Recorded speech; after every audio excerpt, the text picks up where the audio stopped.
Welcome to our video introducing the Dual Arcana System. Arcana System is a pre-battle strategic system independent from the enchantment system. It allows you to increase heroes' attributes throughout the battle. The system will be unlocked after the player reaches level 7, and the slots within the Arcana list will also unlock one by one as the player's level increases. You will need to use Arcana Fragments, or gold, for the purchase and upgrade of Arcana. It can also be acquired through other sources, such as completing achievements. Before the start of a game, the player will select the Arcana system in the preparation slot to create an Arcana combination best suited for their hero. The appropriate combination of Arcana can give players a clear advantage when the battle is begun. Arcana is split into 3 categories based on its functionality.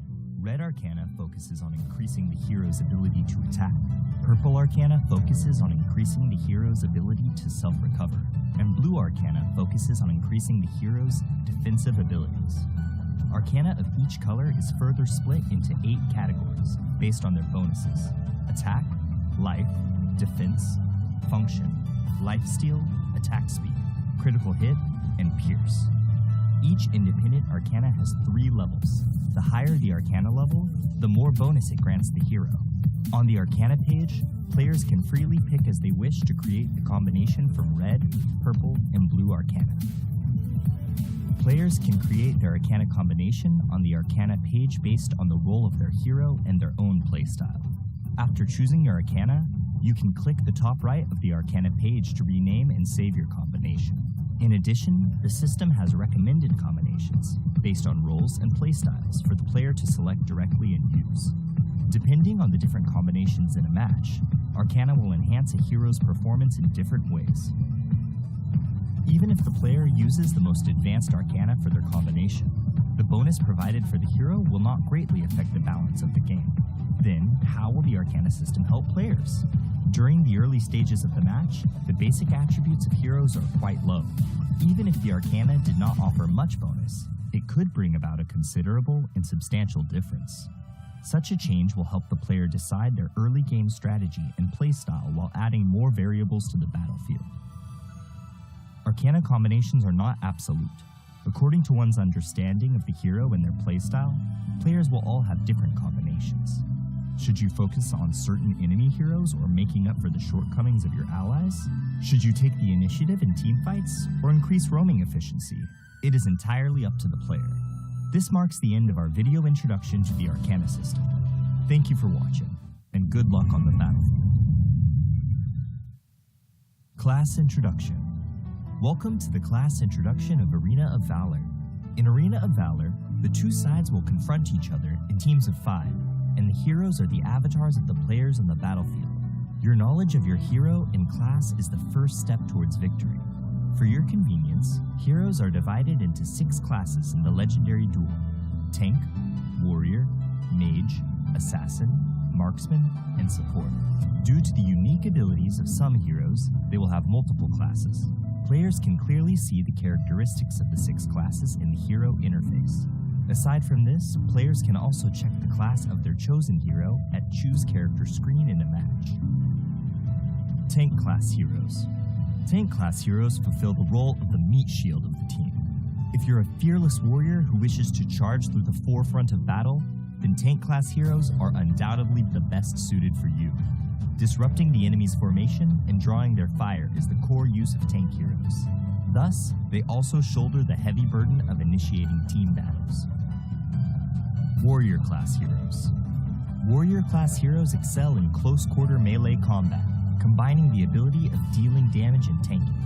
Warrior class heroes are the backbone of the team, and they're suited to fight in any situation.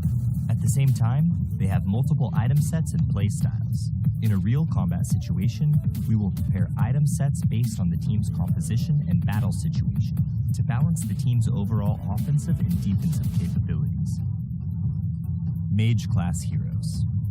Mage class heroes are the core of the team's offensive capabilities, dishing out large damage via magic. Using their spells and abilities to obliterate everything in their way is what all mages desire. Normally, mage heroes all have powerful magic damage capabilities, and a certain amount of control abilities to ensure that they can quickly defeat enemies with very high armor. but due to their poor survivability, they can be vulnerable targets for the enemy's attack. Assassin class heroes. Assassin class heroes are the masters of burst damage. Thus, they are quite difficult to use. If you're someone who enjoys the thrill of seeing the enemy fall to zero almost instantly, then the Assassin class heroes are your best choice. Assassin class heroes often combine excellent movement abilities with damage abilities. However, due to their lower basic HP than other heroes, Assassin class heroes rely on other players' ability to assess the situation and timing, as well as their mastery over the hero to maximize their potential. Marksman class heroes. Through steady and consistent physical damage, Marksman class heroes are also the core of a team's damage output. Different from the ability based on burst damage of mages, Marksmen prefer suppressing their enemies from afar and dishing out non-stop physical damage. But their fragility and lack of survival skills are their biggest shortcomings, putting them in a position where they are dependent on the protection and support of their allies. Support class heroes. Support class heroes value functionality. Normally, they are unable to deal substantial damage or have noticeable defensive abilities, but they have the important mission of protecting their allies, supporting their attacks, and guiding the initiations of team fights. Support players can also be the MVP. According to the different styles of the team, some teams require a tanker support hero, who can share the burden of the tank with higher offensive capabilities, whilst other teams require a functionality-based support hero, who can protect teammates in dire situations and provide buffs to control and enhance magical damage. Your choice is closely tied to the team's needs in real combat. A team will need to choose 5 out of the 6 classes above to form. Utilizing different combinations of heroes can bring forth different chemical reactions for the team, and the right mix of combinations will allow you to demonstrate your advantages. This concludes the class introduction for Arena of Valor. Good luck on the battlefield, and we will see you next time. Welcome to our video introducing the ping system in Arena of Valor. Arena of Valor is a fast-paced, competitive multiplayer game. Communication and coordination within your team are vital to ensure victory. To help players communicate conveniently while reporting and delivering quick, accurate information on the battlefield, Arena of Valor has a context-sensitive built-in ping system that is easy to use. The ping button prompt is placed on the top right corner of the screen in a match. To use it, long press the ping button and point your finger to the triggerable area to send your team the corresponding ping. In addition, players can click the map button on the top right corner to expand the map and send pings by tapping the corresponding location on the map.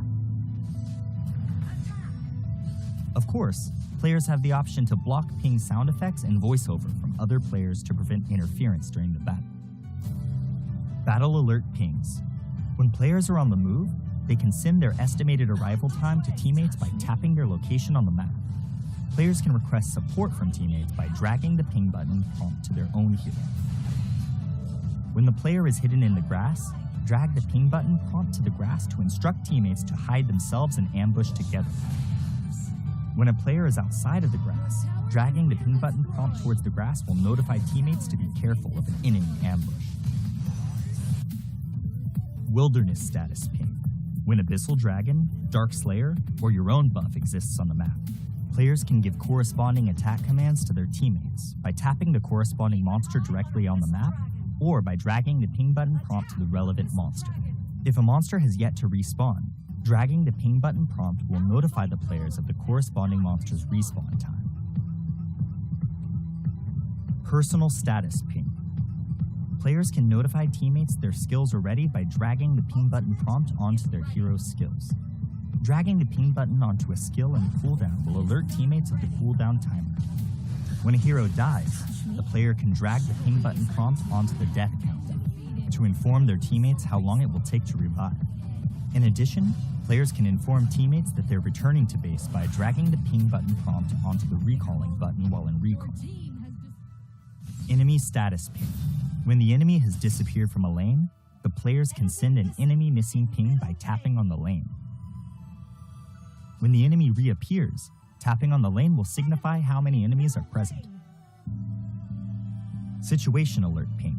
Players can prompt teammates to defend structures by tapping their defense tower on the map or by dragging the ping button to the tower. When the player is not in a mid-recall state and drags the ping button prompt to the recall button, it will remind teammates to return to base. Furthermore, players can send scores to teammates by dragging and dropping the ping button prompt onto the scoreboard. There are hundreds of different ping options in Arena of Valor. Players should use them strategically to give themselves and their team a leg up on the competition. Be aware that the ping button is only a notification. The key to victory lies in making the right informed decisions. This marks the end of our video introduction to the ping system in Arena of Valor. Tell us your favorite thing to ping in the comments. Thank you for watching. Good luck on the battlefield.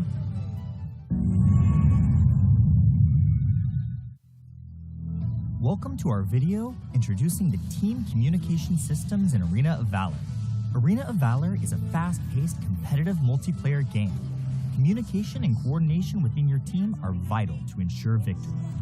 To help players communicate quickly and clearly in game, Arena of Valor has introduced team communication systems, such as pinging, quick messaging, built-in real-time voice chat, and emojis. Players can press the context-sensitive ping button prompt on the top right corner of the screen to instantly notify teammates of their status on the battlefield.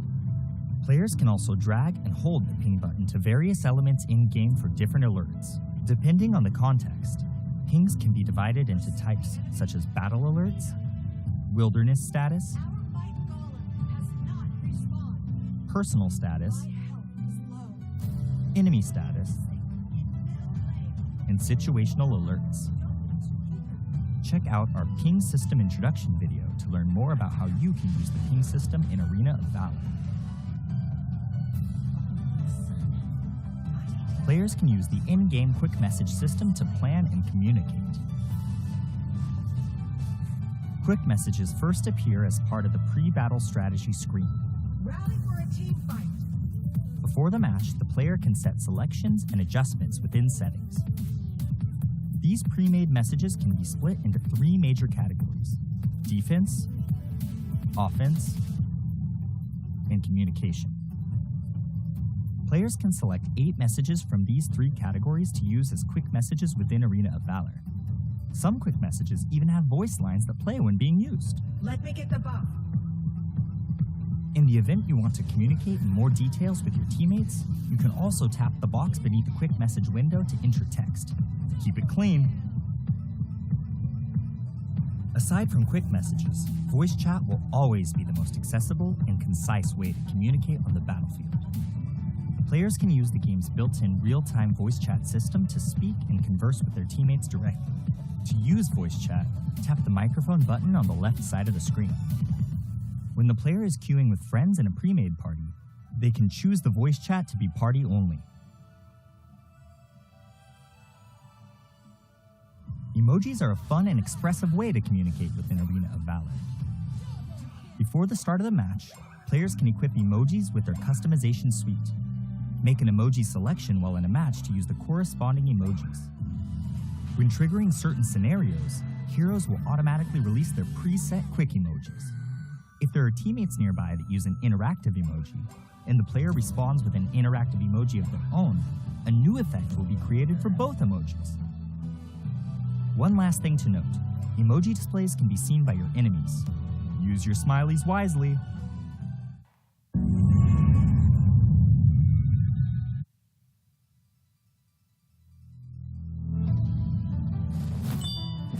I picked Dragontail. Not the other way around. Painting genius, Jan. Since his childhood, the exceptionally talented Jan has reached the pinnacle of painting as a teenager. But when inspiration dries up, causing the talented young man to fall into infinite anxiety, his master sends him on a journey to find inspiration, taking with him the Rivers and Mountains Dream Scroll and Sword of Inspiration in his path to find materials. The young man's search for a breakthrough is fraught with crisis, but this is no obstacle for the battle-savvy Jan, who will hold the brush of the Sword of Inspiration in his hand and repel the enemies that stand in his way as he paints everything in his path.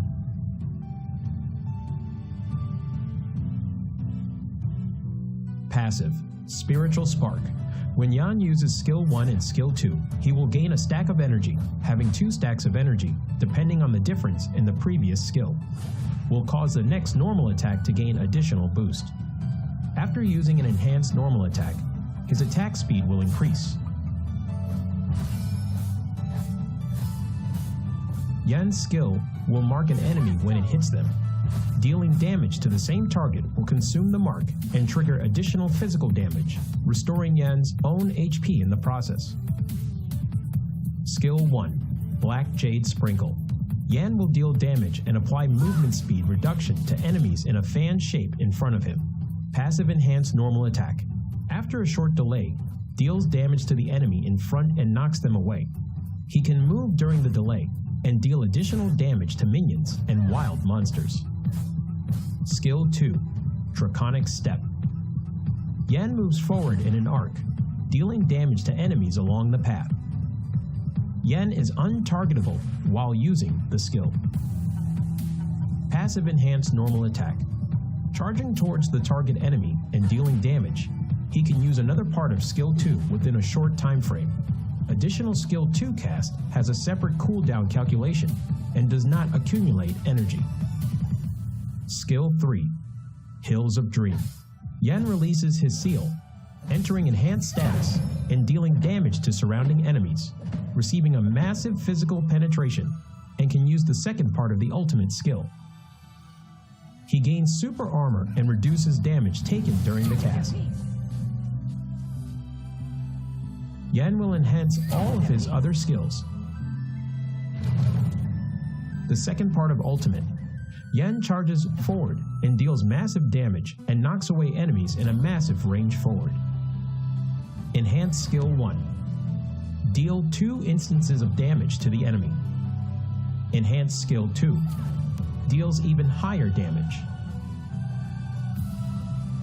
Yan's ultimate skill buff will increase with every upgrade. When ultimate is upgraded to level 1, the skill damage of skill 1 and 2 increases by 50%, and the number of times the mark can be triggered also increases. When ultimate is upgraded to level 2, passive enhanced normal attack hitting enemies will extend the enhanced status duration and can be used multiple times when under the buff from the second part of Yan's ultimate. They aren't affected by cooldown reduction. When ultimate is upgraded to level 3, passive enhanced normal attack will return 1 stack of energy.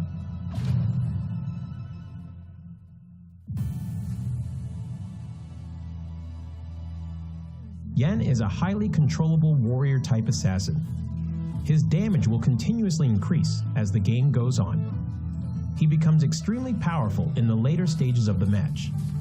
Thus, rapid growth and increasing level are important for Yan. The key to mastering Yan is utilizing Yan's skill set, launching enhanced normal attacks with different effects, and making use of the short cooldown time of his skill set to continuously dish out skill combos. At the start of the game, if Yan needs to support and gank enemies, he can save a stack of his passive in the bush.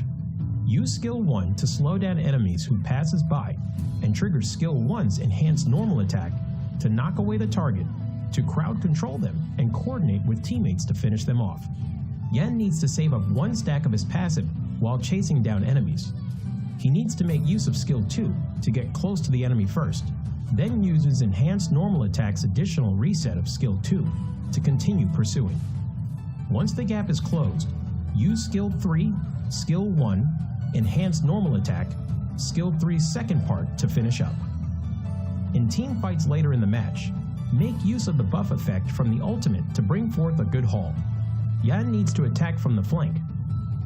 Use Skill 2 first to close in on the back row, followed by Skill 3, normal attack, Skill 1, normal attack, the second part of Skill 3, Skill 2, Skill 1 to finish them off. When there are multiple tank-type heroes in the enemy composition, due to Yan's lack of high damage before using his ultimate, he needs to watch his timing when he enters the battle. Make use of the physical penetration from the ultimate, as the bonus can deal quite substantial damage even against tank-type heroes. Due to marks being able to be triggered multiple times, while in enhanced status, Coordinating with Skill 2's movement and Skill 1's damage, you can potentially take down tanks. Yan's passive HP Restore allows him to have decent survivability. Watch your timing on using Skill 2's untargetable effect to dodge enemy damage. Yan needs to improvise in battle and requires careful observation of the situation on the battlefield to choose the right skill to cast.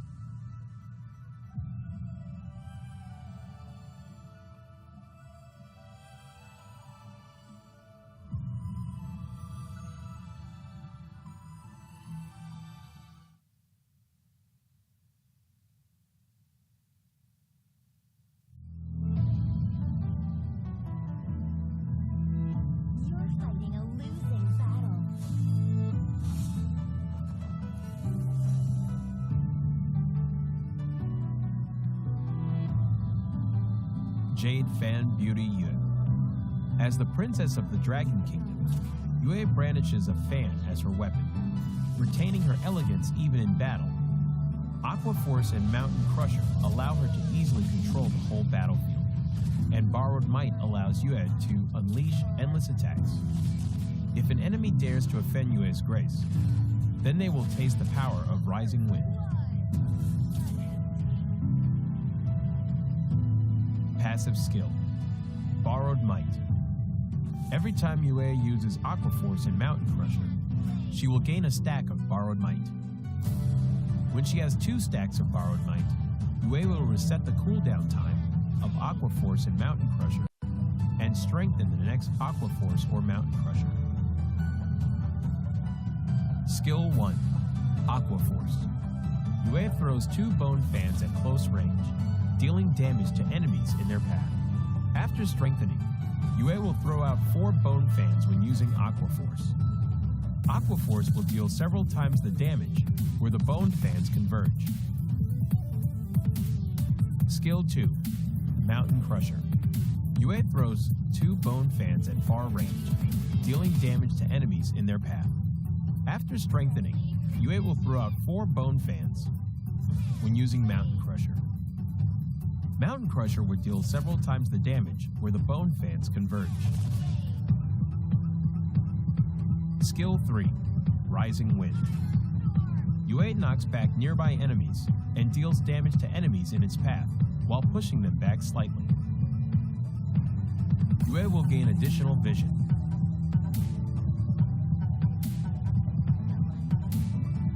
Yue is a long-range mage with a powerful ability to exhaust the enemies, but is complicated to operate. To deal perfect damage using Yue, you need to be skilled in combining her skills to deal damage multiple times stronger. However, when Yue overlaps with the enemy, both Aqua Force and Mountain Crusher can deal full damage. When in the lane period, Yue can quickly clear enemy creeps via refreshing her skills through her passive skill and then assist the side lanes. In team fights, Yue needs to use Mountain Crusher multiple times to exhaust the enemies and frequently use Aqua Force to charge up her passive skill to look out for chances to kill or exhaust fragile enemy heroes. The core combo of Yue is to save up a stack of her passive in advance and instantly use Mountain Crusher twice to deal burst damage. But be cautious. Yu's ultimate is the only life-saving skill, so she needs to save her ultimate to be aware of enemy assassins' heroes in team fights.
Hey, send me up at any location, I hold up and mow them down. Look at the constellations for consolation while I retain my crown. Back in the background, I'm a background, what goes gon' come back round. I'm self-made, built everything from the ground up, but say it proud.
Welcome to the arena of Valor International Championships 2022. My name is Vittorio.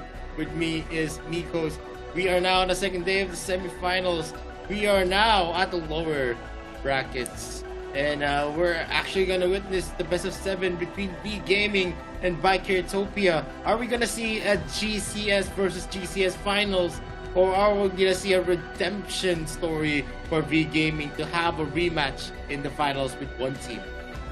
Yeah, I think they need to have a rematch, man, because of how they just giving a lot more games yesterday, and it had more flair, I think, that they give after. But it's going to be really hard for the side of V Gaming again in this current matchup. But we could possibly see GCS versus GCS in the final because of how Bikertopia just won against Bacon Time at the game 7, and that is something that is hard to believe, and is given the fact that 7 games for yesterday and also maybe 7 games for today is going to be a tired week for the side of Bikertopia. But Bikertopia had what it takes to be in the finals. But yeah, V Gaming was also had a couple more dishes that they need to give, but a 4-1 loss to one team at the upper bracket, that is some history to be pulled off by side of V Gaming. They need to win and go for the finals. Yeah, definitely they have the capability, but Biketopia also has that perseverance, that endurance to actually outlast Bacon Time in a game of 7. So if you put that into account, they've played a lot more games than V Gaming, and of course V Gaming is a more rested team in this series. Yesterday they lost in 5 games, so definitely they had a lot of chance to actually witness what happened on yesterday's series. And Biketopia, a very aggressive team, but V Gaming is no stranger to that kind of gameplay. But in your screen, we are gonna see the prize pool for AIC 2022. We already have the 4 placers. It's Bacon Time. They're gonna be taking away the $100,000.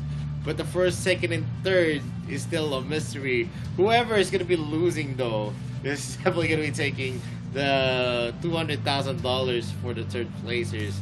But who wants to settle on the third place? You want to have the highest honor. You want to have the lion's share of the prize pool, a $700,000 US for the first placers. That's definitely big for a mobile game.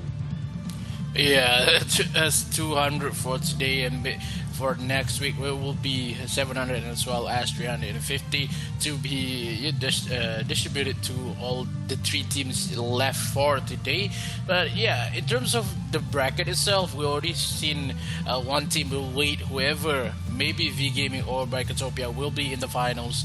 But now for today we are going to see V Gaming and Biketopia who will claim their victory and go for a one-team matchup in the final for next week on the 10th of July. So yeah, V Gaming, they had a pretty big loss against one team with the 4-1 losses, but Biketopia, they had a lot more games, 7 games they played with Bacon Time, and it's going to be really hard for V Gaming itself because they had a lot of rest, but in terms of how Biketopia is, they can drag a lot more games, and V Gaming really needs to think about it.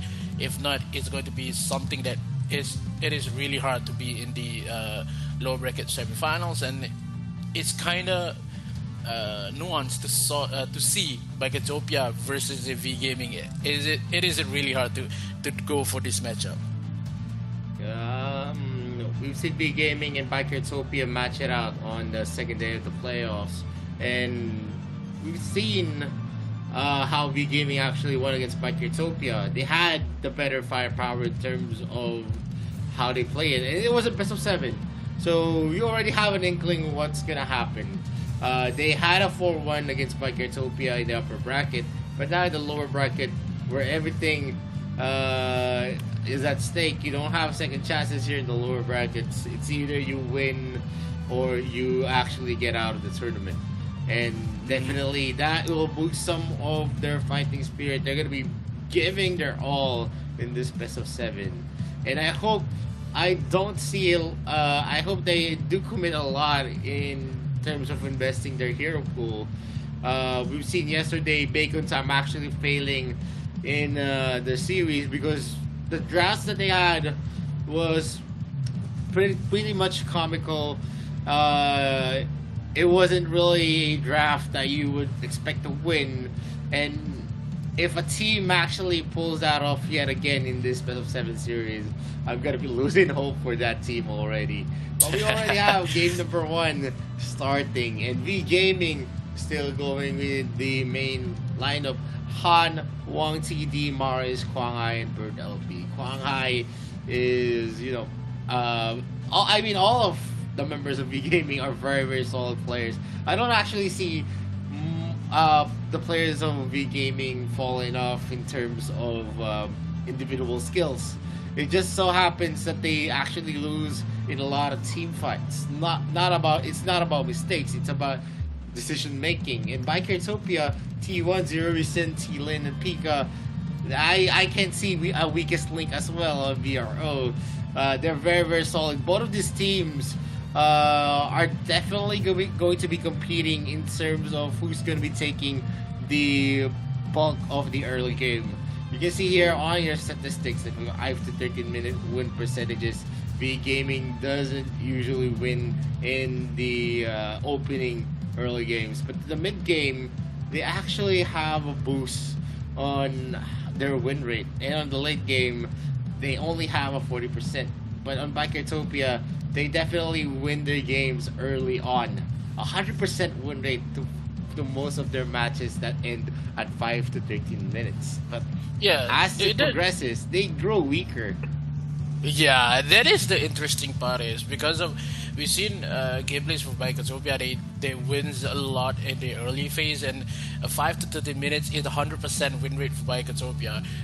66%, that means V Gaming could defend pretty good in that early matchup, but in terms of after 13 minutes, that statistic for Bikertopia just lessened a lot from 100 to 30%, and giving a lot more potential for the side of V Gaming, because of V Gaming, when they saw 30-minute marks, they've wait up for the Dark Lord Slayer, they slayed it out, they play a lot more aggressive in that particular minute. So if V Gaming could just stretch this matchup and wait for Bikertopia to play the early game and just defend it a lot, and V Gaming could have much more like a similar when they match up in the second day of playoff. So Bikertopia, they could not bring the game into late game. After 30 minutes, that is a death match for side of Bikertopia, because of V Gaming will punish more in terms of how much you invest in time, and Bikertopia needs to win that game. If they want to win, they have to bring the game down before 30 minutes into the matchup.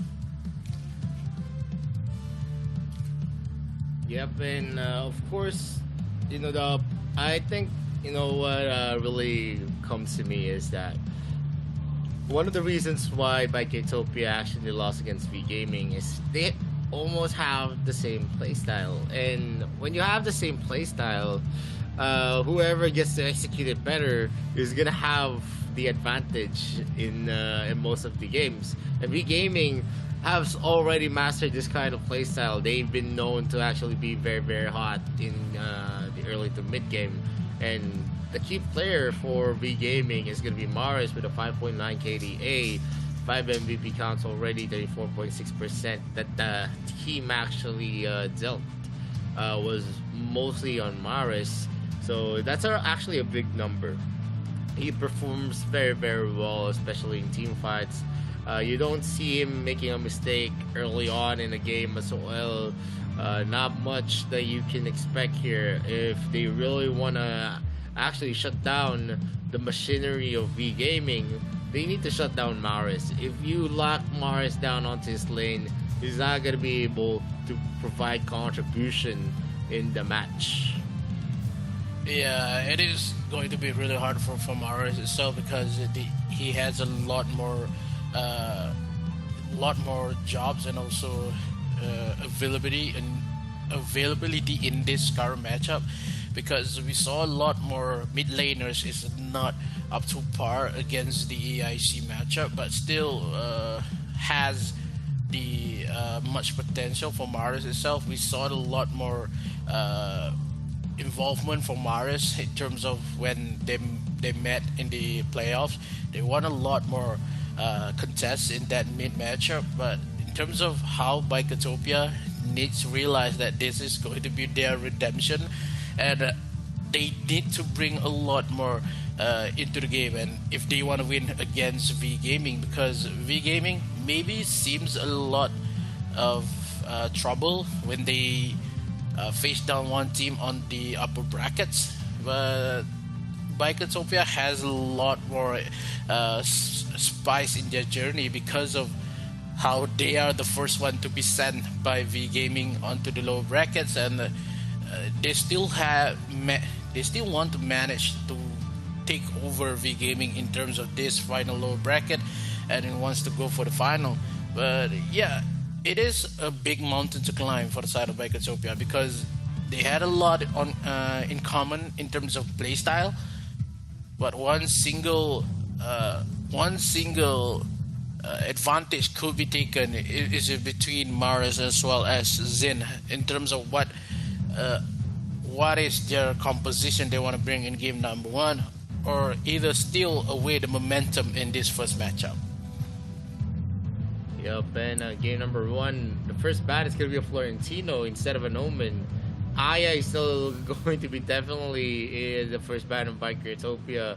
They're going to be picking out if they're going to be banning an Omen or a Lorian. V Gaming needs to play this well. There is going to be a 2 picks for Biker Utopia since they're the first pick. So Lorian and Omen is definitely going to be an open pick there. Lorian is going to be open, Nakrot as well. In terms of the Nakrot matchup, you can actually pick up Zuka against a Nakrot first pick. But Yeah. Gaming is actually hovering onto a Laville instead of the Lorian. They are going to be very confident there. Maybe they already have a composition in mind. Laville brings a lot to the table with a double trouble. Late game is definitely going to be available for V Gaming because of their AD carry. The only downside for a Laville pick is the early matchup. He doesn't really go for... he doesn't have efficient trades with his skill sets. He needs a lot of items to deal a lot of damage, and Miketopia already picked out, actually hovered into Lorian and Ahayate against the first pick Laville, and they do lock it out. It's going to be a very scary 2 picks for Bikertopia. They already have a lot of zone control, the ability to actually alter the clashes as well. Star Sky is a crowd control that has a long-term effect. As well on the Kunai Blitz of Ayat, it's an AoE skill. As long as he's not going to be stunned, they're going to be able to cleanse and have the ability to actually use the Kunai Blitz effectively. They're definitely going to have the edge on the team fights. But B Gaming answered it out with a crazy pick and a Baldoom, who strategically, as a support, has a lot of utility on himself. Yeah, because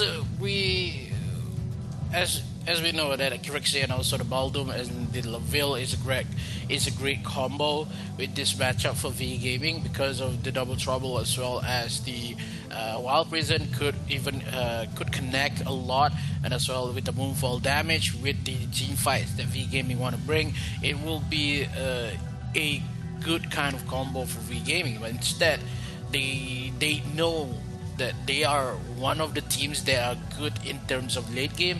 They want to bring the Grixie as well as the Laville. So after 13 minutes, they will have a lot of items with the Moonstick as well as the maybe the Hekates for Grixie, and bringing a lot more Major Peers with the Total Reaper, and they had Laville to secure us with the AD damage. So V Gaming, they want to go for a balanced type of composition in terms of this matchup. But for Bikotopia, we saw the stats given that Bikotopia needs to win this before 15 minutes into the game. The 13-minute marks is the one that Bikotopia is eyeing for, so that's why they bring up the Hayate as well as Lorian. The Lorian pick is one of the picks that they need to take because they doesn't want to give for V Gaming, and they still doesn't want to invest onto the Nacroth because of how first pick Nacroth will just make your investment a lot more thinner in terms of the first game, and the Zuka as well as the Nacroth been banned for V Gaming. So Bikotopia really need to think about it. They also ban out the Elendor as well as the Ryoma, so maybe they want to go for the Volcath. Maybe Yan and Lubu could be in the jungle for the side of Bikotopia. They need the early damage. Aoi will be open for V Gaming.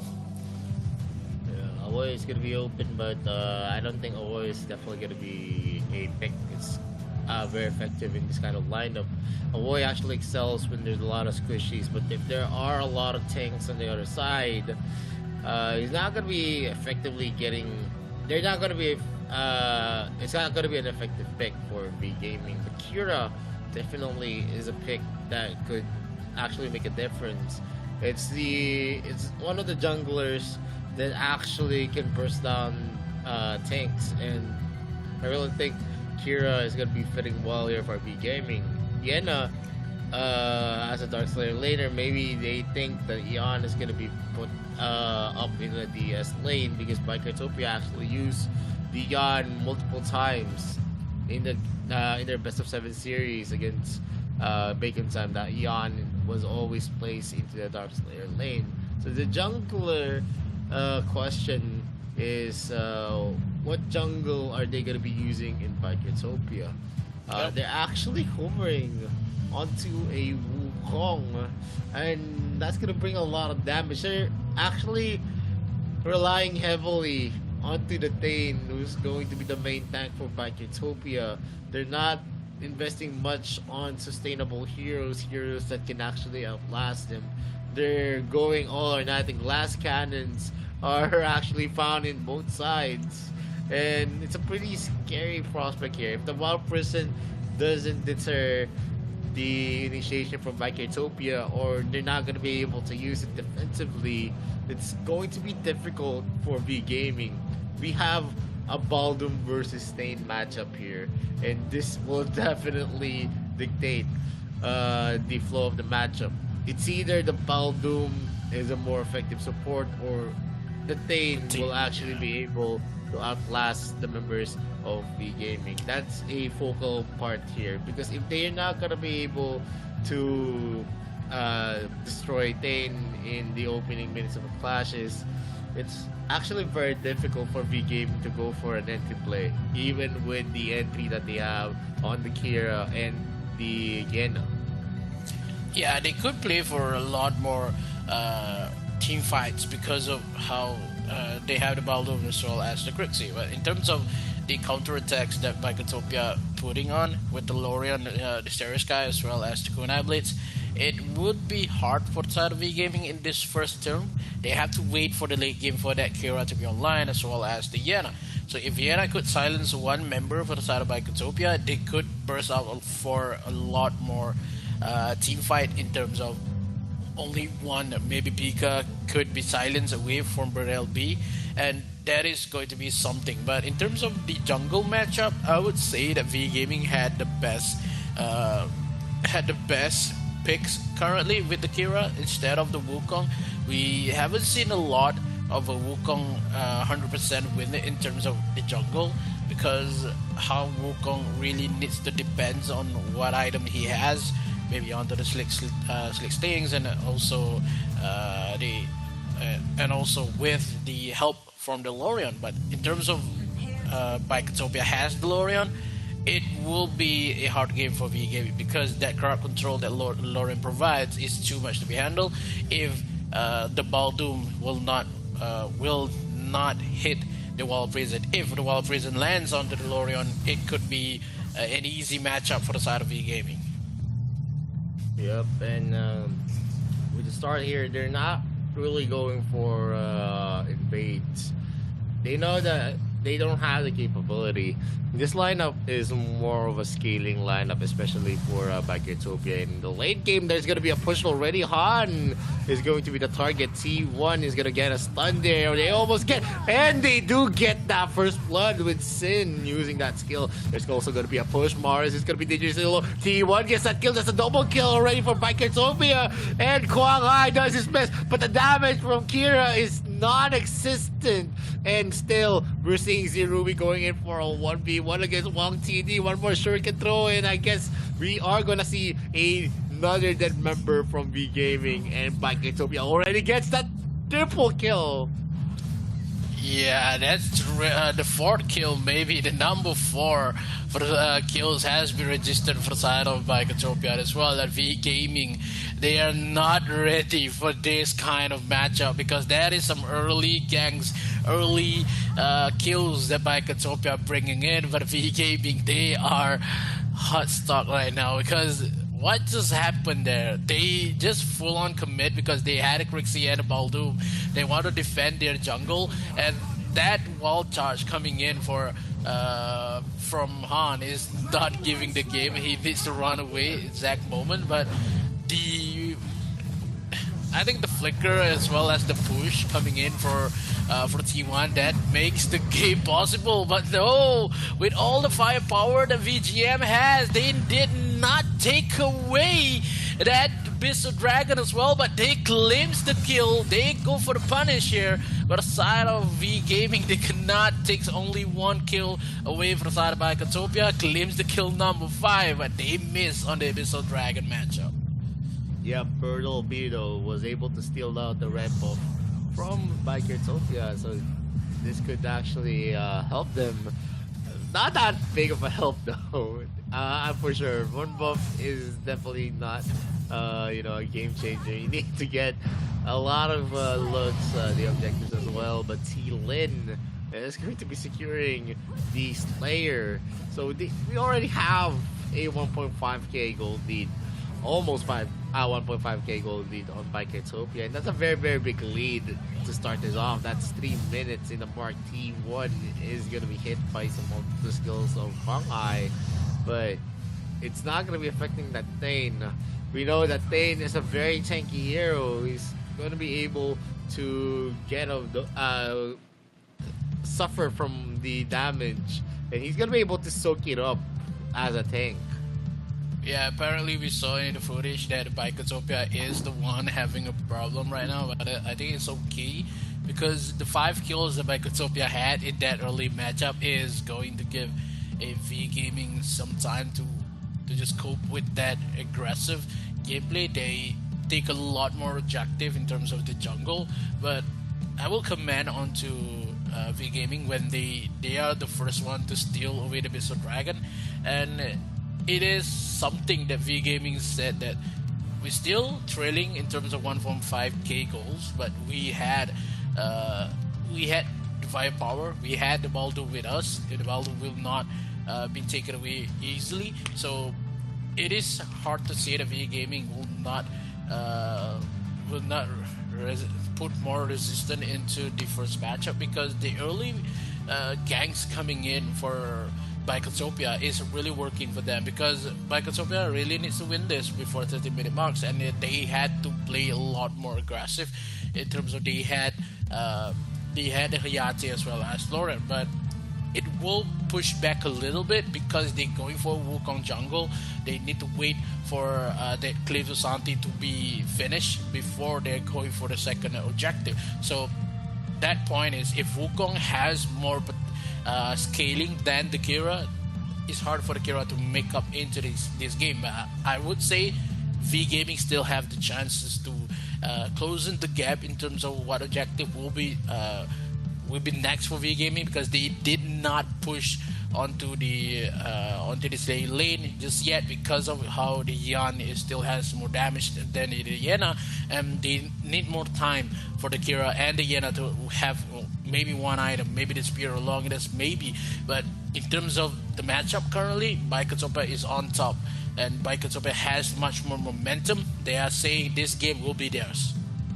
Yeah, definitely. Bicotopia, with the lead that they're building, they're looking to have, the better early game, and the win rate that we saw on the 5-minute to the 13-minute mark may actually happen in this game. That's just how much of a lead that they're actually building.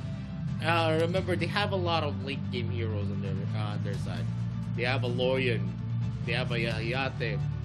They also have a late game monster in the jungle, which is the Wukong. Right now, you're gonna see that his damage isn't that big, because most of his damage will actually come from luck, from the critical strikes. But as he builds up his items, he's gonna be able to almost have 100% crit rate. And definitely a Wukong that crits a lot is a hero that's gonna be able to obliterate the squishy heroes on V Gaming, like the Crixie, Wang TD, Bird LP, Huanghai.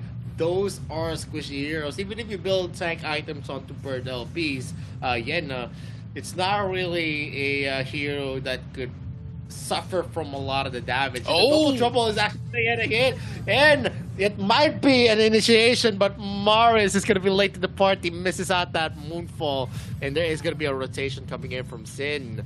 He is going hard though. Star Sky is gonna be used, but he got stunned. He's not gonna be able to use the Star Sky to stun anyone. But there is another invade here from Bikertopia. A counter invade is gonna happen though with Kwang Hai actually here onto the red camp. He is going to be successfully taking that. T1 is going hard. Bird LB is forced to flicker down, but Fury as well is going to get a hit. Lin is going to take more resources for himself. The Wild Prison is not going to hit the double trouble as well. Han is dangerously low. They need to reposition themselves. Wang TD is going for a trade. He wins that though. Yeah, I think the main point for side of V Gaming, they need to land onto the double trouble what we saw on the top side. That will be giving a lot more space for the side of V Gaming, and they could play a lot more surprise attack coming in that matchup. But in terms of Maris, little bit late to the party, but now not into the party themselves. They want to kill down Pika, but Pika will be taken away. And Bird LB a little bit too low, but still has the orb and goes in with a couple more attacks coming in for Zen. He will take a lot more damage in terms of target, but he kills. He takes the kill, and now Moonfall comes in. He cannot run away. The double trouble just happened to just move away from the side of V Gaming, but this secures the second kill for them and make it possible. And Bikertopia only claims one. That is some small win traits coming in. Oh no! That flicker, man. That flicker, man. Just miss with the yards. He can't go, but now with the cooldown blades want to secure his kill, but on top Han really needs to run away, but the damage coming in for T-Lin. Two members of Bikertopia really needs to run away, but still have the dashes, but not enough with the Moonfall. Only one's left, but Mario secures the kill onto T-Lin, and giving Zero is the first one left, and T1 comes to rescue, but still has no damage left. But they cannot just push three members of side V Gaming onto the bottom side. That flicker, man, comes in from Han. That is making the game possible for Bikertopia. That's some missed clicks coming in from Han.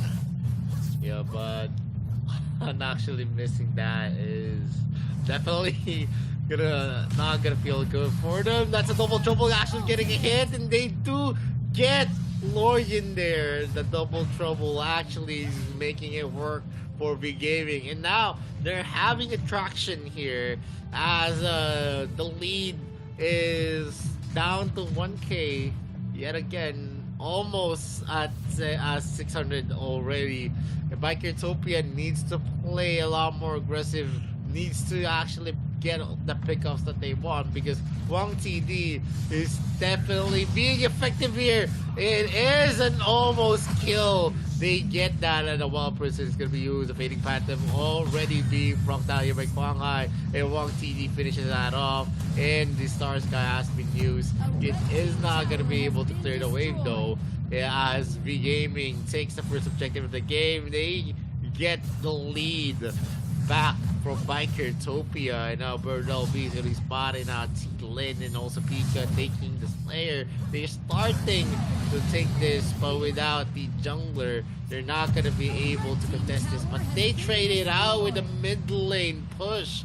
They get two first-year turrets already for their V Gaming. Yeah, V Gaming in the verge of trying to take a lot of objective. They still believe in their composition in terms of late game. They make the possible win.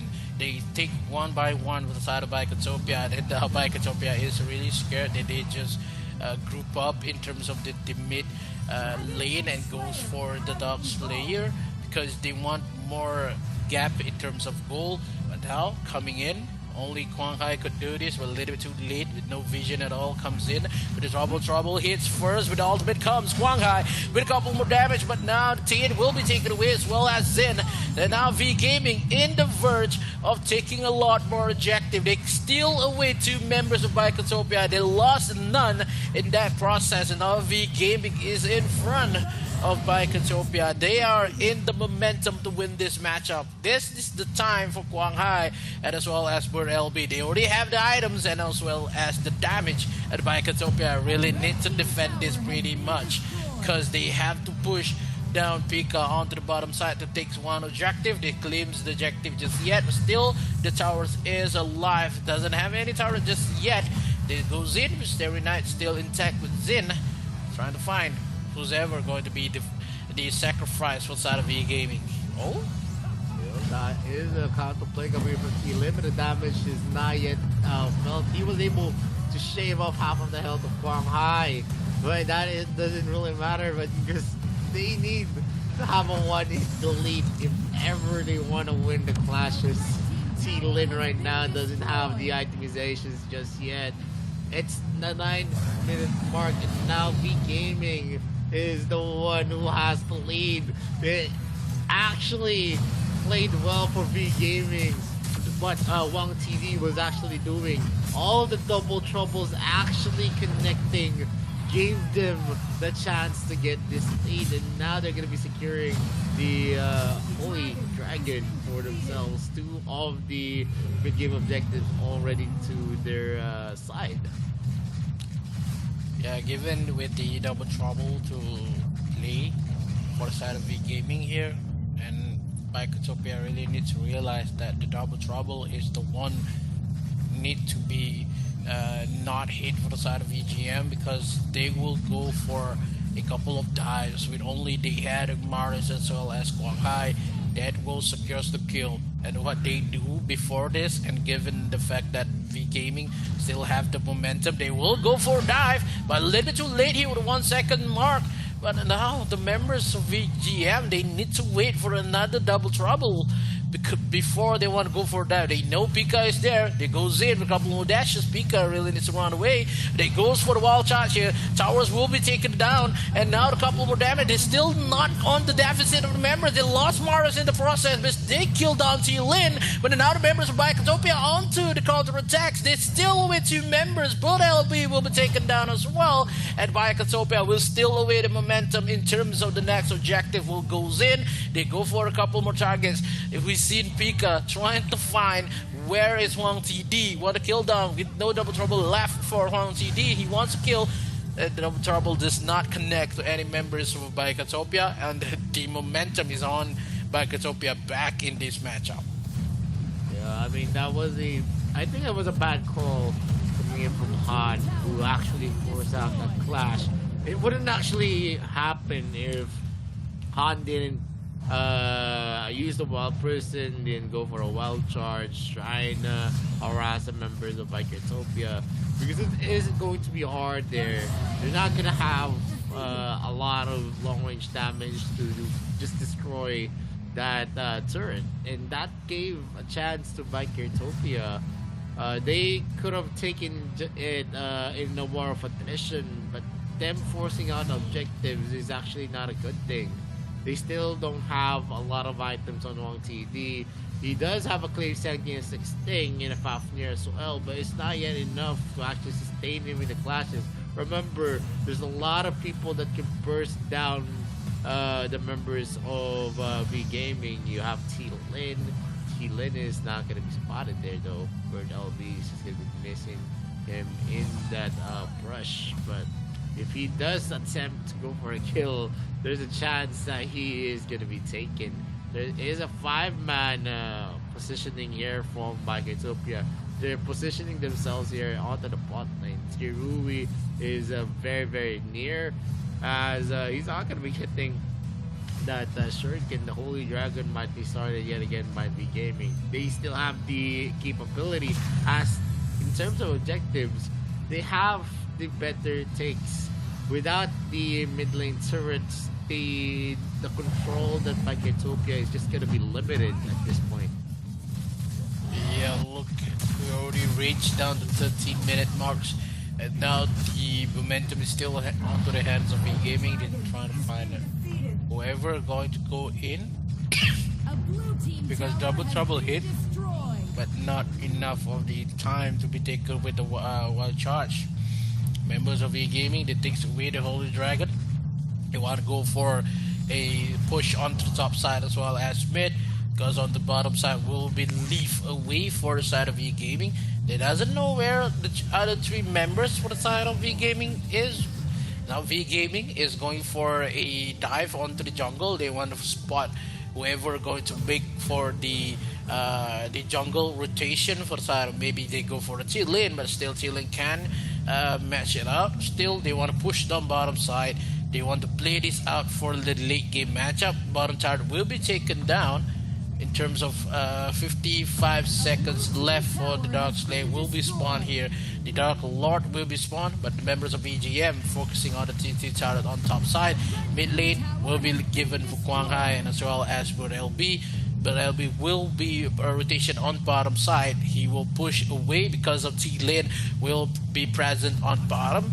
And Quang Hai is the one not responding onto the bottom side. While Prison is catching one member. Still have the Moonfall onto the back side here. 4 versus... This is 4 versus 5 for the side of VGM. They killed down Zero first. Not enough damage here.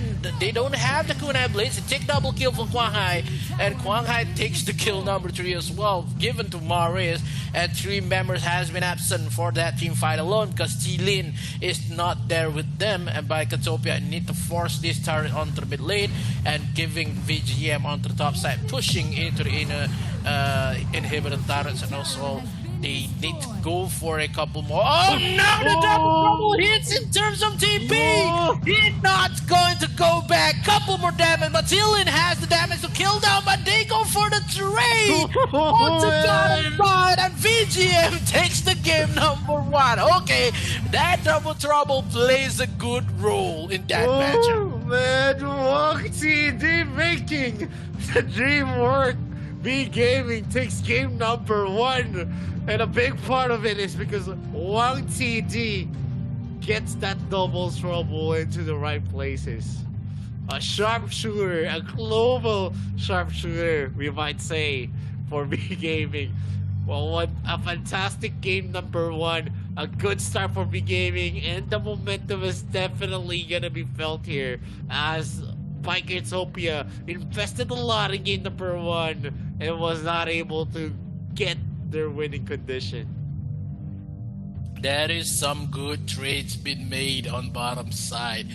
T-Lin has the greater damage, but they trade with I just love and Bird LB just trying to find, doesn't want to give that TP, go back to defend on top side.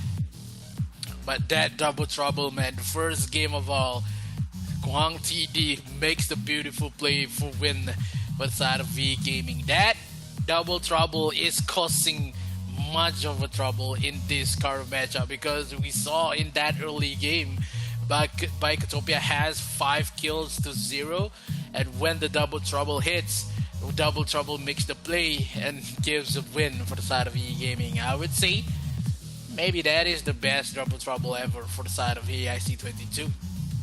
Yeah, I mean, a double trouble that actually is very, very vital. Without that double trouble, we're not gonna see V Gaming actually taking the lead. There was a lot of mistakes coming in from Han, but the other members of V Gaming were able to overcome those mistakes. They actually knew what was needed to be done, and of course, V Gaming on the last clash, it was just magnificent to actually watch. Going forward onto the series, if V Gaming is going to be able to do this consistently, I think V Gaming has a higher chance in terms of the power index. They've beaten up Bikertopia before with a 4-1, and this is a start for V Gaming. If they get game number 2 yet again, I think Bikertopia is going to have a hard time. A force to a game number 7 is not, easy to do, especially if the drafts are like this. The team play as well is actually flawless. So Bikertopia needs to play this smart. They need game number 2 to have at least an edge going into the second part of this series. And if game number 1 is a sign for V Gaming, it's definitely a sign that's gonna make a strong statement, because we've seen a lot of good plays coming from V Gaming. They were the ones on the losing end. They actually lost the early game, and Bikertopia has a high win rate percentage if we talk about the 8 to 13 minute mark. But now V Gaming was able to return that. So we're expecting a lot more in terms of the composition.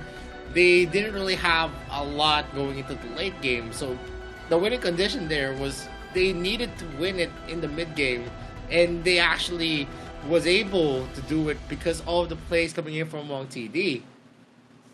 Yeah, the plays comes really clutch for the side of V Gaming. That is when the early matchup. Yes, we saw how V Gaming is not on to par just yet, but in terms of how V Gaming is making the play for them, they wait for the double trouble, and when the double trouble hits, they going for the dive, and that will secure us a lot of kills, and it makes it possible for game number one for V Gaming. But in terms of Baikatopia, they had lost Lorion as well as Hayate in that matchup, and also Jan.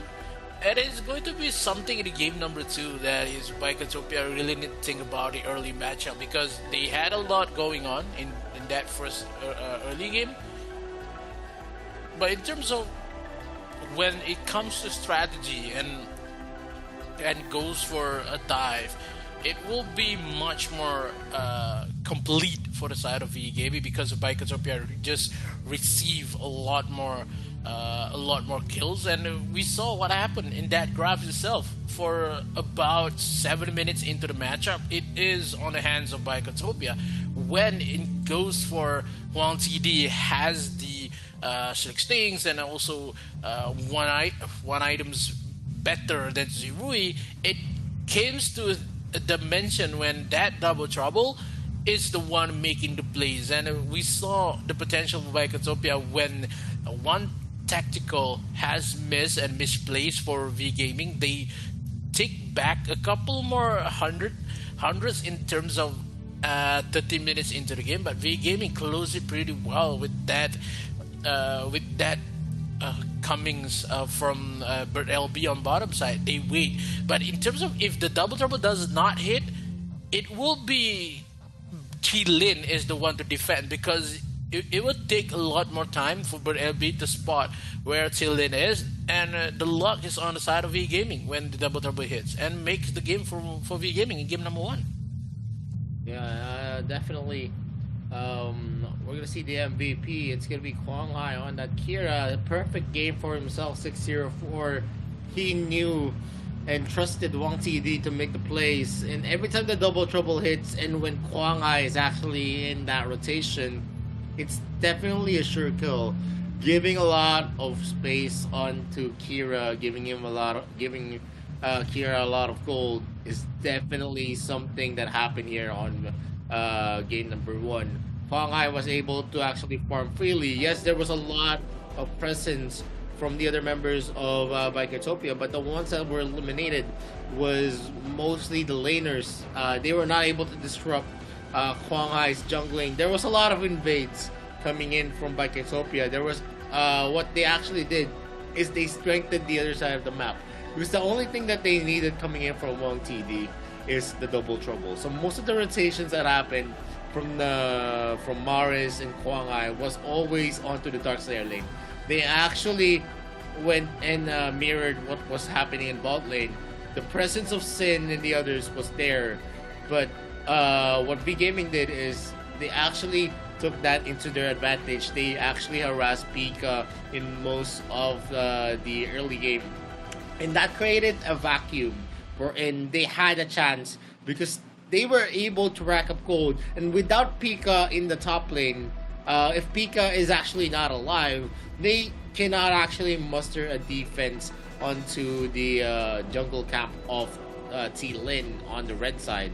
And that also forced a rotate for T1, opening up Zirui, who was having a perfect game but was shut down because when T1 actually rotated to the top lane to go for the defense for Pika, the normal rotation that happened for V Gaming is they had an open option to actually gank Zirui and to dive him. You have a Baldoom, you also have the double trouble, you have the skills of Maris that can definitely burst down and shave off a lot of the health of marksmen or squishy heroes. So definitely V Gaming, because of what happened here, coming a start, a fire, a spark coming in from Wang TD, they were able to get a lot more of the rotational advantage. They had a lot more of good looks. They had a lot of open, open ganks as well. When we say open, is that it's an easy gank in terms of there's not much of support that's gonna be put into the ball lane. So no counter plays that's gonna be possible. And we're already starting game number 2. The global bandit picks actually leaned heavily onto Biketopia. The Yan pick was very, very hot for them on their last series against Uzbekistan time, but now it's going to be out, and they actually got defeated with this kind of lineup: Aloyan, Hayate, Atane, and Ayan. V Gaming looking hot in game number 2. Let's see if they're going to be investing more to actually secure a dominant win here in this series. Yeah, because if Biketopia still has a lot, but has a lot of heroes, but in terms of what they invested in this matchup, they only gone for the Lorian, and it makes V Gaming doesn't have to bend out the Lorian. They have to bend maybe an Omen, maybe an Aya for the next matchup. And for Biketopia, they did something in terms of these early game matchup. Maybe they want to bring out the rest, maybe for the Volkov itself, but Ryoma will be taken away in that first matchup in terms of how B Gaming will take in Ryoma as well if they want to. But the Lorian be banned for Biketopia. That is one scary type of composition when been taken away, but I don't think that V Gaming will need to ban the Loville, but I think it will be so because Zuri is the same type of gameplay as 1TD. They leave open for maybe the Nacross will be picked here for side of Biketopia. If they take the Nacross in that first pick, it will be a Zuka push for V Gaming. They still has the if they want to bring down maybe the L'Oreal to be picked here for the side of V Gaming, but I doubt that. Still Zuka as well as the maybe they want for a talent pick for the side of V Gaming. They could have versus a Nacross because they already used down the Grixie. The Roxy is one of the good thing to be taken away. But if they don't pick down the Zuka first, it will be given Elsu for the side of Biketopia. So maybe the third pick for V Gaming, they will take it away the Zuka, because if they did not pick Zuka in the third pick, it will be a steal for Biketopia with the bans onto Zuka, and that Nacross will have a lot more space to play with no regards onto chasing for that Zuka himself. But Iggy has been hovered, as well as the Slims for Biketopia. They had a lot more early advantage here. Still the same kind of composition when they bring in the game number 1. But V Gaming likes the balanced type of composition. They brought up the Roxy as well as the Elsu. Still opening though for the third pick here. Maybe they want to go for the Zuka or not here, because V Gaming is going to be really hard if they don't bring down the Zuka. They'll still have the Kira if they want to versus the Nacross. Still wait for the Roxy to hit with the Agnes Grips and happen to go for a Tulan instead. And now V Gaming doesn't have the Zuka priority to bring versus a Nacross here. Maybe he just want to give an idea for Cyber Cassiopeia, ban out the Zuka, and we will not take the Zuka because we have someone else. Maybe we go for Lubu Jungle because we have the Talon. Because Talon maybe go for jungle as well, because versus an Iggy, but Talon will have a lot more hard time. He needs for V Gaming, if they want to bring the Talon jungle and Akali in mid, it could be a potential as well for side of V Gaming. Yeah, and right now with the first 3 picks, we're actually seeing it's a Nakrot, the Slims, and an Iggy. They have long range damage, and you know, a food for thought. Whoever actually got the Slims in yesterday's matches actually won that match. Biketopia is actually looking to have, you know, a very mobile setup, a long range damage capability, especially in the late game. And then you have the Flying Spear as well, which is a focal point on why Slims was a definite choice as a marksman against an Elsu. Because most of the time, when the Flying Spear was thrown, the sniping positions of Elsu is always going to be altered. He is going to be forced to stop his sniping position, and maybe that is what Mike Utopia is aiming here in game number 2. There is a Roxy, a Tulin, and a Butterfly pick. A Butterfly, unfortunately, from yesterday's matches, actually lost all of its games. And in comparison, I don't think Butterfly is, a hero that brings a lot to the table. And definitely with Azuka and also the Volcat being manned out, it actually inhibited their choices in terms of who they can field onto the jungle area. But really, is there no other a jungle that's available? Butterfly game number 2, but let's see if it's gonna work out. They already invested 3 big picks for themselves. That's a Tulin, a Roxy, a Elsu, and then an Alice being over a possible Malok. If ever Malok is gonna picked out, it's gonna be the first here onto the playoffs. We don't see Malok that much. One of the reasons is that he's very slow. He doesn't have stuns except for his ultimate. He does have some capability to actually deal through damage, but that's basically it. Unlike Utopia, them pairing up their slims with the Pina is definitely gonna make it hard for V Gaming, because the snipes are gonna be negated in terms of they can take turns on taking the snipe, and they're gonna be healed by Pina all the same. Yeah, this is going to be something for the side of V Gaming. They doesn't want to give a lot more investment in terms of this matchup, but they burned out the Tulin as well as the Elsu and the Roxy. They forced out Bikotopia to take a lot more resources, because Bikotopia lost in game number 1. But if V Gaming win this with this kind of composition, it could be an easy in the game number 3, because the investment made by Bikotopia is a lot here. Game number 1 and game number 2, early matchup is on their side, with the Dakros does not fight down the Zuka. But I think the Butterfly as well as the Malok has a potential, but in terms of we rarely see them in this current stages. It's going to be something for the side of gaming to show us that Malok can play in terms of how hard the matchup is versus the Pena as well as the Iggy. But for Malok, in terms of support, goes Roxy on top side versus a Scud. It's going to be something for the side of gaming with Quang Hai onto the Butterfly, and you saw how Butterfly is one of the heroes that not live into expectation in terms of matchup.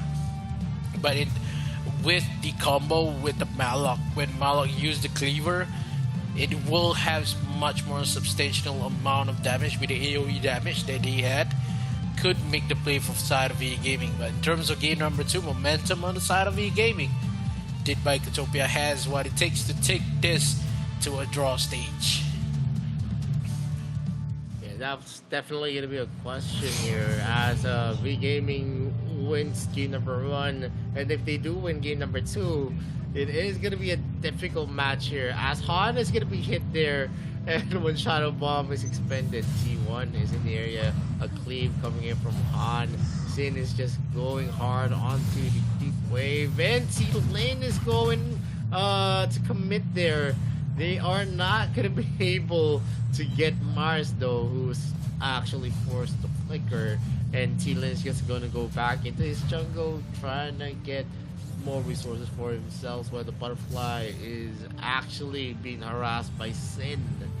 And Quang Hai is gonna have an early start over T-Lane at this moment because of the attempt here at the mid lane, and they actually know that Roxy and also Pika are actually going for a duel, but we know that there's not much a Roxy can actually do except burn down people at this moment. Quang Hai is going to enter here, Pika. Pika is already charging down his power glove, but he's not going to be able to use it just yet.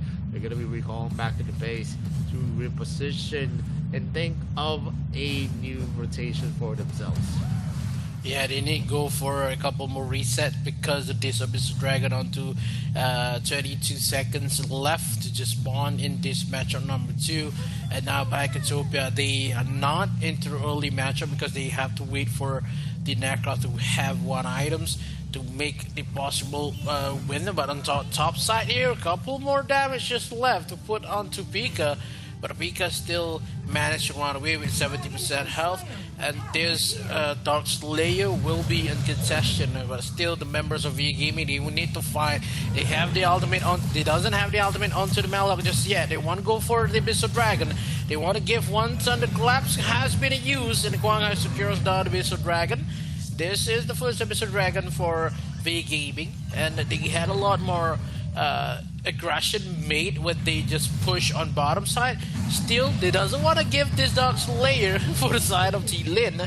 They happen not to be in the good contestant because Guanghai is not there for them. Still has the ultimate though, but still on the top side. Being used the Agnes group trying to pull away Pika. Pika has 30%, 40% intact into the health. Still managed to run away, but Picotopia is not having any momentum just yet. They still go for a trade first, but on the Dark Slayer lane on top side will be pushed away for Bird LB as well as Guanghai. A couple proxy lane will be used and try to snipe away the blue buff for that T lane. Yep, and more is going to happen here. No one is actually having the advantage just yet, and a possible clash is gonna happen. Shock has been used by Maris. He's gonna be dangerously low. He does outlive the damage coming in from Biketopia, as Malok is a very tanky hero, but this disengagement was actually on time here, as Biketopia sensed that there was a lot of the members of V Gaming in the bot side, and Pika is actually going in for a dash there using his first ability, but that was a good attempt to go for a clear, but he's not going to be able to rotate just yet because he needs to get back to his lane. Giving for the fact that none of this team trying to play a lot more aggressive, trying to kill with the first blood they intended to kill. But we saw a lot more when Bikotopia takes the first blood. They will have a good game in terms of what matchup they had currently with VA Gaming. And in terms of the drafts that Bikotopia played, they had an early contestant. They still need to wait for the streams has the Eclipse of Santi. But in terms of how V Gaming cope with this matchup, they are still in command in terms of how the Agnes grip connects. They want to kill with the first blood here. Still not dead yet, but first blood been taken away, given for Mares. And now V Gaming takes a lot more objective. They want to go for it onto the bottom side here. Still has the ultimate coming in for Han with no dives just yet. A couple more snipes from Huang CD secures a couple more health. For the side of Bikotopia, they go for a dive onto the red buff. Still Iggy with a couple more damage, but not enough of the burst damage to give to just scare away the members of V Gaming.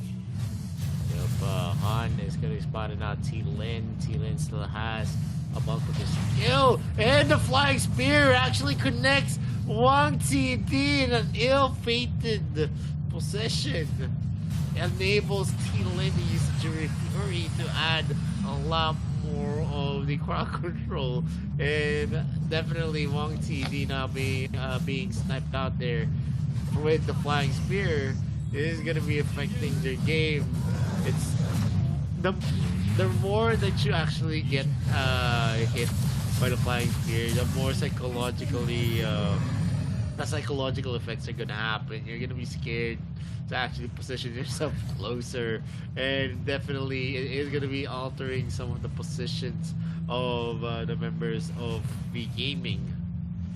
And we see a start here as Bird LB is going to try to steal that. The Wild Beast Fury is going to be used. Huang Hai is in the area. T Lin might be in danger, but it is still going to be secured by T Lin in the end, as he was able to use his punish. And the Slayer is going to be taken by V Gaming to actually equalize some of the gold that they lost. Wang TD needs to be more careful at this moment. T1 is just onto the front, and T-Lin actually gets hit by that snipe. Zerui is still going to be spotted here though, as Han is giving some vision to Wang TV. Not much that you're going to expect as the rotations coming in from Maris. They are going to aim to maybe get a kill, but the answer is no, as Zerui gets a flying spear to the face of Maris. The Empress Gaze is going to get a miss. The damage that you're expecting from Biketopia is just growing by the second. Yeah, because we said a lot of Slims gameplay onto the late game when the ultimate has present for the Slims, and the help of the Slims on the bottom side will be hard more crucial. But in terms of V-Gaming, they know that they are in not a good composition currently right now. They are still waiting for the mistakes made by Biketopia. They have to push bottom side here. The Spirits does not connect, but a couple more snaps just left trying to push away the members of Biketopia, but now getting Biketopia a little bit mad. Still has the shields been upgraded here, but has the orb trying to find a run away. Well, a couple more damage just left, but still managed to run into the mid lane. Secures the second kill for Vika with the kills onto Bird LB on top side, but a little bit late for Huang Hai here, trying to chase away, but being forced to just blinks onto the minion, trying to force a defense on the top side. Doesn't want to give the turret for Biketopia, but the members of VGM, they know they doesn't have a lot more damage in terms they have to wait for the dead Elsu, and still they lost Huang TD in a couple of process, but still they could not defend this. But living for the Mr. Dragon will be taken down with the force onto the bottom side. No minion just left. Still has the ultimate for Han though. VGM just not going in for a couple more attacks, trying to find a shield just yet. One more, but still being taken down by Zerui onto the Missile Dragon. But now the counter attack just here. We have the Agnes Grip as well present for the members of VGM. The secures kill number 2, force down the bottom side and push away with them. They did not take the missile, but take the kill and as well as objective from bottom. They takes the Dark Slayer as well, and V Gaming will force away their goal to be widen the gap. Biketopia need to find their sweet spot here. If not, it's going to be really hard for them in terms of they are waiting for V Gaming is waiting for the 30-minute marks.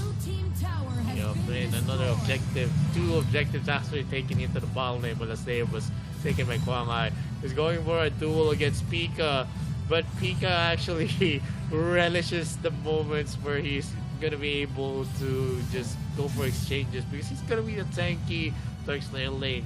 He doesn't have a lot of crowd controls, he only has the slow, and the more you actually fight him, you're actually setting yourself up to a lot of pain. He's not gonna be suffering, and for sure he's not gonna be easily taken in a 1v1 situation. Not like on the side of VGM, they don't have a lot of damage that you can expect, and Han is going to be harassed here. Maris actually goes hot there with the Thunderbird. It's gonna be regenerated by T1, but still they are trying to put in some damage. They're trying to actually proc T1 Sealing Light most of the time, because there might be a moment where they need it and it's not gonna be possible to use it, and we're gonna see Bird LB actually taken out. There's a 5-man rotation for Biketopia, and Wang TD actually secures the top lane turret. They're going in hot there.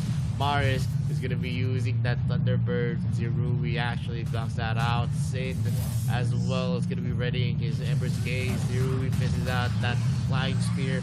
Pika goes in hot, not being able to proc out his power glove there. A stun again onto their side, and it's actually a growing problem here. While TV's not going to be securing the mid lane turret, and most of what BMA is doing is they're actually taking the objectives that they need, like the turrets. If they have that advantage here in terms of the pickoffs, they're not letting Paiketopia take advantage of what they have because they excel in macro clashes, and macro clashes are definitely not possible if V Gaming is just going to be clearing them the waves and actually harassing them by going for split pushes. Yeah, this is going to be really hard for the side of Paiketopia when they want to force out a couple of members of V Gaming, and they are forcing into the mid lane, trying to find a kill, but a little bit too late here. Still has the aggro grip, but Amber Gaze takes the kill onto Quang Hai. Still, they managed to trade it out, but still Paiketopia has more manpower here.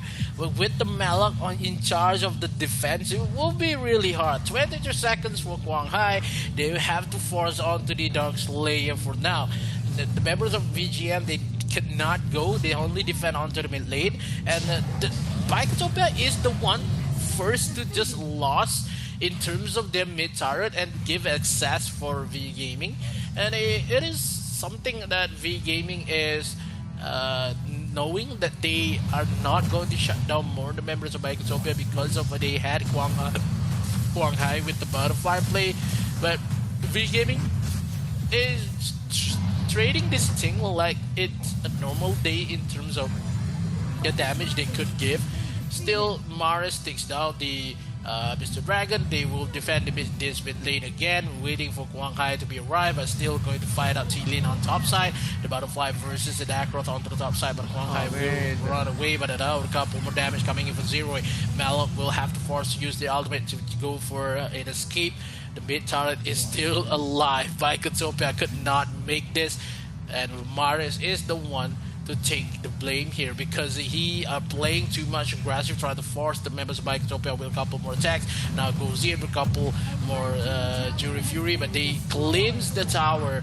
They lost onto Burel B in terms of that mid matchup. They lost into turret as well. Paiketopia will go for a march in the third tier turret onto the top, onto the mid side here, but none of the members of E-Gaming could play. Quang Hai position himself onto the back side. He's not going in just yet. Still waiting for the couple more chances. Goes in with a couple more damage, but a little bit too late there for the members of EGM. They lost tier 2 tower. They lost 3 towers in that process, and it could be nasty for V Gaming because they could not dive in. They could not defend this. Not 3 towers, but 4 towers in that process. 3 in the mid lane, 1 on the tier 2 tower on bottom side. And V Gaming is in the brink of losing. One member trying to find a way. Quang Hai fighting down, but V Gaming has not enough damage, but been killed by Pika. 1v1 Quang Hai itself with the Belloc in place, but still the ultimate does not giving a lot more pressure for Paiketopia, and Paiketopia is laughing trying to win this game. Yeah, I mean, right now we can actually see that Paiketopia is going to be excelling onto the team fights, and as the game progresses, you're not seeing V Gaming being able to actually win this. The damage that they've been dealing is, I don't know, it's just too little. Tulin, even if he has that looks wherein he actually is able to proc all of his skills, his passives as well, it's just not enough. He doesn't have the damage, and the butterfly pick actually isn't working out well for them as well. Pika and the others are open. They're starting in the clashes. Han and the others are going to be backing off though. They know that they don't have anything to actually fight it out against Paiketopia. As long as T1 and Pika is alive, they're not going to have the capability to go near the back line. And with Sin being able to have the capability to just throw out a shadow bombs in safety is definitely a big threat to V Gaming. He's not going to be adjusting himself because he's just going to be staying near to T1, as well as Zerui, who's definitely like a turret whenever he's with T1. He has additional attack speed. He has the capability to regenerate some of the damage being dealt here by the other members of V Gaming, like Maris and Wang TV. This is I don't see any kind of possibility anymore. Even if Wang TD connects the snipe onto Sin, onto Zerui, the damage he's going to deal is just going to be regenerated, and T-Lane is going to be starting here in the bot lane while there's a defense here in the mid lane. The Dark Lord Slayer is not going to be bursted easily. Quang Hai does his best. T-Lane goes hot. The assassinate is going to be used by Quang Hai. And Maris can almost kill T-Lin, but he didn't. He was not. He doesn't have his ultimate. Han is already dead. Got slowed down by the Power Glove. Got slowed down by the Hydra, and it is now dangerous as Zerui gets killed by Wang TD. T-Lin gets his kill as well. It's a 3 versus 1. Are they gonna be able to actually take this one more? And it is into the hands of Utopia with the earliest death timers at 20. Will Maris be able to get the defense? Sin goes in hard, has the orb ready for himself. T1 is in the area, and it's already a Nexus block with Pika finishing game number 2. It's a 1-for-1. Oh yeah, 1-for-1. Utopia makes the live dream come true when they takes the investment in terms of game number 2 and make the game livable. But yeah, V Gaming with the Butterfly as well as the Malo matchup is not going to work for them, and they apparently they had a couple more investment in terms of game number 3 will be proceed. But yeah, Utopia takes the lead in terms of momentum currently right now. They trade 1-for-1 game, and Utopia had a lot more incoming. But now the question is, if V Gaming brings out the Zuka, they doesn't have the Necrothers yet to play in game number 3. A lot more, yeah, it is a lot more. Yeah, I mean, at this point, it is a win that definitely is a well-deserved move by Utopia. The draft that they had really countered well what V Gaming had. And yes, they were actually getting those micro wins in some of the clashes. It didn't matter. Even if they got the push, T-Lin is always going to have the better capability to do the split position as well. It was actually a death fest for V Gaming because they can't actually compete, especially in team fights here. You can actually see that most of the time, when there are team fights that's gonna happen, what T1 is gonna do is just use the healing Lappy in the front, use the Nature's Rally, you have some stuns coming from the Forest Sentry, and Pika will always go to the front, and they would have the advantage there. And one of the reasons there is that Pika is gonna be generating some of his health, and he's definitely someone that's been a thorn to the side of the squishy heroes in the back line. He was always having the looks to actually be able to go to the back and not let a sniping position be done by Wang TD. Maris as well was trying his best, but because of the magic resist items as well, they didn't have it. Quang Hai and the Butterfly, the pick was just not not really good enough, man. Not good enough. Not good enough in terms of even if he tries to assassinate anyone. It's so hard because he's just gonna be stunned most of the time. Even if there is gonna be a cleanse, there is still going to be the Forest Sentry. You still have the Nature's Rally as well. There's a healing light, and he wasn't able to actually have the he wasn't able to reset his ultimate in most of the scenarios because the ones he assassinate actually got their health back because of the Paina. Yeah, because that Paina is one of the best pick versus and also we saw at that last team fight when Tiglin is one health away to die. When Tiglin did to go back and the Paina is there, give it a lot more health, and that what makes the push possible for the side of Utopia when they had the Paina. And in terms of what happened in that core matchup, I saw how V Gaming will not cannot cope with the speed that Nacroth has, as well as the damage that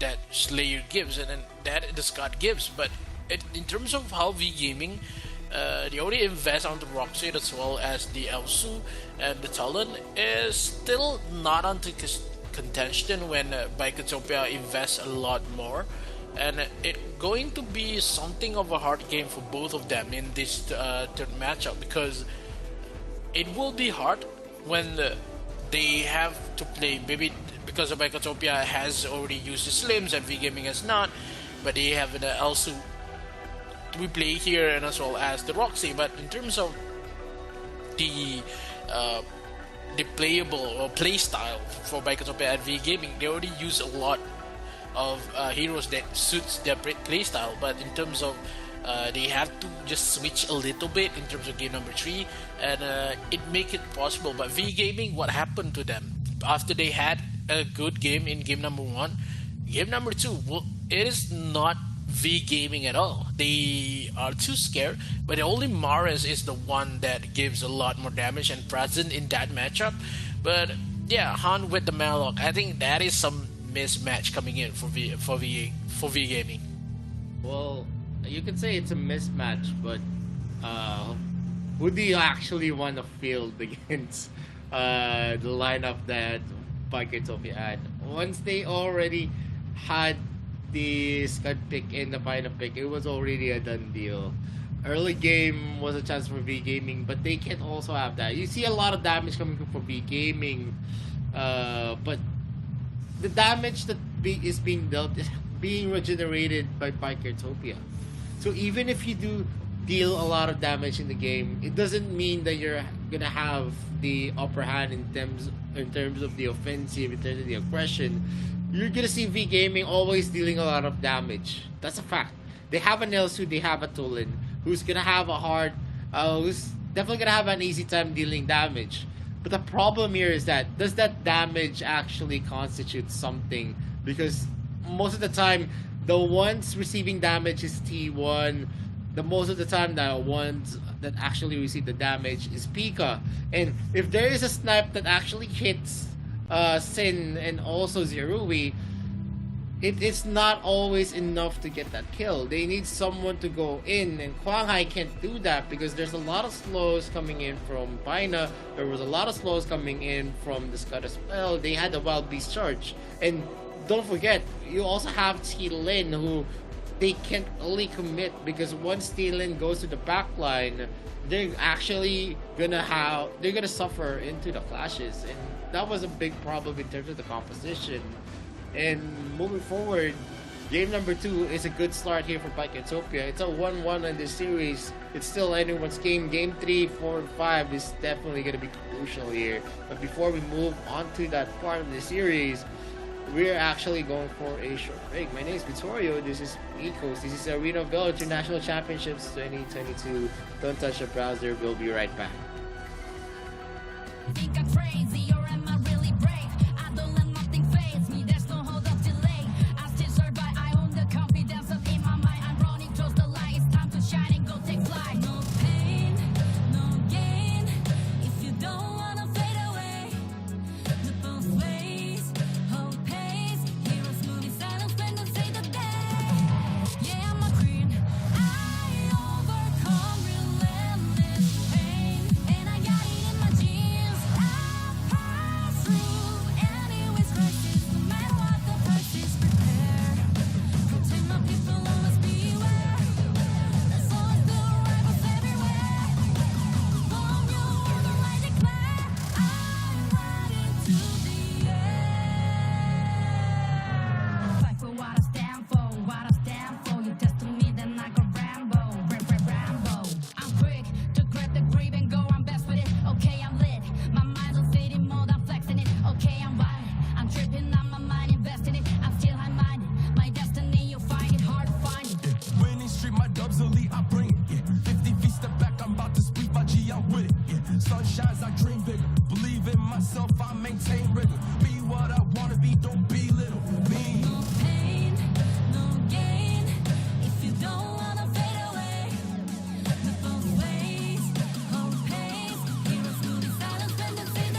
my crown. Back in the background, I'm a background. What goes gon' come back round. I'm self-made, built everything from the ground up. I say it proud.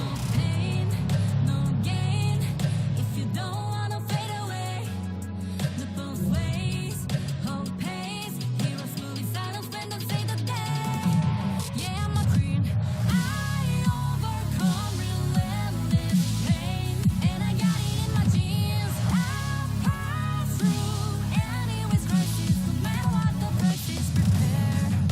Protect my people, always beware. There's always the rivals everywhere. From your word, I declare, I'm riding to the air.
Welcome back to the Reno Valor International Championships 2022. My name is Vittorio. This is Mikos, and we're all ready. In game number 3 of this Best of 7 series, we have a 1-1 score between V Gaming and Bikertopia. So it's still anyone's series. No one still has the lead. Whoever gets game number 3 definitely will have the better momentum going into his second part of the series. We already have the global ban and picks. There was not much of picks expended on the side of V Gaming. Only a Tulin, Elsu, and a Roxy. Followed by Kertopia. I could argue that one of the best combinations right now is a Paina with the Hafeni or a Paina with the Slims. But did that not be available for Bikertopia, this could actually affect their series as it progresses. They have a Paina, Slims, Iggy, Nakrot, and also the Scud being picked out in game number 2. That's 5 big picks yet again. They're expending everything to actually have the advantage going into this best of 7 series. Yeah, because the investment made by Katropia is much of a big investment. So they have to win in that matchup number 2, because if they lost it, that game number 3 will be hard for Bikertopia itself. Then V Gaming, I'm pretty sure they obviously know that it will be a hard game when they bought Malok as well as the Butterfly to be played here. They invest 3, but the other 2 is not on to par with the damage and as well as the movement speed that Bikertopia could give in that matchup. But now in game number 3, they still has a lot more potential here, and Bikertopia has to ban out the Lorion at opening for the Nacross to be picked by Quang Hai, and still has the potential to ban out the Nacross because they still has the Zuka to be played here for the side of Bikertopia. So if they want to give the DeLorean, it's okay, but Florentino will be taken away with hovering onto the bands for V Gaming and lock it out. Florentino will be taken out, and now the Necroth has been banned. Zuka really needs to be taken away here for V Gaming in first pick, but still has the DeLorean if they want to. And Maris played it really well with the DeLorean pick, but still has the Iggy. They doesn't have the Crixie anymore for game number 3, and it is possible for Bikotopia to punish it down. But V Gaming brings one big investment here with the Varus pick, and I kind of like it with the Varus first pick if they want to.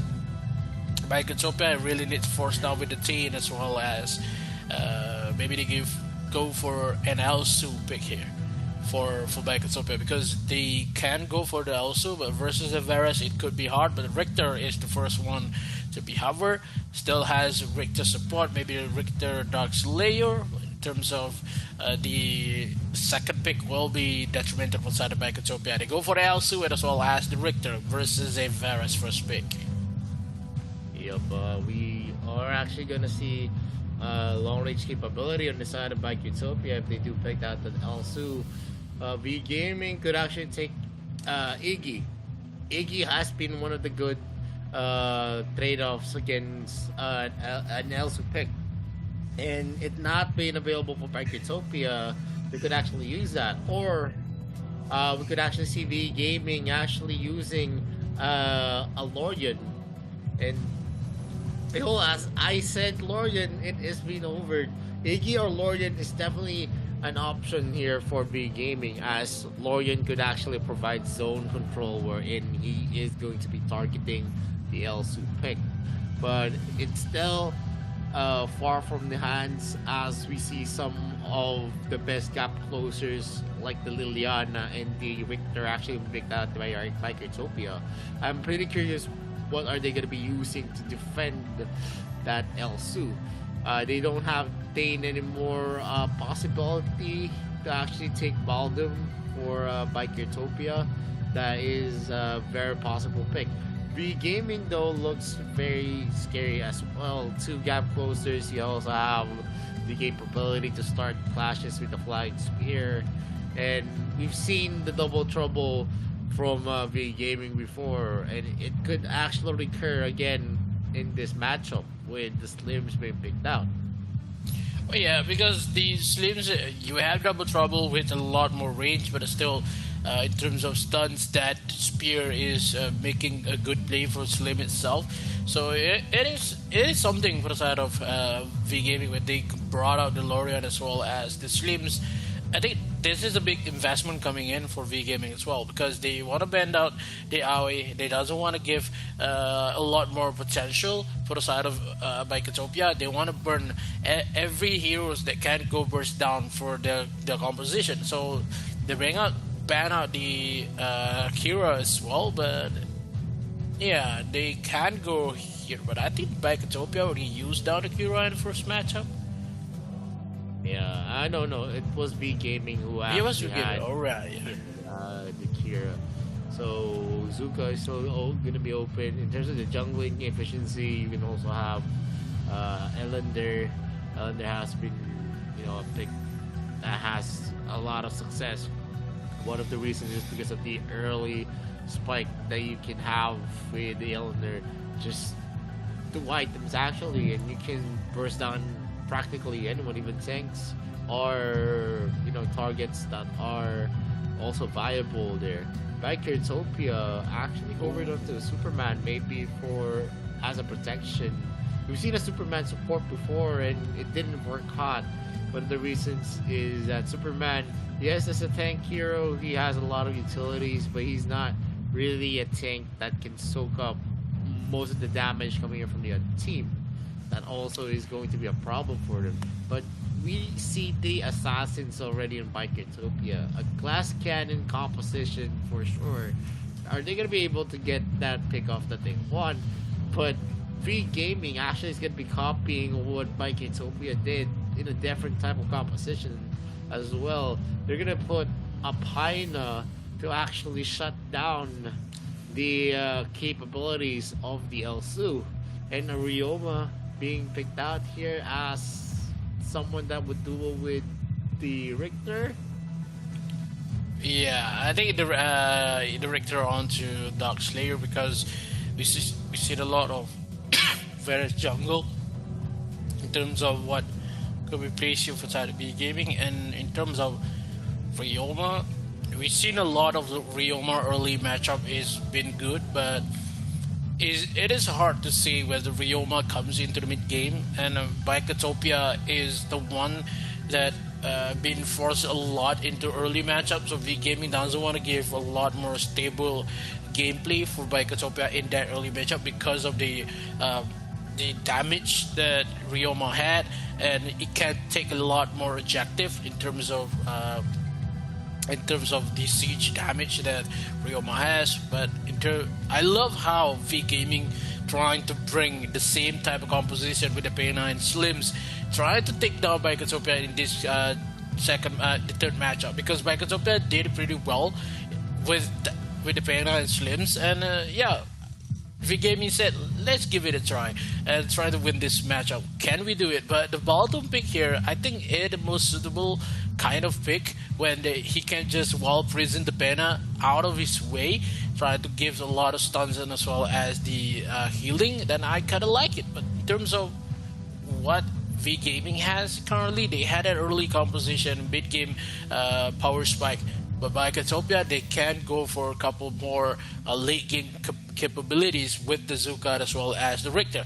For V Gaming, still manage to a couple more. This is like a lot investment has been made for both teams here in this third game. Maybe they want to fight out the momentum. Whoever lost this will have a lot more trouble in game number 4, and it could be fascinating to see who's ever going to win this matchup in game number 3. With the bottom being picked out, there's a lot of possibility that they could counter out what V Gaming is backing, but we've seen the effectivity of the Paina before. The only difference is that they don't have someone to sustain in the front, so this is a different composition. You see a lot of damage, but not much on the defensive side on V Gaming. The only thing that they're actually going to we're actually going to see is Han, and I don't know if he's going to be enough. Ryoma can build tank items like the Frost Cape and such, but he's not going to be effective if he just goes for full defensive items. He needs to have some damage as well. Sin is going to poke out Mars here, and they're very, very aggressive about it, and they are going in for a trade here as T1 actually suffers the brunt of damage coming in from Maris's orb, and Zerui is just going for a normal start. Wang TD throws out Flying Spear. It's not gonna get a hit on anyone. Flying Spear is actually a projectile that you can dodge as long as you can actually see the trajectory, and Wang TD is going to be able to secure. No, it's actually dropped to T1's hands on that Seagull. The Force Entry is going to be used as well. T1 is suffering heavily. The Flying Spear is not going to get a hit yet again. Han is going to be using the Healing Light, but right now the Healing Light's effectivity doesn't really offset the damage that the Elsa can do in the early game. There is going to be some trades here, as we're seeing that Bikatopia is going for a rotation that's more geared to the Dark Slayer lane.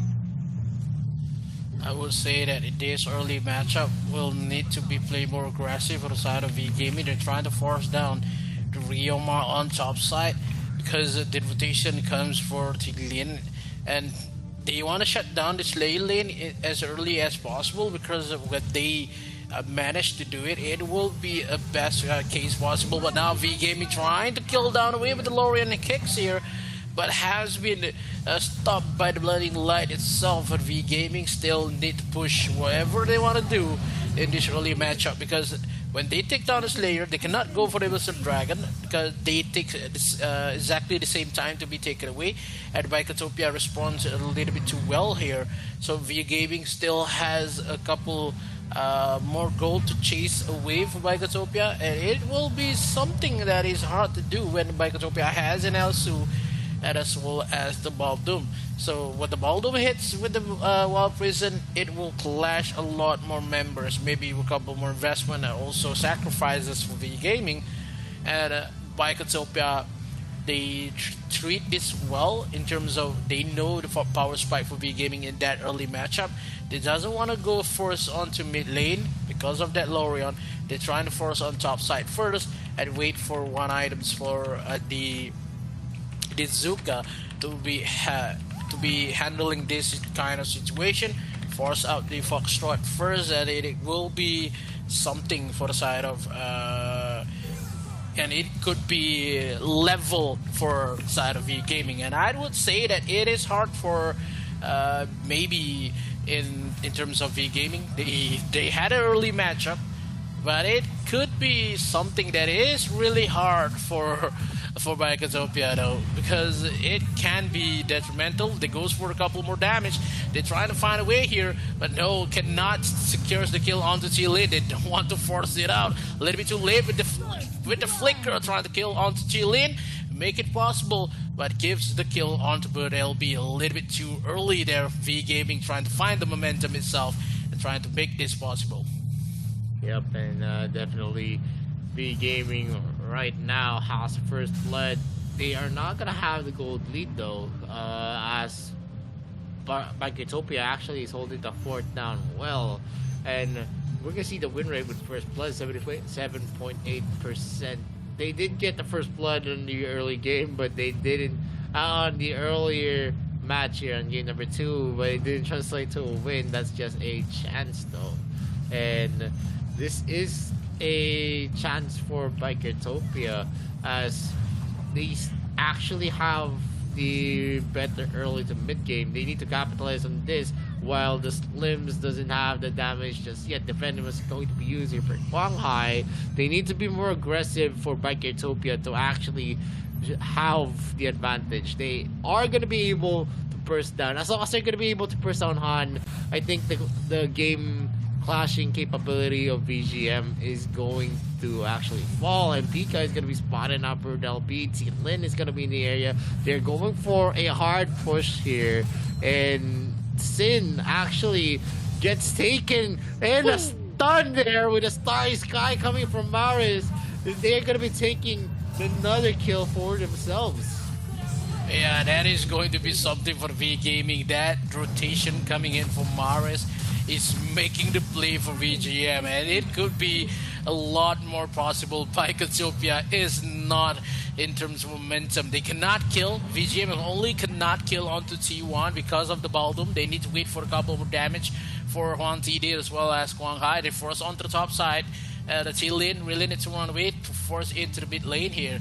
A couple more minutes into the second objective to be taken down, but that kill, the second kill comes in. Oh no, the dash from T-Lin ultimate has been pushed as well. The orb has been used by Zen, trying to give a lot more damage, but no, it has been skipped with the vulnerability onto the top side. Couple more damage has been put, and now Bird LB secures down to Pika with more damage onto the wall. Prison bottom side, hit one TD, really to run away. 3 members of Bikatopia trying to force. Maris has arrived. Maris still has the damage, but doesn't have the ultimate to just push it away. One TD really needs to be defended for the members. Maris being spot up into that brush as well, but wait for the ultimate coming in for Maris, and Maris need to go for the mid lane push here. Still have Guanghai onto the side here, doesn't have the ultimate for T-Lin. T-Lin needs to run away, but still have the Bloody Kiss as well as the Venom is not being used, but Maris secures kill onto T-Lin. The members of Bikatopia is not happy with this matchup because a little bit too fierce for VGM itself, because VGM secures the 4th kill for themselves and has a 3,000 lead on goals, and the members of VGM trying to push on to the bottom side here. Give a couple more damage for Bird LB. Pika on the side. Wait for a couple more damage, but it is going to be something for V Gaming. They cannot take the bottom turret because of the Elsu is still on the vicinity and makes the kill for a couple more damage. But it is going to be something for VGM because by Katsopia, it is going to be really, really hard right now. Early matchup is going to be win here with a couple more damage just left. Wild Prison as well as Star Sky did not hit any members. There still goes in with a couple more spears. Does not connect. Maris a little bit too low. T-Lin on the side here. Only waiting for Zero with a couple more snipes, but it not will be connected. By Katopia really need to defend this as well as their momentum. They need to think about which one will be taken away, because they force a lot more investment on top side to just shut down Bird LB, but a little bit too late. Bird LB is online. Yep, and now Biketopia is actually trailing by an almost 2K, and definitely with V Gaming having this kind of performance, they're gonna have a much more better late game. You have a lot of capabilities here. You're gonna be able to regenerate some of the damage as long as they don't take out Han or Wang TD. They're gonna be the vital members of V Gaming in their team fight capabilities. But there's a 4-man rotation here. T-Lin actually shows himself, but there might be some dangers as Maris and also Kwang Hai are actually going into their flanks, but the Venom did not reach Bird LB. Spots out Pika here onto the top lane, while T-Lin is already going back to the lanes. He's going to be able to take that. Skyfall is going to be used. Not much damage is going to be felt here by Bird LB. T1 actually hits that, while Prison is going to be used, and Kwang Hai is going to be the thick of it. They might be in danger. The Star Sky is going to be used. The Orb is going to be in effect. T-Lin survives another day. The Snipe is going to connect from Zerui, and more of the clashes are actually onto the side of V Gaming, as the pressure they bring is different with the gold lead that they have. They are building up to a 3K gold lead. Sin does his best to actually clear out the waves, but a lot of the body blocks from Han's skill is there. There is going to be an initiation there. Wang TD finishes off Sin, who tries his best to burst down Han. Sorry, Sky is going to be used. T1 doesn't have the cleanse, and an ultimate for Maris gets another, and 6-0 in the scoreboard. No scores yet for Bikertopia. Biketopia really trying to kill one member of VGM, but a little bit too hard because of the healing coming in for Han. Makes the play. Maris a little bit trouble. Already trying to find a way to run away, but still Pika is on not enough damage. But Han, that Pena is a little bit of a pain for Biketopia. They cannot kill down that Pena. A little too much of ground control as well as healing, and it could give a lot more potential for VGM to win this, to take a lot of lead. 6 kill with 0 in contention, 4,000 goal lead for VGM itself. 50 seconds in terms of both objective, but VGM still had the momentum. The Omni Arms has been finished by T-Lin. He will have a lot more damage in terms of only have Omni Arms as well as Spear Longinus. VGM, they need to take a lot of lead here. If not, the late game will be in the hands of Biketopia, trying to force down Maris and as well as Han into the mid lane. Then Maris is the one to take 2 bullets in terms of that Elsu. Zuri played it really well with the Elsu, trying to force the members of VGM to stay low, but none of that matters. Here VGM trying to find a way to steal down the blue buff as well. Bottom side here, he happened with the clash. Kwang Hai as well as Pika. Pika lost a couple more damage, but Bill LB is the one to be taken for the wall charge. Still has Hans on the side, give a lot more health, and this Holy Dragon will be taken away from the hands of Biketopia. But T-Lin trying to find a way to take down the Wizard Dragon. They still want to fight this, but T1 will not cope with the damage given by Han. Wang TD takes a lot more snipes for him. Yeah, the top lane though is going to be an option here, as Biketopia is trying to find a hole on V Gaming's defenses. They do get the first tier turret here to the top lane, but the Holy Dragon is going to be secured by V Gaming. A lot of the resources are difficult to protect on the side of Biketopia, as all of their first tier turrets have already fallen. And that is a wild chart being used. Han might be taken out, and it is a wombo combo coming in from Biketopia. snipes, wild charges, the stun coming in from Sin as well. It was enough to burst down Han. Han is definitely not a tank, and without Han, they don't have a chance to actually win out in terms of the clashes that's gonna happen. Still 13 seconds in the mark. Quang Hai is just in the area. Skyfall is gonna be used here. Venom is gonna be used as well. That is a Star Sky. The cleanse was far enough. That was a roll. A mistake coming in from Bikertopia.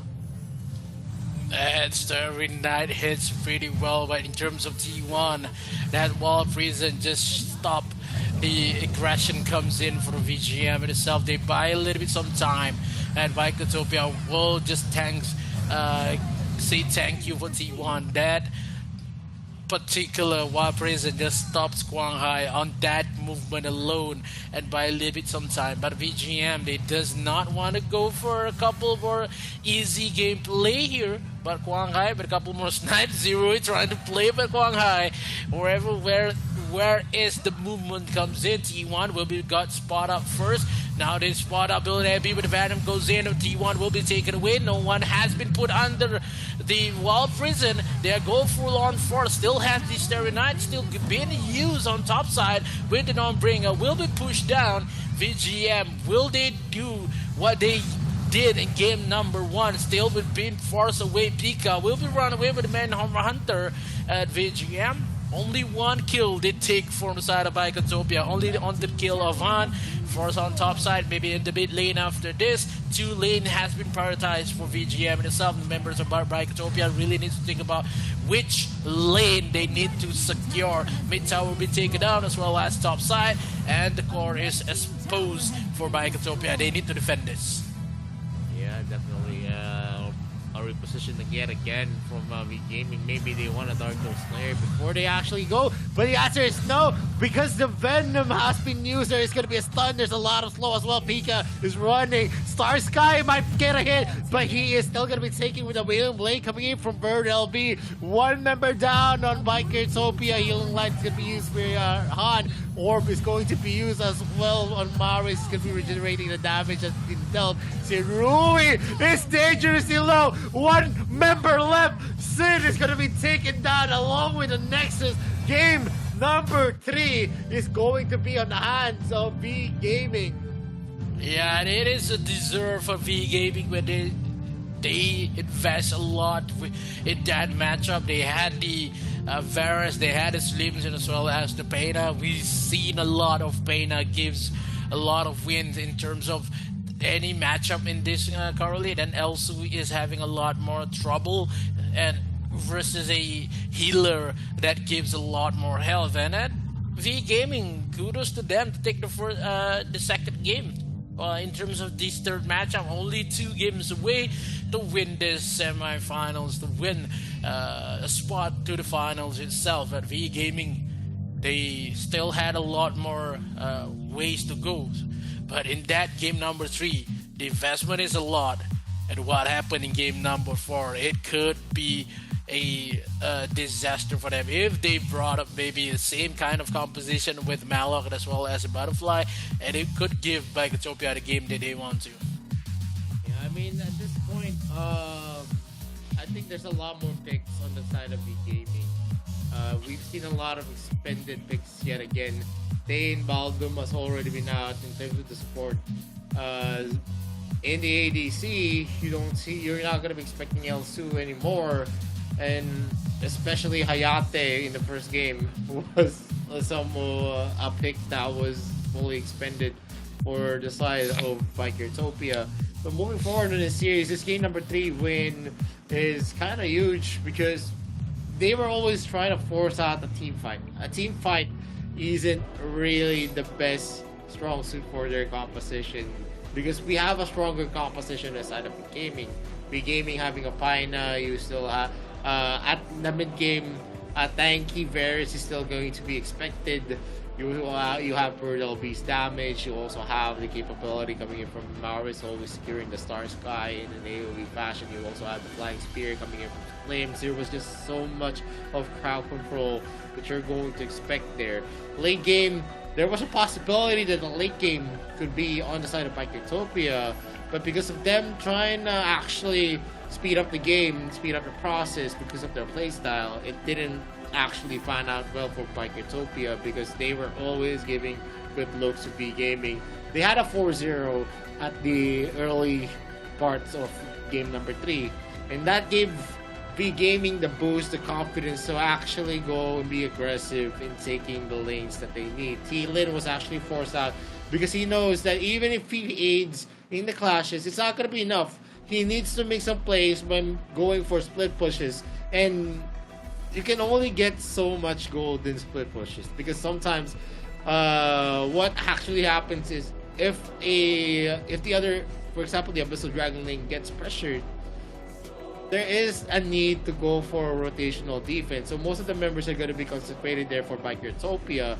So they're going to have fewer opportunities to take resources, to take more gold for themselves, and that also affects the game. Even if T-Lin grows to a part where he can burst down people, it's not going to be enough because it's going to be hard for him to actually initiate and take the kills that they need, especially with the protection afforded to Wong TD.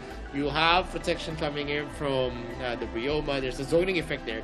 The Wailing Blade is definitely a deterrence there, and also the skills of Kwang Hai as well on the Varus. They're always going to be chain CC, and then if you put into consideration the Star Sky, the Nature's Rally of Pine as well in the Forest Sentry, it's just so hard to go for team fights with the Pine in that composition. Yeah, that composition really make well for the side of E-Gaming when they use the saving combo coming in for Utopia with the Painite as well as the Slims making the game. And yeah, you stated that last night still have a lot of win with the Slims. It made possible for both of the teams. But yeah, in terms of what happened in the matchup, I would say V Gaming has a lot of confidence to just still win 6-0 game at that in that mid matchup. But in the game number 4, V Gaming has a lot of more investment as well as Utopia, where they lose Hayate, Elsu, as well as Slims, and now they doesn't. Maybe they will force away with the whips. Maybe they go for a Laville if Laville will not be banned, and they still have the Gaffney to be played. But they had a Gaffney, but it doesn't have the Balduman as well as the Teen, and it is a problem for Utopia. They still can go for the Varus support if they want to, but it all dictates what will be banned in that matchup. So I would say V Gaming still has the momentum to win this matchup, but Utopia will not bow down that easily in this. They will balance with the draw, but still hoping for the best for the side of V Gaming. They still have the momentum though. Yeah, definitely. V Gaming taking game 3 is huge. They could actually close this out. They have a 2-1 already and a good start onto 3 of the games. I'm actually very worried to what kind of investment Utopia needs to make in game number 4 to actually win it. Because here on game number 4, there's still a lot of picks for V Gaming. You could pick out Iggy. They still have Scud. They still have Richter. We could say a lot of the picks are still available as well on Utopia, but I think I'm worried for VGM as well though, because when they won the first game and that second game, the draft is not on to par what V Gaming do, and it could be scary when game number 4 will be the same kind of outcome for V Gaming though. That is something with V Gaming. There's Nakrot and also Zuka still available to V Gaming. That's actually a big thing because as that moves, you have a lot of meta picks left for yourself. V Gaming still has a boy. Kira can still be picked up by Utopia, but the Kira actually works in a different type of composition, and not all the compositions Kira is actually going to be effective. In terms of the gold lead, you're going to see here in the stats that it's a very, very big gold lead that was built by V Gaming all throughout. Once V Gaming had the upper hand, it was spiraling onto their control all throughout. And in terms of the objectives, you can see towers being secured left and right by V Gaming because of how big of a lead that they had. And the MVP of this game is going to be a 507 from V Gaming's Maris, the mid laner, 92.3%. That Orion was a big threat. 40.9% of the damage dealt here by V Gaming was made by Maris. And it's no secret that Valorian was definitely very, very abusive here in game number 3 because of how accurate the Star Sky was, always hitting the right targets. And if we're moving on to game number 4, a performance like this from Maris is definitely going to give them solid confidence. As long as Maris is going to be playing well, they're going to have the rotations on the hands of V Gaming yet again. Bikertopia needs to counter this. Yeah, Bikertopia really needs to think about when they could shut down Maris in that mid lane, because they obviously tried to just shut Slayer lane a lot, but haven't takes a lot of objective. That is the defense that maybe the defense that the V Gaming is putting up to, because Quang Hai is always going to defend on top side and makes a lot more trouble for Bikertopia. And in terms of T lane itself, because when they focus onto the Slayer lane, they gives a lot of space for Maris, because we've seen a lot more. Maris is more powerful than Zen in terms of mid lane, and Zen is struggling right now versus Maris. And maybe Bikertopia really needs to think about, we need to help Jin, we need to win the mid lane matchup first, because in terms of this first and also the third game, Bikertopia is the first one to fall the mid tower. So that is the maybe some sort of problems that Bikertopia really need to think about. When they lose the mid tower, they'll give a lot more space for V Gaming to play around the jungle and make it harder for T lane to just take a lot of objective. When they manages to defend mid tower, they could have a lot more defense in terms of their jungle. But yeah, it could not happen anyway when they force out top side even more rather than mid lane defense. Moving to what is gonna happen here, Bikertopia actually they're very aggressive. Yes, I mean that's a place. But the problem here is that not always that you need to be aggressive. You can be aggressive in a lot of things. You can actually be passive aggressive. You just need to stand there and put pressure to the lanes. You don't need to commit in a lot of the fights. For example, Sin actually going in for the kill in the mid lane, actually leaving most of his teammates behind was, one of the focal points here, because they started losing more when Sin was out there. They didn't have a lot of magic damage, and you need a mix of magic damage and also attack damage as well if you want to burst down the members of Big Gaming on game number 3. So you always need to actually think about what is the most favorable position for you guys. The one that they actually needed was to kill Han. That was it, and then they could actually win the clashes. But once they had a overextension wherein T Lin actually went inside, and that was a decision making that undone what they had an advantage, because in the 4v5 scenario you actually want the clashes to happen where everyone is going to be able to contribute, and that didn't happen for Bikertopia because they actually rushed the clashes that happened. But here in game number 4, they have a chance to actually overturn those mistakes, to have a better and more flawless game. There's no perfect game. It's just you need to strive for that kind of perfection in terms of the decision making, the rotations, the compositions as well. And the first two bans here by Bikertopia was going to be a Nakrot and also Mina. Omen is definitely going to be bad out here by B Gaming, because Lorian has already been picked out by Bikertopia, so they don't care if it's going to be left open. Lorian is not going to be available for both of them. Yeah, I think the Lorian is out of the question right now, because they still had a more onto the Necroth or as well as the Omen ban is much more suitable for this current matchup, and it will be a lot more contested when they go for a couple more tanky composition, as what you said that they need more magic damage to just balance it out with the 80 damage they had. And Bicotopia, they had a first pick here. Maybe they want to go for the Varus here, for Varus support, maybe Varus jungle to be played. I think it will be possible, but still they just want to go for a couple of investment in terms of the talent. Joker is still here, doesn't have the Elsu just yet. They already used, both of them already used the Elsu. They still have the Laville though for the side of Bicotopia if they want to play it on.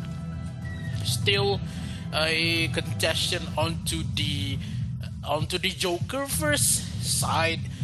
Still have the Caffeine as well as the Tane for the side of E-Gaming though. They can play a lot more time here just versus a Joker. They still have the Hayate for the side of E-Gaming. They want to go for the Zuka. Doesn't have the Necroth already for the side of Bicotopia. They batted now the Necroth for doesn't have the Iggy as well for the side of Bicotopia. It is hard now. They still have the talent though versus the Cavity and as maybe the Tane to be third pick, because Bicotopia could not steal the Tane because they already used the Tane for themselves. So V Gaming is laying punches after punches with the picks they had, trying to shut down Bicotopia as early as possible with this matchup. Yep, and right now, with the Cafe being picked out here by V Gaming, they have a chance here. Late game is definitely going to be theirs. Mid game spikes definitely on the Cafe. Cafe has been seeing a lot of success. In terms of marksmen's being used up, I think Cafe is someone that brings a lot to the table. You have mobility. As long as she's going to be well protected, she also has the Fusillot to go for clears and to actually chase down people. Joker though is going to be a good counter since in the 1v1 matchup, I think Joker has something against the Kafeni. Damage that he's dealing as well. You could say that he's a mix of an Elsu and an assassin. And the downsides of that is you do have a long range ability, and the problem here is that in the late game it actually falls off because your capability to burst down heroes are also gonna wane as the game progresses. Bicotopia is gonna be finishing up their first 3 picks with Roxy and an Errol. First time that we're gonna see Errol yet again in the playoffs. And V Gaming with the Zuka pick, they could be in the jungle. They also have Scud still available to them. Key is also going to be a viable option in the Dark Slayer lane, but they're going to be picking up the Scud here as their third pick. With 18 seconds in the mark, I think this is already a lock-in. And in terms of the first 3 picks, V Gaming has a lot more mobility, has the capability to actually burst down people. While Bicotopia, the first 3 is a solid pick. Arrow is still a question mark on how big of an impact Arrow can bring. He has fallen off, he got nerfed, but the damage that he can bring into the table is still considerable. You have invincibility as well whenever you're using the demonic arm, his ultimate. And of course the empowered attacks are definitely there, the regeneration that it could bring. Yeah, I think it is going to be something that V Gaming going to invest in this matchup because it's much of a help.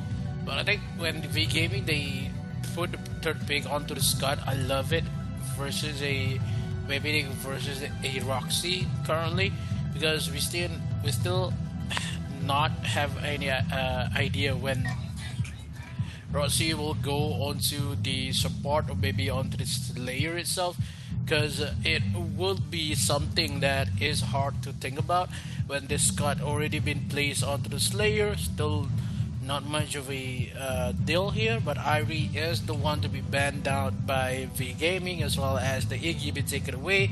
Still not enough mid laners left for V Gaming. They're still going maybe for the Kali pick, I would say, because Crixie is the one to be banned by V Gaming though. And I think they still have Crixie to be played. Given Illumia versus Crixie, they still have Direct to be played on for Bicotopia, and I would love that if they want to go for a direct pick. Still not much. Maybe they already used down the Yan. They doesn't have the Yan as well, so they give down the Aya. Maybe the Tachi could be picked here for side of Bicotopia. Maybe onto support, maybe onto mid lane. Yeah, it could be hard for side by Bicotopia because in this matchup number 4, they does not have a lot more contestants. Tulan is still open though for the side of Bicotopia. They could play down Tulan, and none of the members of V Gaming want to ban down the Tulan because if the Tulan has been picked by Bicotopia, they could defend it a lot. Maybe they want to go for the direct pick, a lot more for defensive, and the net mid, I kind of like it. We saw this long ago when V Gaming is the one to use a net onto the mid lane, maybe support, maybe mid. Still has Rui though. If they want to go for Rui, I don't think that V Gaming could play down Rui as fast as this game number 4. Maybe game number 5 could be for Rui, but a net been picked by the side of V Gaming though. And 100% win rate onto the net. Actually, in this matchup, Bicotopia was the one who has used a net, and now we're seeing Bicotopia actually put out the Kali, and Tulan over is Tulan is definitely better than the Kali. And why I say that is Kali is more one-dimensional. Late game, there is some possibility, but once he gets caught out, she's definitely an open duck. She's definitely going to be an open hero wherein she's easy to actually pick off. You don't have a lot of mobility to slow. She doesn't have crowd control spoil, and the capability to dash away without the flicker is non-existent. Bicotopia is going to be finishing it off with the Kilgrot though. I'm curious to see, is it the Kilgrot jungle or Dark Slayer? Yeah, it is going to be a Vero maybe for the side of V Gaming when they want to just invest less invested in this kind of matchup when they face down a Kilgrot. I think that Vero, they still have the net to disengage as well as the Vero, but I think Vero is not onto congestion when they still has the lumber. I think if they want to go for the Windass, they go for Tachi. That is the best possible moment for the side of V Gaming. We're still waiting for the matchup. 15 seconds left to play. Whoever going to be locked down, I think Tachi is the best way possible if they want to win and have a match point for V Gaming though. And the Tachi has been locked to giving into the support role because a net will be in the mid lane maybe. Still has the contention, and they go for a jungle Zuka. Still not switched just yet, but I think it could be something for the side of Bicotopia when they go for a normal kind of composition. We see that Arrow as well as the Kilgroth has the big momentum in terms of late game, but in the early matchup they had to find a way to just execute, trying to skip the wind wall coming in for that Annette, because Annette will try to just negate any damage as well as block any buff that Bicotopia will take to kill down V Gaming. Yeah, and these players are strategizing right now for V Gaming. Looking at the serious faces of the players, they really want to win game number 4. Whoever gets this win, is it a tie for Bicotopia or V Gaming is going in strong for game number 4? Looking at the composition though, you see a lot of potential on both sides, a lot of damage on the other. Roxy is definitely going to be a key player here. The only crowd control that they're going to be expecting, and also the Arrow. Arrow has some crowd controls on himself, but you need to have empowered attacks first. And that's going to be a key here. If they're going to have the capability to actually outlast V Gaming, V Gaming looks to have a lot of damage with the Kafeni and also the Zuka. And also, in terms of takeability, you're going to expect a lot from the Scud and the Tachi. Yeah, the Scott and the Tachi could play a really good role in terms of matchup when they has a lot more burst damage to play it really well. But I would say that I'm intrigued with the a net pick for the side of V Gaming into the mid lane, and they had Tachi as well. And when the disengage comes in for the net, they could engage back with the Tachi, level up with the damage. In terms of the drops itself, I kind of like what V Gaming is doing. They had a clear advantage, but with Arrow as well as Kilgroth, yes, it is hard to kill them. But when you are focusing not only trying to focus down the Joker as well, is going to be really well, because the Bicotopia kind of draft, they used to take a lot more objective with the Arrow as well as the Kilgroth and the Joker.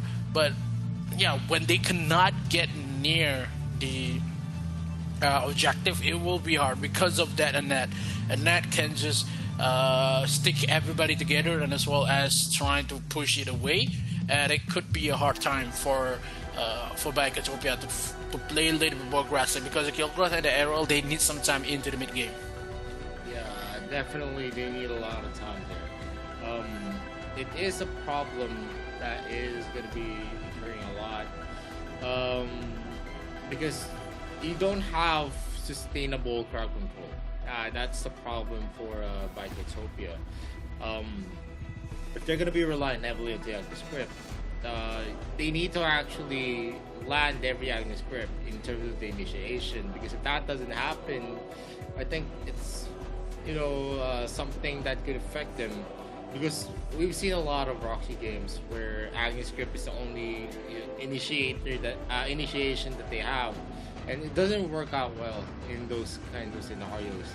And definitely in this kind of composition, they're gonna be leaning heavily onto Han, and if Han cannot actually, I mean not to Han, onto the support of Bicotopia. And if they're not gonna be able to land that, I don't know, it's gonna be a disaster waiting to happen. Because I'm expecting a lot. You're gonna be leaning heavily onto T-Lin, onto T-Lin in the jungle. You're also gonna have a lot of damage coming in from the Joker, from the Tulin, the arrows there as well. A lot of damage. But in team clashes, those damage doesn't work unless they are the ones that get the one-up or the ambush. Because if they can't ambush, they don't have the first starting fire, they're actually going to be losing out. Because people, most of the composition that we saw from the gaming is definitely going to be hard to actually put into place. So it's Azuka, it's Kafeni, Atachi as well, who is just gonna use the Cliff Breaker, mind you, to actually reposition himself and give him additional shield. So moving forward into this in this fight, they can't actually just target down the Scud as well, who's going to be the jungle. Fang Hai is definitely gonna have a boost in terms of his defensive capabilities, because actually in the jungling area he's just going to rack up a lot more gold for himself. So they're gonna have sustainability at the start of the clashes already, and that's going to be difficult for the side of Bicotopia if they're not gonna be able to land their few crowd controls on their arsenal. Yeah, because when we saw the drafts, it is giving that a lot more possibility for side of gaming to win that matchup, other than Bicotopia is what you said, lacking of crowd control. They only have the Agnos grip, and I kind of understand that when they already invested a lot in game 1 and game 2, and when it comes to this point, they doesn't have a lot. They doesn't have Ryoma, they doesn't have the Omen. Omen have been banned as well, and Florentino will be taken away. But when they brought up the Arrow as well as the Kilgroth, maybe they think that they want to save down the Volcath. They want to save maybe onto the Florentino, maybe they with a couple more attacks, but the Varus is still open for them as well. So they want to save it down, because the Arrow might work, might not. in that current matchup. But yeah, it will take a lot more work to find what works for Vicotopia. But in the meantime, we'll be taking a little bit of a rest. We will be back after a short break. Welcome to our video introducing the Dual Arcana System. Arcana System is a pre-battle strategic system independent from the enchantment system. It allows you to increase heroes' attributes throughout the battle. The system will be unlocked after the player reaches level 7, and the slots within the Arcana list will also unlock one by one as the player's level increases. You will need to use Arcana Fragments or Gold for the purchase and upgrade of Arcana. It can also be acquired through other sources such as completing achievements. Before the start of a game, player will select the Arcana system in the preparation slot to create an Arcana combination best suited for their hero. The appropriate combination of Arcana can give players a clear advantage when the battle is begun. Arcana is split into 3 categories based on its functionality. Red Arcana focuses on increasing the hero's ability to attack. Purple Arcana focuses on increasing the hero's ability to self-recover. And Blue Arcana focuses on increasing the hero's defensive abilities. Arcana of each color is further split into 8 categories based on their bonuses: attack, life, defense, function, lifesteal, attack speed, critical hit, and pierce. Each independent Arcana has 3 levels. The higher the Arcana level, the more bonus it grants the hero.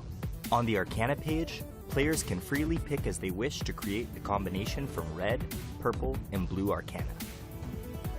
Players can create their Arcana combination on the Arcana page based on the role of their hero and their own playstyle. After choosing your Arcana, you can click the top right of the Arcana page to rename and save your combination.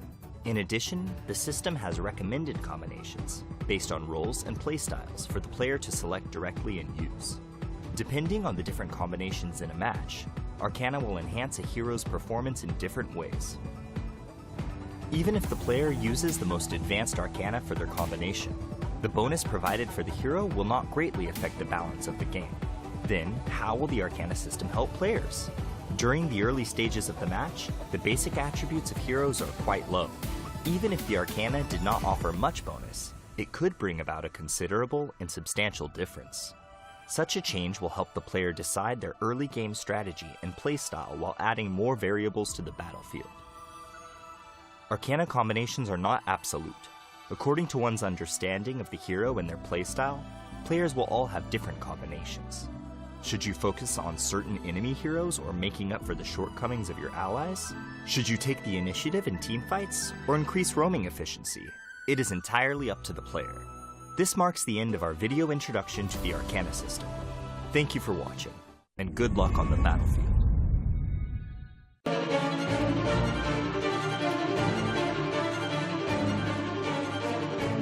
私が行った方が手っ取り早いのに本当バカ。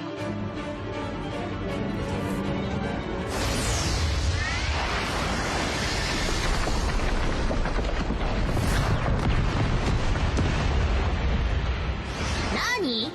私じゃ不満なわけ？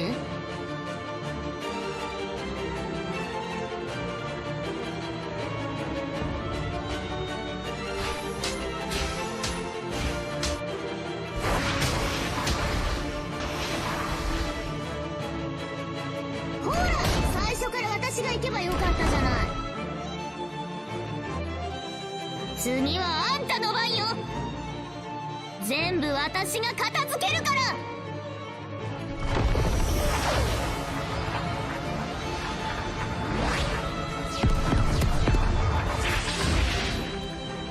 ほら、最初から私それで怖わんとか思ってるの？ Enemy has been defeated. 最初に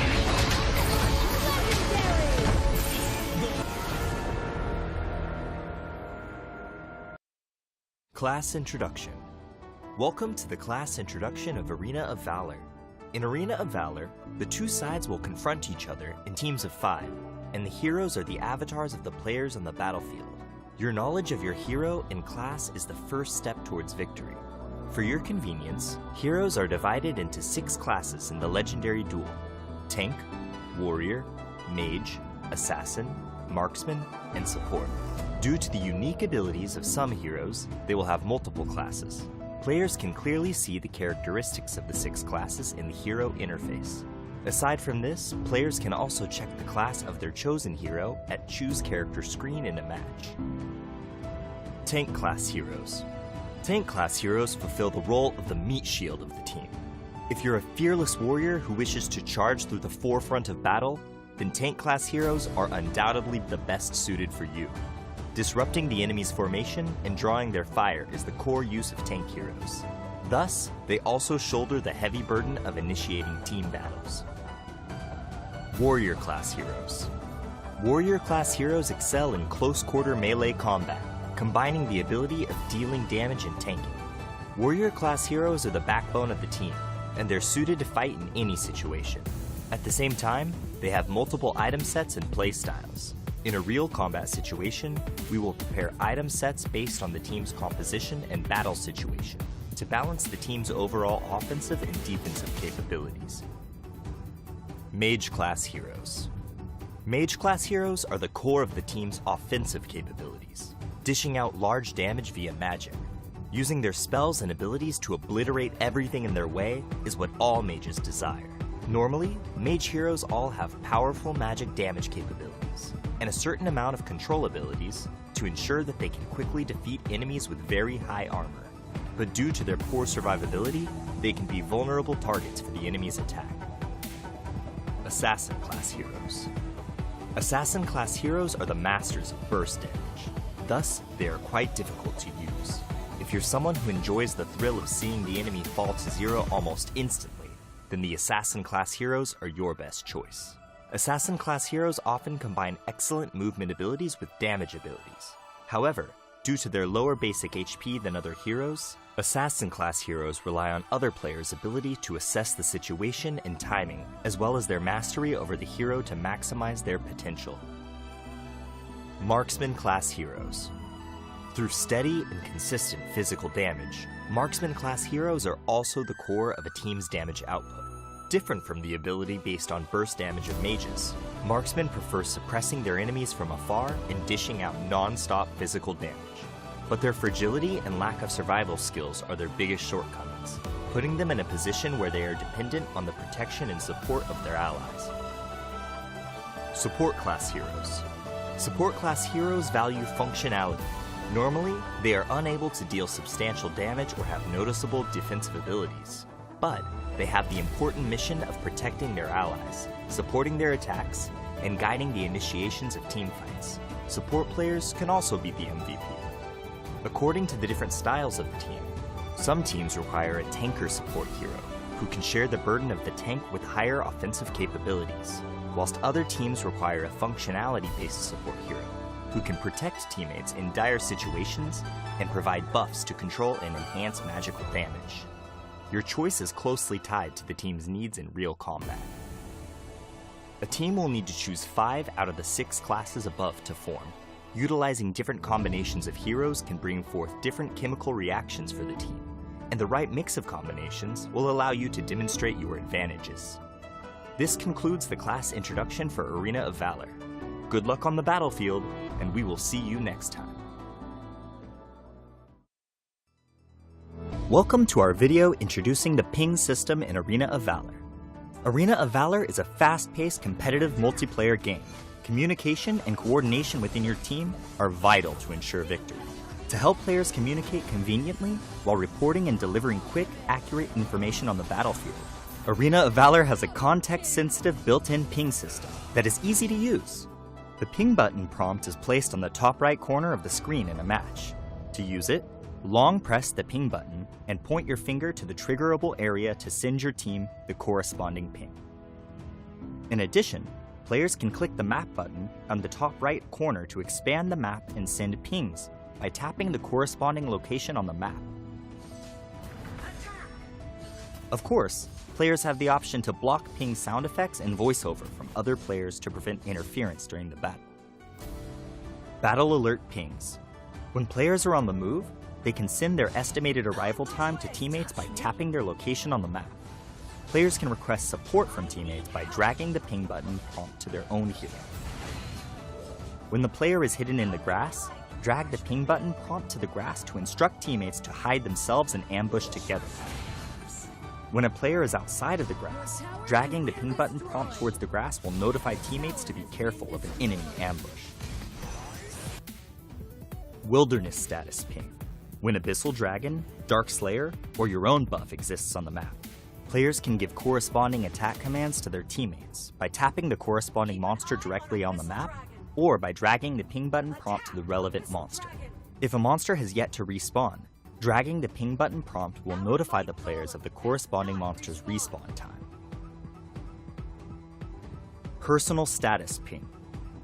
Players can notify teammates their skills are ready by dragging the ping button prompt onto their hero's skills.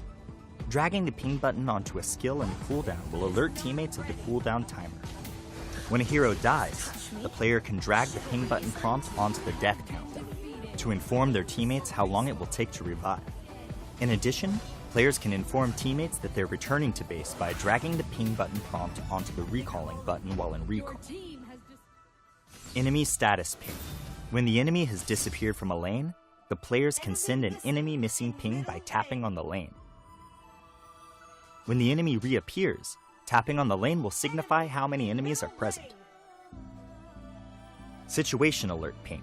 Players can prompt teammates to defend structures by tapping their defense tower on the map or by dragging the ping button to the tower. When the player is not in a mid-recall state and drags the ping button prompt to the recall button, it will remind teammates to return to base. Furthermore, players can send scores to teammates by dragging and dropping the ping button prompt onto the scoreboard. There are hundreds of different ping options in Arena of Valor. Players should use them strategically to give themselves and their team a leg up on the competition. Be aware that the ping button is only a notification. The key to victory lies in making the right informed decisions.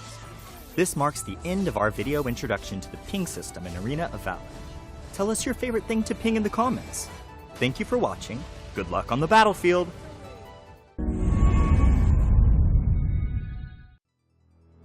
Welcome to our video introducing the team communication systems in Arena of Valor.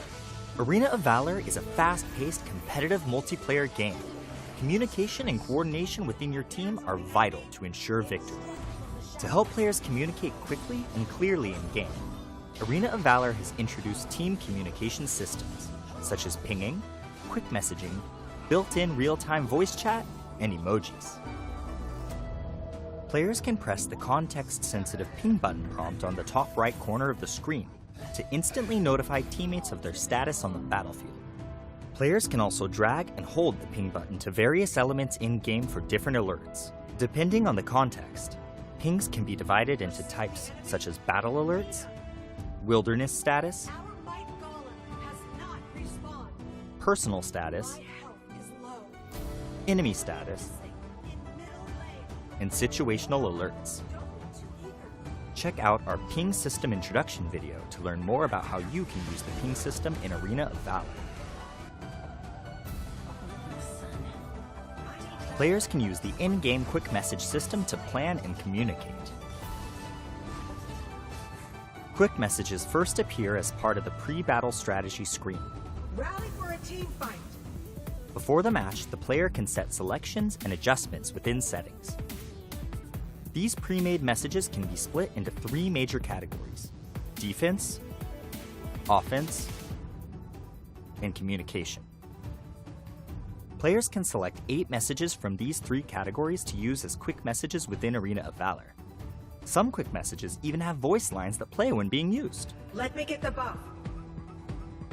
In the event you want to communicate in more details with your teammates, you can also tap the box beneath the quick message window to enter text. Keep it clean. Aside from quick messages, voice chat will always be the most accessible and concise way to communicate on the battlefield. Players can use the game's built-in real-time voice chat system to speak and converse with their teammates directly. To use voice chat, tap the microphone button on the left side of the screen. When the player is queuing with friends in a pre-made party, they can choose the voice chat to be party only. Emojis are a fun and expressive way to communicate within Arena of Valor. Before the start of the match, Players can equip emojis with their customization suite. Make an emoji selection while in a match to use the corresponding emojis. When triggering certain scenarios, heroes will automatically release their preset quick emojis. If there are teammates nearby that use an interactive emoji, and the player responds with an interactive emoji of their own, a new effect will be created for both emojis. One last thing to note, emoji displays can be seen by your enemies. Use your smileys wisely.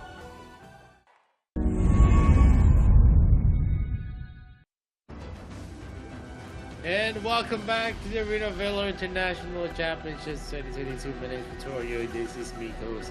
We're at game number 4, just waiting for it to start back. We want all of our players to actually be ready, and yeah, we're just waiting for Utopia's players to actually,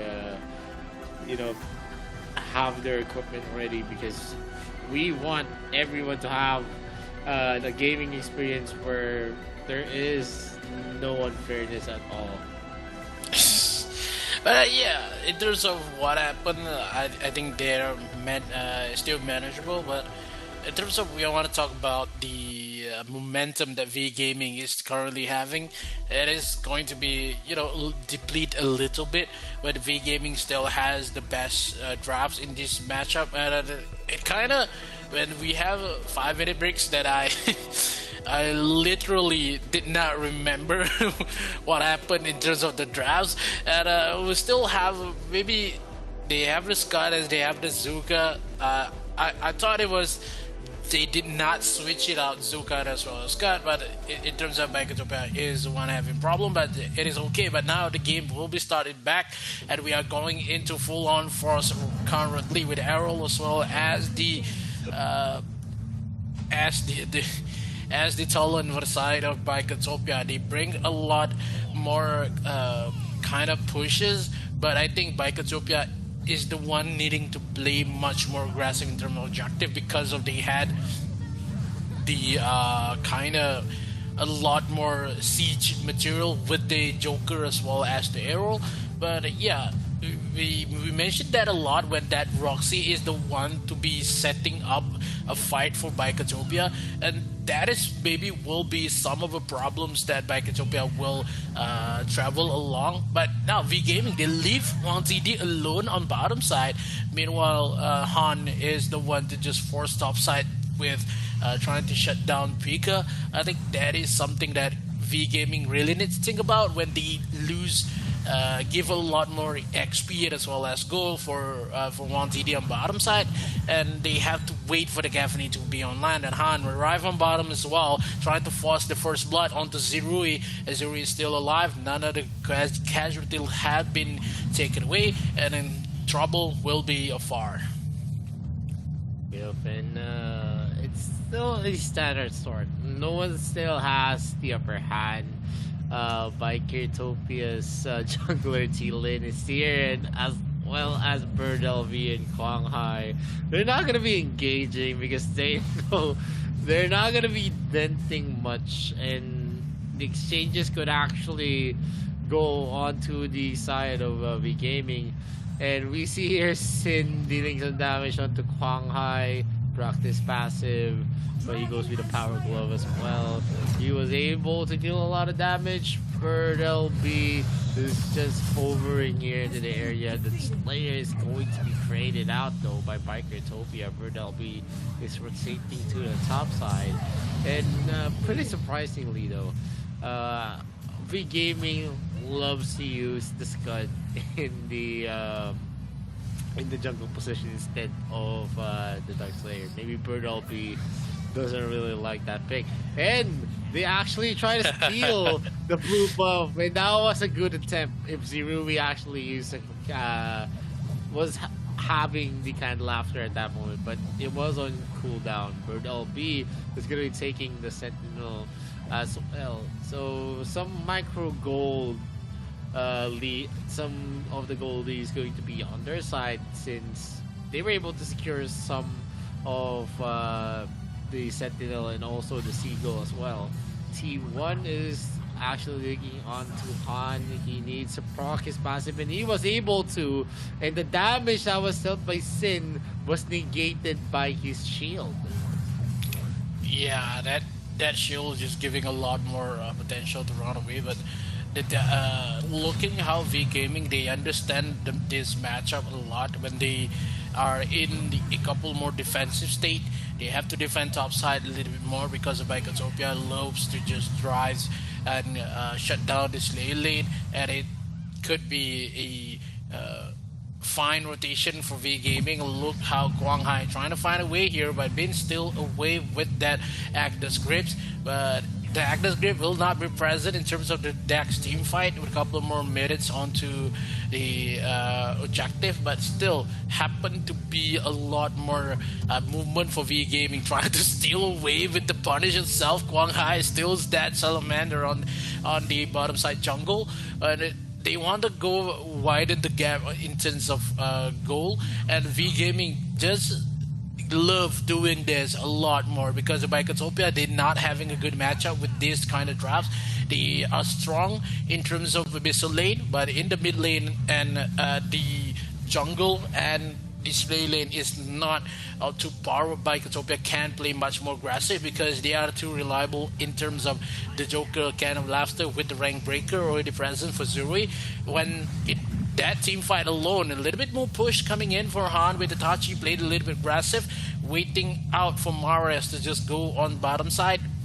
And I love how Zen playing really aggressive, trying to find a way. When the rotation comes in for both junglers go into the mid lane, they try to fight it out, but in the mid lane, Zen trying to find go for Mares. Mares rotate onto the bottom side. Frusilat been pushed on the bottom as well. Doesn't have the kind of laughter. Maybe the Agnes grip is possible for T1 here. Quang Hai arrive on bottom side. 4 members for V Gaming trying to take down the Mr. Dragon. No Fusilat just yet. I don't think that the members of Bicotopia could steal this away without a T lane on the side.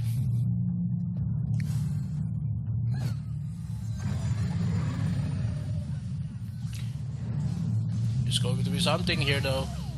A little bit of a dash comes in for to take the first blood for Zirui, and the first one to fall is Han. That is a problem there. They thought that with the low health on the side of Bicotopia was enough for them to actually secure the kill. They thought wrong. Pika is just doing some work here as he's gonna be able to get the first clear. As Bird LB is gonna be spotting him taking the small camp of Quang Hai. As much as the rotations here, Quang Hai is being forced to actually aid their bottom lane. We're seeing a clear difference. The early game spike of Zirui is definitely working out for him. And Bird LB actually runs from the fight against Pika. Kilgrot is definitely a target that's difficult to fight with, especially when his ultimate is ready. T-Lin almost gets bursted down by the power glove coming in from Quang Hai, and they are now running from Quang Hai and Bird LB. They're gonna be taking the first tier turret, even with the deficit in and also a disadvantage in the bot lane. We're seeing Bird LB actually having the capital to be in a better position here, as Quang Hai against Mansao Sin doesn't get the power glove up and wasn't able to actually damage. But here T-Lin is actually going to be reeling from the power glove. Look at how Quang Hai is. From top side, rotates to mid and goes for bottom side when waiting for the Mr. Dragon to just spawn up. That rotation giving a lot of scaredness to the side of Bicotopia because of the rotation from Quang Hai itself. He is all over the map, and members of Bicotopia, they wasted a lot more ultimates just trying to scare away VGM. And VGM knows when they had a lot more potential in terms of team fight, they can go for it. Now, Spirit Longinus has been finished by LB and as well as Quang Hai going in. They're trying to find a way for the Slayer first. They're trying to control onto the top side. Kildraws really needs to run away. Pika a little bit in trouble here. 3 members of VGM trying to find to slay this fish to be a sashimi, but he needs to run away. But the ultimate has been pushed down. He needs to run, and now gives this point for the slay and take for the side of VGM. Going for a retake here. Errol onto the backside, trying to push it away, but did not steal it. Give a lot more potential, but now the clash has been worked. Doesn't have the curse of death just yet to cut down the kill growth, but ultimate has been pushed by Han, trying to disperse with the Fusilade itself. Now only for only one kill for side of Bikotopia, but no other casualties has been taken away with that clash it made. Not much that you can expect right now, as Speed Gaming is trying to get back into the in terms of the score.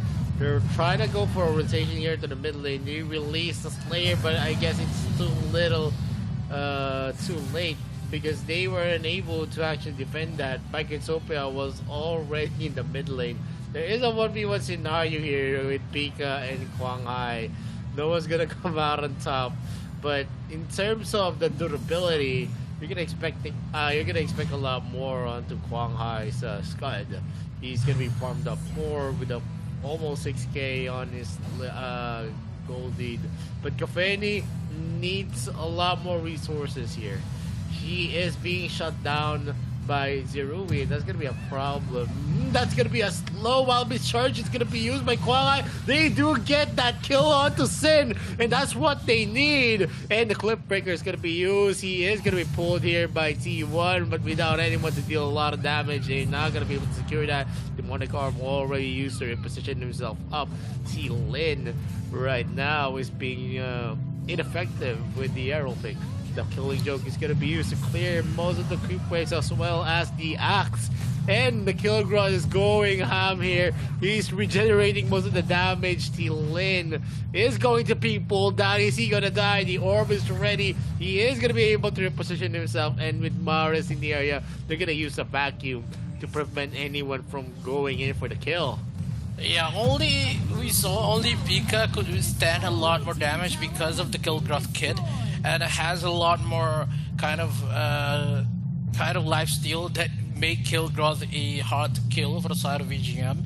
When they had a lot more potential with that teamfight, Arrow can just escape with the demonic arm, and at that point, when that and that from Mars is working for VGM, none of the members of Bikotopia could just go in front without being bind by that Maris. So it is really hard to engage full on a fight here. They only can take one from the member of VGM with the Agnes Grip, and look what happened to them. They only take two, but that moment itself is too tanky for VGM, and none of the members of Bikotopia could just kill down any members of VGM. And VGM has good drafts here. They can take a lot of lead into the mid lane itself. Only 3 members of Bikotopia is present now. Couple more dashes left for Bird LB, trying to find a way of possible attack here. But they will secure us down these Dark Slayer first.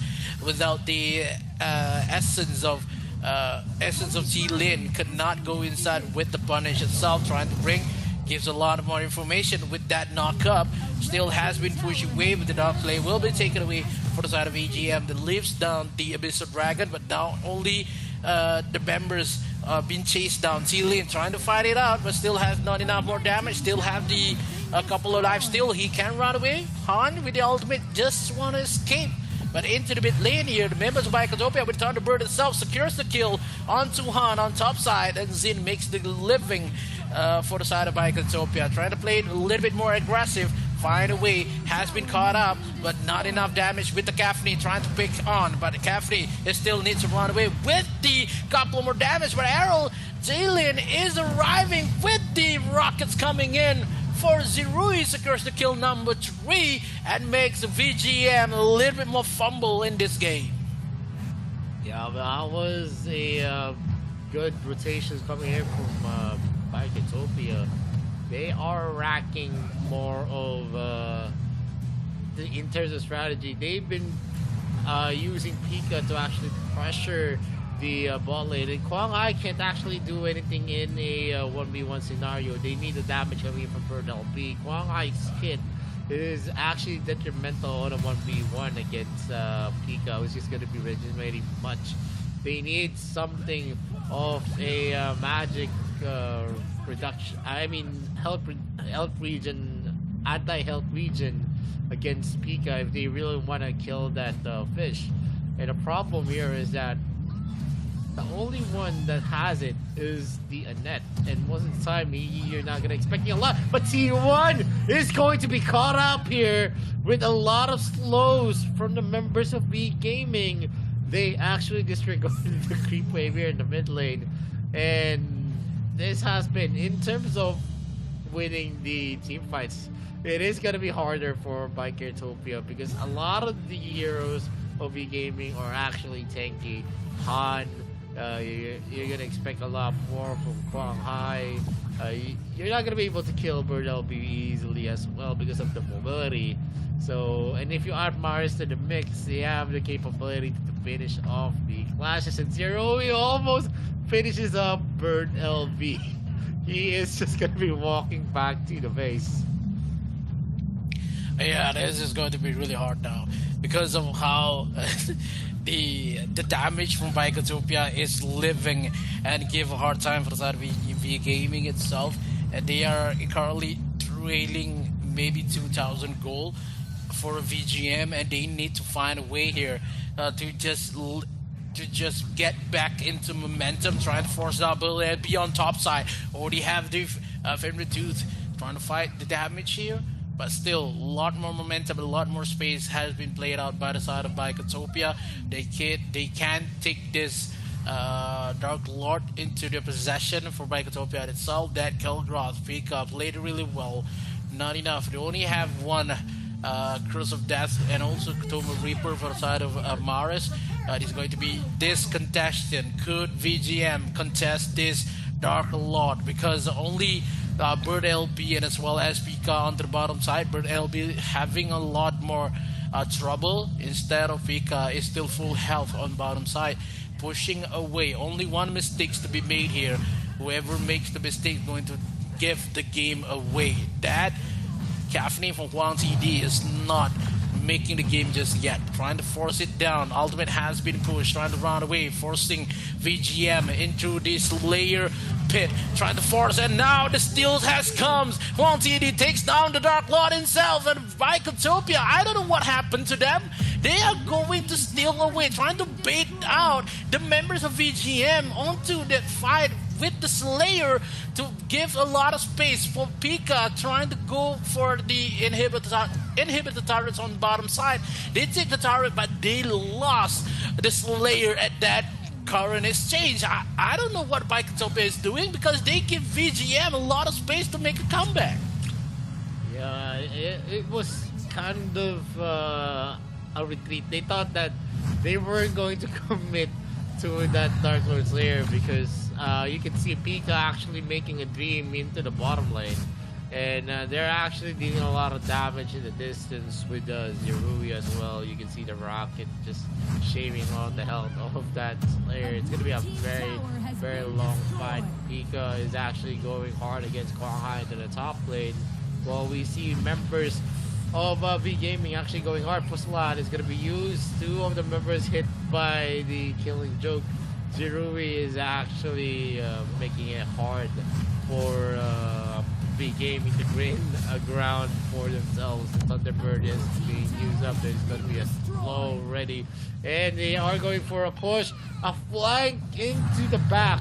If Pika could make this work, definitely this is a disaster waiting to happen. Morris is in the back. Pika as well. He is going to be bursting down. Look at the damage coming in from Wong TD. It is definitely something that's going to be felt. Puslat is going to be used. The killing joke is going to be used as well. Quang Hai is going to be taking some of the damage. The demonic arm is going to be used. He's not going hard there. They just actually use it to reposition the battle lines of V Gaming. They're now going back, maybe waiting for the next objective to happen for them. With one hole already open on their base, they need to have efficient wave clears. This is going to be really hard for the side of V Gaming because they need to force bottom side to push and as well just guard down the next Dark Lord, and it is going to be something that Biketopia has an opening here, and they cannot take down full-on fight because of 1 CD damage. It's too much to be handled. And when we saw how Bird LB onto the backside, Bird LB is the one to be taken away. They're trying to force away Pika, but a couple ultimate has been used. Han trying to chase down this Kilgore. Kilgore a little bit too fast here. Doesn't have any much of a time, but still have the net onto the side. Trying to push it away. But the ultimate has been pushed, and now the Agnes Grip trying to go in. Now T-Lin is the one is going to be fall, but still has the demonic arm to run away. And the members of VGM is still happy with that defense that they put up. Biketopia steals away a couple more possession onto the next Dark Lord, and the members of Biketopia, they cannot do the same kind of composition, maybe the tactical that they used before this, and gives a lot more chances to VGM to make a comeback. And what happened to them? They need to find a way to take a lot more objective. Try and find. Oh no, they could lose one. Okay, still have the Resurrection. Zerui needs to run away, but Zerui will be taken away now. VGM is the brink of winning. They take away the Joker itself. The Dark Slayer is still living. T-Lin, they still have the ultimate. He needs to run away right now with a couple more damage, but still has the lifeline. Trying to push away. VGM could not chase this down. He still run, but now Bird LB is on the side. Still have the resurrection, but a couple more attacks left for Bird LB. Trying to secure this kind of T-Lin. Will be taken away as well. That left still is not enough for T-Lin. He loses 2 members for Biketopia. Will with the Agnes Grip into the mid lane, trying to find a way to takes down Maris as well. Maris is a little bit too low to run away. And Huang TD is the first one to fall. Still have the resurrection though. Huang TD is the man, and Zin will be taken away as well. They can't took this Dark Slayer up right now to end this game, but still Pika on the bottom side is giving a hard time for BGM. Yep, and we're seeing Pika trying to actually sneakily take the Nexus, but it's not gonna be easy. Rockets. Yeah, that was a normal steal, but you can't actually think that, you know, without a punish, without T-Lin, they're not gonna be stealing that. Because if Kwang Hai does let that slip up, he's definitely gonna be feeling it into the rest of this series. Definitely with the Dark Lord Slayer, you're gonna have the advantage. The resurrections are not gonna be up for a lot of members of Biketopia. They lost a lot as well. Was Wang TD doesn't have his, and also on Maris, there is gonna be a 1v1 here with Pika actually going hard. It might be a dangerous situation. He's gonna be slowed, and Han is going hard. Fusilat is not gonna be enough to get that kill. The Dark Lord Slayer is now here, but the top lane is going to be destroyed by Wang TD. They're going in for a desperate defense. Are they going to be able to? Because T-Lin is going to be missing that. He does not have the luxury. It's a 3 versus 5. A lot onto the flags as well. The Cliffbreaker is going to be used. The demonic arm as well. The range is going to be used. The ultimate in the vacuum as well. Han goes to 0 here. Bird LB gets T-Lin. Wang T the exchanges gets Sin as well. And the Nexus is going to be taken as game number 4 is going to be in the hands of V Gaming. Match point for V Gaming. Already won the game number 3. Make it one more match to win this semi-final. Maybe the finals on lower bracket before the step into the final of AIC and waiting for one team to just giving a hell of a game. But now the question is, Biketopia in the brink of losing right now. V Gaming, the next contestant into the final, 1 game away to win the second spot. 1 game away, and V Gaming is going to be taking everything back here, as this has been a strong showing for them. They were able to use this composition wherein there was a lot of tanks on their side, and even if they wanted to commit, the Arrow didn't have a lot of capabilities. He was mostly countered here by Maris's Annette. The slows were actually very on point, and them actually taking Zerui out was one of the key factors here, because without Zerui, the damage is definitely not going to be there for the side of Bikertopia. A lot of the clashes, you can actually see the effectivity of what they're doing. They actually isolated two of the members, and they didn't have a lot of the damage that was going to be available. The damage coming in from Wong TD was just too sizable. And moving forward in game number 5, there's a lot of advantage onto V Gaming going forward in the series. Yeah, they already burned down the Gaffney. They still have the Hayate though to be played in terms of the match number 5, and it's going to be something that is really hard for Bikertopia to bring this matchup again. We saw a lot more potential in that matchup when they bring out Errol as well as Kilgrod, nearly make the win for them, but when they just abandon Dark Lord at that moment, when they already finished 80% of his health, and they give the Dark Lord to V Gaming. At that moment I said, oh, this is going to be the game for V Gaming, because that push is the one that Bikertopia need, and the extra help coming in for that don't bring it itself to bring it to a win to the level this matchup is. But Bikertopia said it otherwise. They need that Pika to trying to penetrate on top side and on bottom side to win that matchup versus in the net.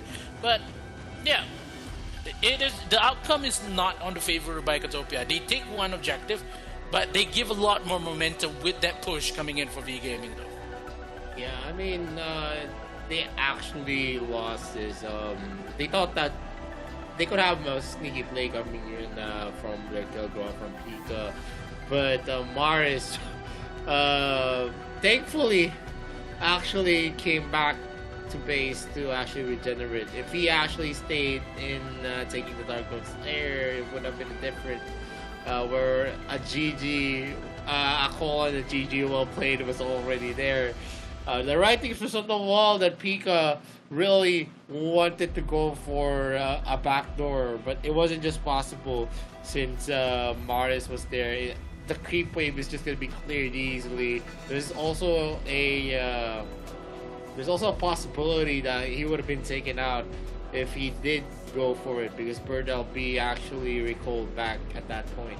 So a lot of close calls on the side of V Gaming, but you know, fortune always favors the bold. Those that risk it all always has the chance to, you know, get higher payoffs, but you have a higher chance to lose as well. Yeah, it is going to be a sad moment for Side of Bikertopia when they I don't think that they risk it on to take down the Dark Lord itself, because when someone asked why, because it's still on that Dark Slayer mistakes made by Bikertopia, because they can win that. He can take down the Dark Lord before.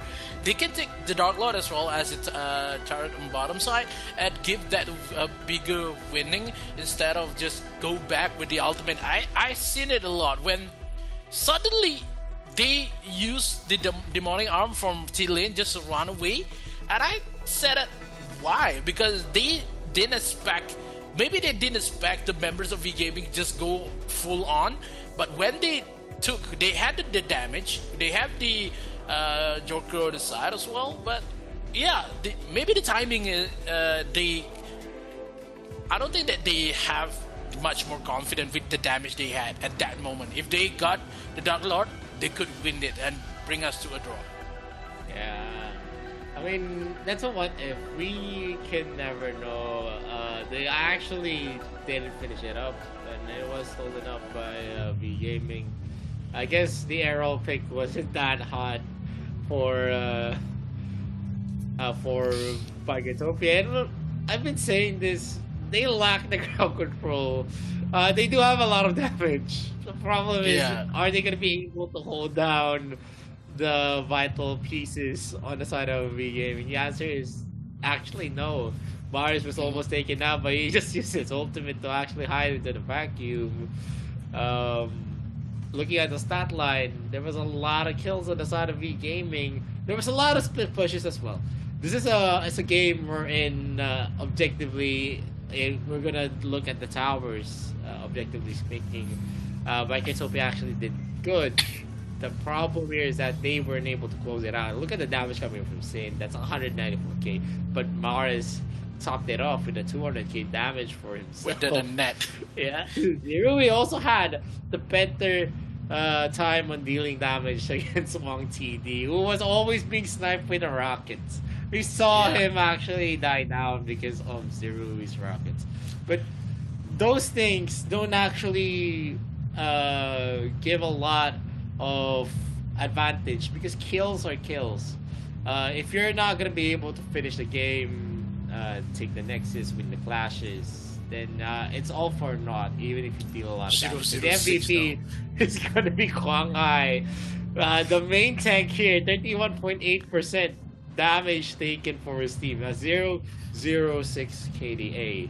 5 MVP counts already. Yeah. And he became an MVP by giving out and dishing out assists, being the main tank for V Gaming. That's actually very big. You don't really have to have a lot of kills to be effective. It's already evident here. 66, that's already a big thing because most of the time, if he wasn't there, there would have been a lot more deaths onto the side of V Gaming. But because of the tankiness, the sustainability, the willingness to not be taking up the kills as well is there for Kwang Hai. And moving forward in the series, match point already does. Well, I think Vicotopia needs to show their hand already or game 5 if they really want to reach game number 6. Because it's going to be hard. They need to win 2 consecutive wins to force out a game number 7. Yeah, it is something that if you saw with the bans coming in for that game alone, when we saw the bans for Vicotopia, they banned out Liliana, they banned out Iggy, and Nacross as well as I think they want more. They ban out. They still have the Alondo though, but Iggy and also Liliana. That is the ban onto mid lane that Vicotopia could not give, and we saw how the matchup for the bans coming in for V Gaming. They bans out Irie as well as the Crixie though. So next matchup, we will say Vicotopia will have the Crixie, and he needs to fight out with the Iggy and as well as the Liliana. So much more investment will be given to side of V Gaming in that match point alone. So when the Nacross maybe an Omen could be taken away, it could be something for the side of Vicotopia. They need that kind of picks to be played, and they need something that could just punish V Gaming at an early phase as well, win the game. But when it comes to decision making, when the technical been involved in that current matchup, I think Vicotopia really needs something to bring on, because that moment in that matchup is the one to just give the game to side of V Gaming. I'm just sorry, because that matchup that leaves on to Dark Lore is giving the game for the side of V Gaming, and V Gaming is grateful for that.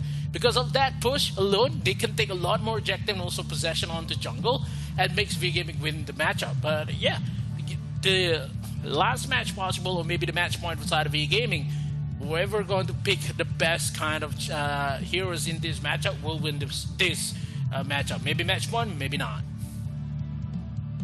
Yep, and as we start game number 5, it is already a match point for V Gaming. They still have a lot in the tank. They can actually pick out Iggy, pick out Liliana. Crixie is available for Vicotopia. In terms of the jungle, they are still going to be able to use the Nacross pick. It hasn't been procced out yet. They could actually go for an Omen, but since they are the second pick, they're not going to have that luxury. They need to ban out the Omen here. Not much of any priority picks are going to be open for Vicotopia. Most of the heavy supports have been taken on their side as well. They could probably use their Arthur pick here with a Luvu jungle, the one that has a lot of sustain for themselves. Volkov. In the side of V Gaming, they still have Ayate. So that could also play out. So if they go for a lot of sustainable picks in Biketopia, they could actually pick that out. Aya has been also banned. Omen definitely is not going to be having the light of day since it's going to be the second ban for V Gaming. V Gaming needs to go for an Omen ban, maybe a Crixie ban here, because the first pick possible for side of Biketopia is going to be side of whoever got the strong matchup, and they ban onto the Omen. Crixie is open for side of Biketopia to take, and Tain and Hayate will be open for V Gaming though. It doesn't have a lot more poke ability, but still has the Joker for Juan TD to be played, and Caffney is still open, but Elendor is the way to go for Biketopia versus maybe an instant lock onto Hayate. That is going to be something. Do you want to force down Hayate? Maybe the Joker for the side of V Gaming though, versus a Elendor. Maybe a Yena could be present as well. We see this. We happen to saw when Elendor versus Yena, when ADT versus Talon Esport. Before this, when Elendor has been stunned, one stun comes in, and also the awful combo for Yena itself trying to take the kill. So V Gaming has a lot more juices, has a lot more ammo in this current matchup. So Richter is the first one to take, maybe a support, maybe a Slayer lane, because Slayer lane, they already have a lot more matchup here. So maybe it's hard to side of Biketopia to find whoever going to fight down Richter in that matchup. Yep, and right now they're hovering onto the Richter for maybe. I feel like this is going to be a Dark Slayer lane, or they haven't shown us their hand on the first pick. It's a Brunhilde. It's a Brunhilde pick. A Brunhilde pick for game number 5. I just don't like that pick, but you know it actually will work out well. If I'm actually looking at game number 6 already, but yeah, game number 5, it could work out well. She's gonna be able to use it in trench, where no one can actually enter into her vicinity, where she's not gonna be a target. But Crixie is gonna be over there with the key as well. It's gonna be a hard fight, I'm pretty sure. But if they do get the early game advantage with that Brunhilde, it could definitely change.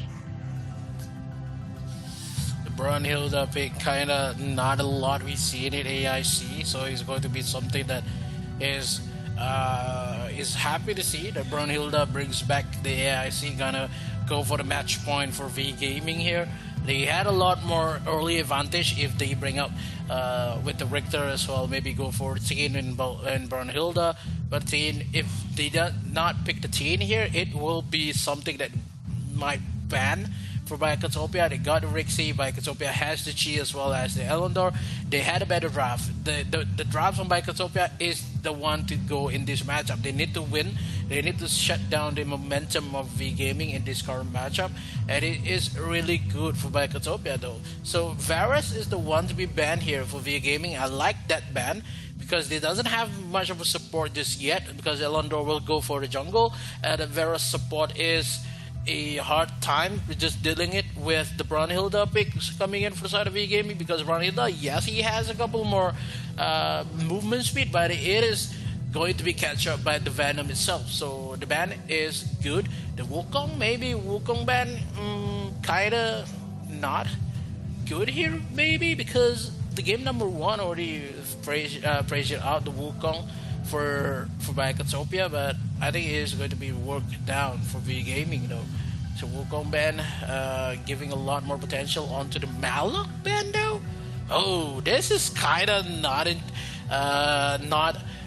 expected to be banned for the side of V Gaming, because they just want to serve down Brunhilde, man. He doesn't want anybody from the side of Biketopia to jump in front of Brunhilde while Brunhilde is using his artillery charge, man. Yeah, they're actually putting out a lot of factors that could have a gap close, and definitely Malak is someone that you could see that you counter this pick with the Dirac as well. The shock is definitely an AoE wherein you're gonna have some slow, you're gonna have some knockups as well. And I'm really curious to see, are they gonna add more protection for that Brunhilde onto the lineup of V-Gaming, or they're gonna put an assassin that could actually zero in onto Ellender? And Wonder Woman is actually being hovered here by V-Gaming. A lot of crowd controls is gonna be seen here onto V-Gaming if they do lock this Wonder Woman. They have the basic submission, the last of truth as well. You have the abilities of Dirac to push people away. That's actually going to converge. You also have the Mark of the Hunter, some knockups as well from the Richter. So this is a very scary composition for V-Gaming. They're actually investing a lot here, even with the Ellender.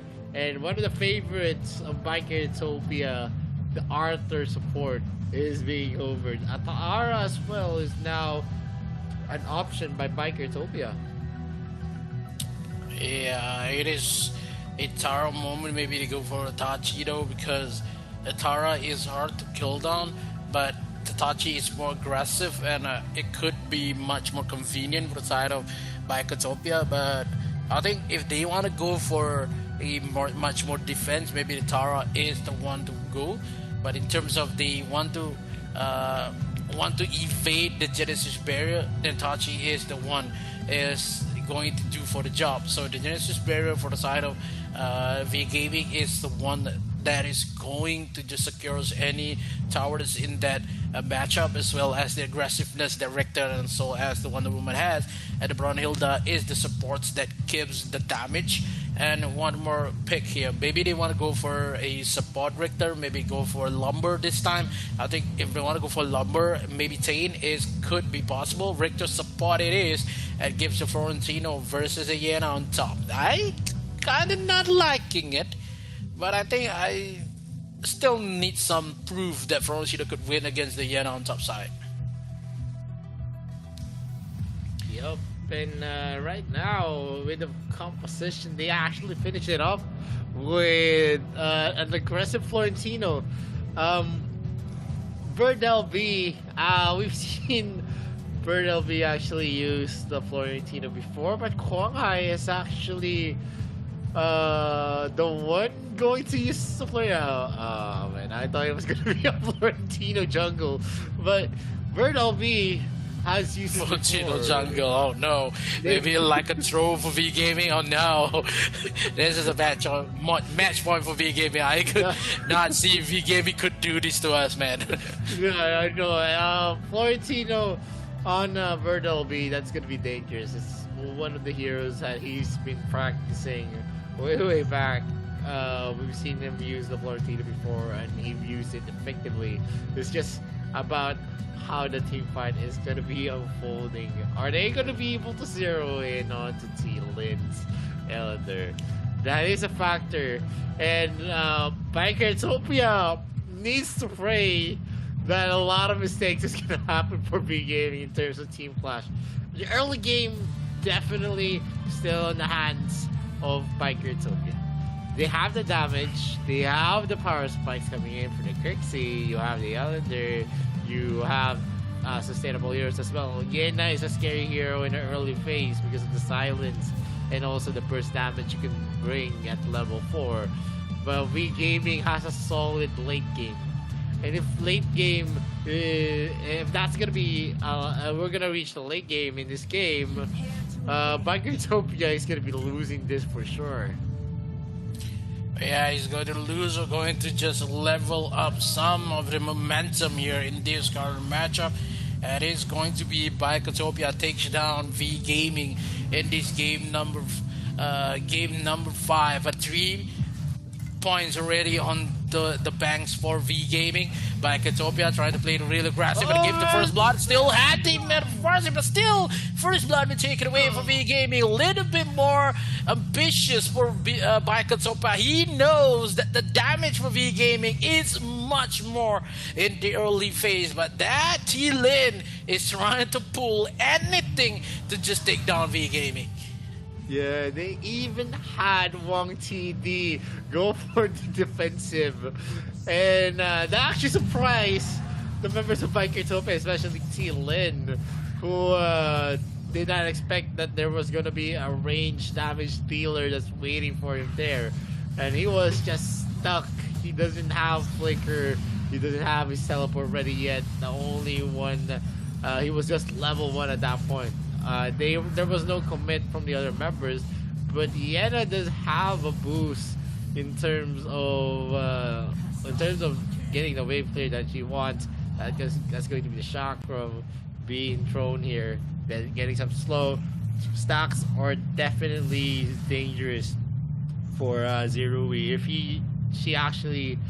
he actually locks into Wang TD, it's as just as good as saying that he's gonna be dead in a matter of seconds. Oh, yeah, a matter of seconds, really. That much time to be taken away, but look how the members of VGM trying to focus onto the Mr. Dragon gives the Dark Slayer in terms of Lycanthropia. They still want to take the first kill now. Zerui secures the kill pretty well in terms of how many damage he can't give. That silence alone kills away Wang TD, and Wang TD, the Brunhilde, has been shown not a good matchup currently because the Lycanthropia played really aggressive in terms of how many damage he had in this current matchup. He only need to wait for T-Lin, and not much of a mistakes made by T-Lin. It could make this game possible for them. Now a couple more chase on bottom side here. They need to just defend Guang Hai to take this blue sentinel and onto the bottom side. Couple more dashes left, but Lycanthropia a little bit too aggressive on this matchup. Look. Yeah, and like what I've been saying, if they get 0 in onto Wang TD, like what Zerui did, it would have been an easy kill, especially here in the early game. You don't have the flexibility to actually have the survivable items for yourself. The cleanse is not available just yet, and V Gaming needs to get back here, as there's gonna be a duel onto the top lane. Pika gets hit, but he doesn't compete with Bird LB at this point. So in the ball lane, it's gonna be dangerous as Wang TD positions himself. And there's gonna be a lot of slows, and the damage is going to be considerable. This is a disaster as Wang TD repeatedly gets targeted here, as Guang Hai and Mars is going to be rotating into the bot lane. Are they going to be able to catch out Zerui and the others? The answer is no. They are going to be able to clear the creep wave, but at the expense of Wang TD, who's been losing out. Zerui is going in hot and putting in some damage onto Han. Look at the damage being done by T-Lin here. T-Lin is going to be winning that. There is going to be a rotation coming in from the others. Mars is going to be taking Sin's life there with the Genesis barrier. He was not able to jump back. T1 is doing his best. Wang TD is being harassed. In every lane that he is in, he is always in the receiving end. And there is going to be a pause here. Yeah, I think this is going to be something that VGM really needed in terms of what happened in this matchup, because it's going to be something that VGM currently having. They are not able to cope with the early invasion as well as the damage that Lycanthropia is giving in this current matchup. But I'm just felt that V Gaming really needs to wait this game out, because the only Brunhilde has been taken down like 2 times in a row. I think when they gives a lot more attention to Brunhilde, they happen to not realize that Florentino as well as the Wonder Woman is the one to be carrying a lot in that mid-game phase. So if they gives a lot more attention to the Florentino, it will be much more okay, because it's going to be something that Florentino in the late game itself is going to be punish a lot of members of Lycanthropia. But I'm loving the drops and also the damage and the energy that Lycanthropia brings in this matchup, because this is what they need to do. They need to win this. If not, they are going back home a little bit early. The other 2 teams will fight on to the finals. And it's actually pretty difficult to actually say. The game is still long, but early game to mid game, yeah, you're gonna be expecting a snowball. Especially Thielen is very, very aggressive, as well as Zerubi. They keep on targeting Wong TD, and Wong TD is gonna be the weakest link. You need a lot of protection for the Brunilda. I've been saying this on the draft.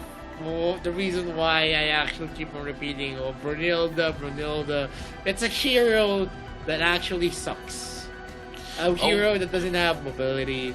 You need to be in one place to actually deal a lot of damage. Yeah, they actually made the composition for Brunilda, but the problem here is that she becomes a liability in terms of she's not going to be able to farm up because she's been targeted all throughout this game, and the reason there is that the lack of mobility always makes the lane dangerous, and a dangerous lane is and an advantageous lane for Biketopia is always just zero in onto the Brunilda pick, and they did not look back there onto the draft that was made. It was just an easy choice on who they need to pick on.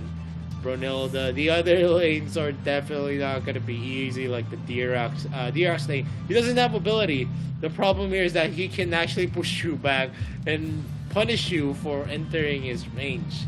That's the difference. Brunilda doesn't have that luxury. She doesn't have the ability to actually stun you, and in that scenario wherein she's gonna be dealing a lot of damage, that's also not gonna be possible because the problem that will arise here is that they don't have the capability to farm up with Wang TD is always going to be targeted. If he is going to be targeted, there will come to a point where he's going to be ineffective. And they're going to need a lot of time, wait a lot of time for her to actually farm up. That's a problem with the Brunilda. But if in the late game, we do reach the late game, it is going to be in the side of B Gaming still. They have the capability because of the Dirac pick, and you also have a lot of crowd controls on their side, not in comparison with what you're going to see on Biketopia. Yena has silences. Yes, she has some damage as well. Tachi has some slows. Key, and also since Crixie are the only ones that you're going to rely on in terms of the crowd control. Yeah, the crowd control is there for the side of Biketopia, but the only damage a lot more like the DPS is in terms of T-Lane. It goes for dive onto the bottom side, has been pushed away, but still Zirui secures them. Bird LB a little bit early, and Han is still alive. Here comes Wang Hai, but a little bit too late here. He lost Bird LB on bottom side, living into the mid lane here. Gives Wang TD a little bit more space to play with. Maris is the guardian for Biketopia. Biketopia takes the first turret on the bottom side, as well as the Mr. Dragon. Not enough time for VGM to steal away that Dark Slayer just yet. Now the members of Biketopia realize onto the top side, trying to find Wang TD. He needs to shut down the Brunhilde, because Brunhilde in that late game could have a much more damage other than T-Lin itself. So the defense has been made here for VGM. They need to find a way to just slip under the nose of Biketopia to take a lot more objective. At that, Tachi been played by T1, a little bit too scary though, and VGM is the one is going to go for defense here. It's going to be really hard, but we've seen this a lot. 3K goal leads has been taken away by Biketopia itself. VGM does not know where he want to go just yet, because of the towers has been pushed a lot, given a bit Bird LB just much space to farm on bottom side. He is the one that has much more damage. Dives comes in, couple more damage just left. Han with the Man of Mark onto the backside here. A couple more damage to Juan TD will be taken down as well. Has the arm, and Juan TD is the first one to fall. Still has the Genesis Blast as well. They go for the trade here, 2-2, and VGM still has a couple more minutes to just take this damage, and they lost the turret onto the bottom side. I say that VGM wins that trade alone. Yeah, I mean, they do get the win. One of the reasons it was a 3 versus 5. confrontation. Uh, T Lin was just hanging back into the brush here onto the mid lane, but I think that was a good win because Morris was the one who had the bulk of the advantages there, and he was getting a lot of resources for himself. He's now at 4.7k, 700 over Sin. At this point, he is one of the gatekeepers for V Gaming. If he is going to be consistently having the the positional advantage, he is definitely going to be altering the fate of Bikertopia, because he is the main focal point for the defensive strategy and their offensive strategy as well. Genesis Berry is going to play a big part. Sin goes hard. The bracelet submission is going to be his last of truth. It's not going to get a hit though, and he is going to be destroyed into that clash. A problem where Wang TD actually is still trailing because he is actually using a Brunhilde pick.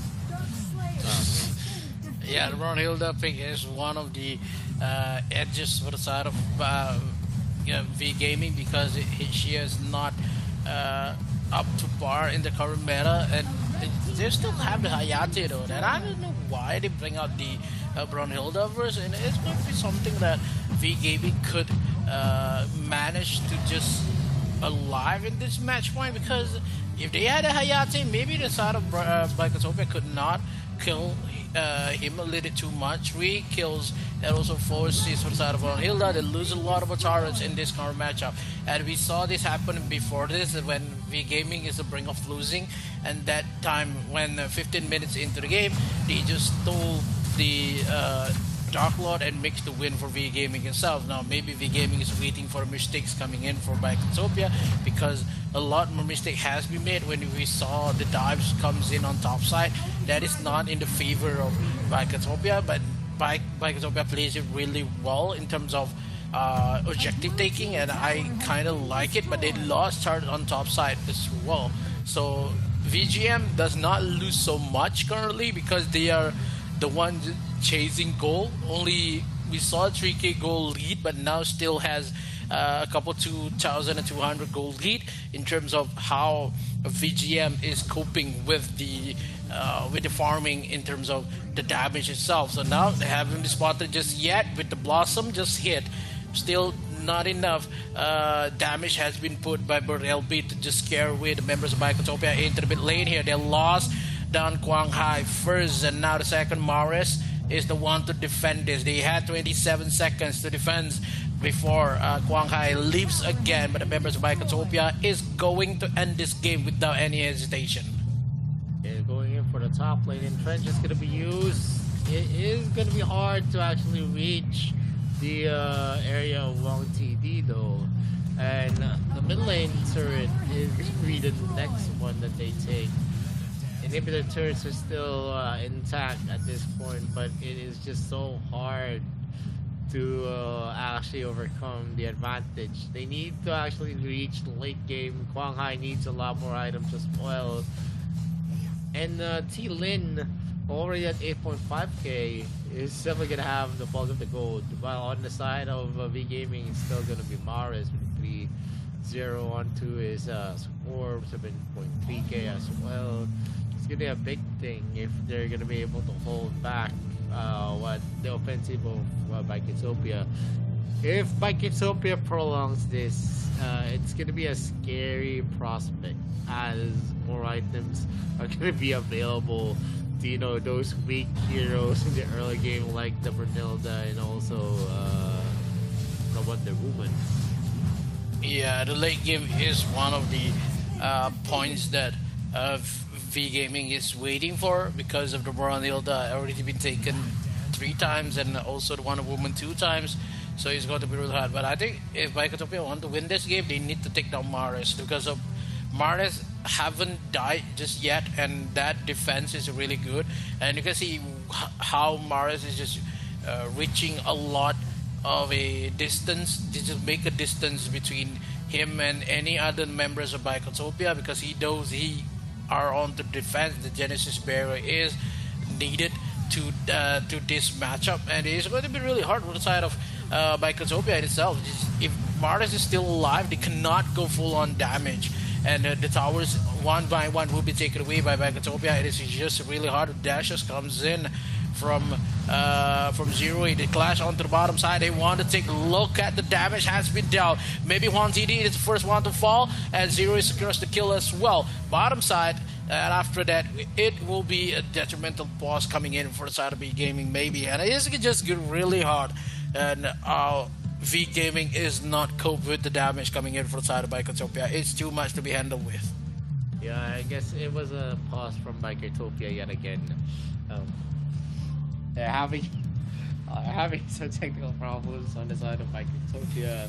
And although they have the lead, if we're going to discuss more of what's going to happen, V Gaming needs to prolong this more. You can see they're trying their best. Zero's Yen is going to fall off in the late game. That's for sure. Especially if she needs to actually go in to get Huang TD. The problem here is that with the turrets already at that kind of health, is the firepower that they have enough to actually stave off the offensive coming from Microtopia? That's an interesting thought there. Microtopia needs to get harder if they want to win this cleanly, because there's a possibility for a comeback. There's always a possibility for a comeback, and you could see that. You could see already in the damage that there is going to be a certain point where the damage of Microtopia is going to be in the minimum, unless there is going to be a mistake from V Gaming. But if you are always going to be hoping for a mistake, that's not going to work out. Especially in pro games where everything should be calculated within the realms of strategy as well. You need to actually have your rotations, where the rotations for Bikotopia is to get the wave management, to get a lot more before the Dark Moon Slayer actually spawns. Because if the turrets are going to be intact when a major objective actually is open, there is a chance that V Gaming is going to be able to contest. And as more objectives are actually lost, no more outer turrets are going to be taking the resources as well in the jungle. It's going to be easier for V Gaming to actually farm up, especially in a defensive game. This is the beauty of Valor. Going to the late game is not going to be a problem here. The turrets are always going to be open. The lanes are not yet going to be taken as well. Yeah, because when they have the Dirac and as well as the Brunhilde, that kind of defense is needed. And I would say that it's going to be really hard for the Florentino. He needs that Frost Cape, maybe the Medallion as well, to just cope with the damage that Bikotopia has currently, because we're reaching to the minutes of 13, and after 13 is all V Gaming's time, and waiting for maybe, yes, as like you mentioned, that waiting for a mistake is not the way to go, because not a lot of teams make mistakes, and maybe your waiting is the mistake itself. So currently V Gaming, they know the defense is greater because they have to wait much more in terms of how many damage Brunhilde as well as Dirac could give, and that two towers will be sieged by Bikotopia, and that's the problem, because only one Genesis barrier could be played for Maris in that mid lane. He can just secure us down mid lane rather than the top side, and it's going to be really, really hard for the side of V Gaming. They didn't want to go for a full-on defense because they had Wonder Woman and also the Florentino. It's not going to handle the damage what could Sealand give, because Sealand has the DPS, Sealand has the Slaughter, and it's kind of hard to side of Florentino to land his Blossom as well as the Gentleman's Duel. So maybe, like you said, that Zeroi Yena could just be punished on to the late game, and that Sealand is hard to kill, because yes, they can serve a way in terms of wave clearing with the ultimate from Brunhilde, but I don't think that is possible to be made by V Gaming currently, because when it comes to late game, it will be really, really hard. V you're gonna see a lot more. We're gonna discuss a lot more when we get back, because we're gonna go for a very, very short break. This is the AIC 2022. My name is Victoria. This is Miko's. Don't touch that, brother. We'll be right back.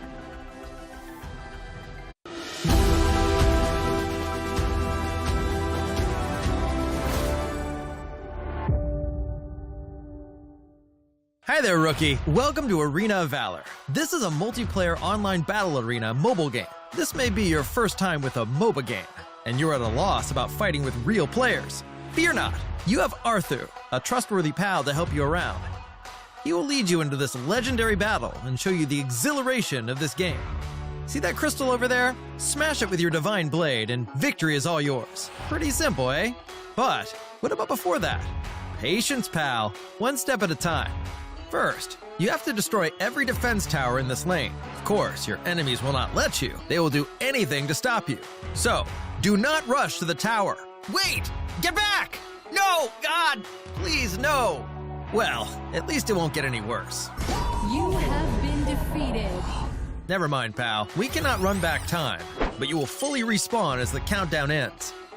See? Dying is no big deal in this game. Don't chicken out. Just go for it like a warrior. I see you have realized that you're not even qualified to fight against your opponents. Hurry up! Grab your divine blade. Embark on the journey of getting stronger. There's only one thing you need to keep in mind if you want to become stronger. That is, to get richer. You can buy all these dazzling items with the money you earn to improve your combat capability. Creeps on each lane. Monsters in the fields. Even your enemies are all resources of your economy. The process of killing these targets and improving your abilities is called farming in Arena of Valor. Also, remember that you are not fighting on your own. There are 4 partners standing beside you. You will be a tough tank after you are fully farmed. Charge, hero! Charge! Your teammates will support you without reserve. Let your enemies fight back as all they want, but all in vain. You are no longer the rookie you used to be. Consolidate at every step. Break down every defense tower in sight. The glory of victory will eventually shine upon you. Woohoo! But if you keep dying all the time, your side will progressively lose ground. In the end, your base is destroyed by the enemies. Are you really prepared for the...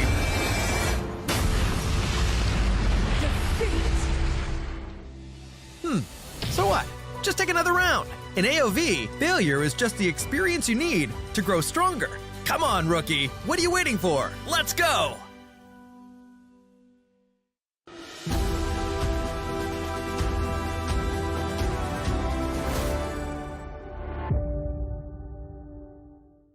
Hi, rookie. Now you understand the basic knowledge of Arena of Valor. Let's review what you have learned. Use your left hand to move your hero, and use your right hand to attack. Easy peasy. Now, raise your weapon and smash that crystal. No! God! Please, no! Well, maybe your gaming life is not so smooth after all. Don't be nervous. I know you think you have learned everything about winning, but your enemies are not sheep waiting to be slaughtered. To get your game victories easier, you'll still need to learn some little tricks. First, you need to know about the 3 lanes. In AOV, there's the Abyssal Dragon Lane, Slayer Lane, and Middle Lane. Don't forget about the Vast Jungle, which is a special path between all 3 lanes. Now choose your lane and march onwards to victory. No, stop! I know you're trying to be different, but as a rookie, you should begin by learning the most common and easiest ways to start the game. Once you're partially in the lane, you'll face an equal opponent. Do your best against them and level yourself up. Of course, there will always be enemies coming after you. Don't worry, AOV is a team game. This means you must focus on team fights, fight alongside your teammates, and eliminate your enemies. During team fights, you must cooperate with your teammates to find every opening and opportunity to kill your opponents and ensure the survival of your own team. Victory lies ahead of you after you wipe out all of your enemies' defense towers standing in your way. That is, if you are still standing after the team fight. Oh, dear lord, don't ask me what to do if your rivals have respawned. Just repeat what you did earlier until you have won this match. That is how you win a game in Arena of Valor. You must be in harmony with your team every step of the way. Understand, rookies? Okay, I know that you cannot communicate telepathically. To be more effective at each stage of the game, maybe you need to know some terminology in order to communicate with your teammates. carry, leading or majorly influencing leadership on a team. Double kill. Onslaught. Bloodbath. Gank, a surprise attack on an enemy hero.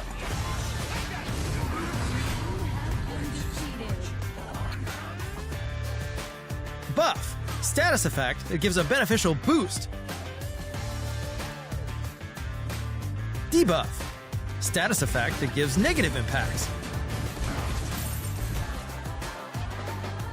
Farm, gaining levels and gold by killing creeps. KDA, kills, deaths, assists. CD, skill cooldown. Poke, to damage enemies from range with minimal risk to you. DPS, damage per second.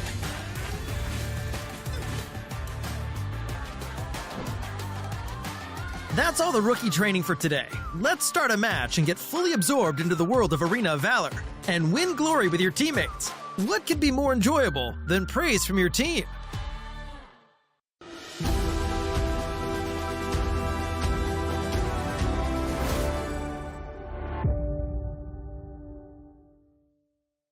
Hi rookies, now you've completed the most basic practice. Show me what you've got.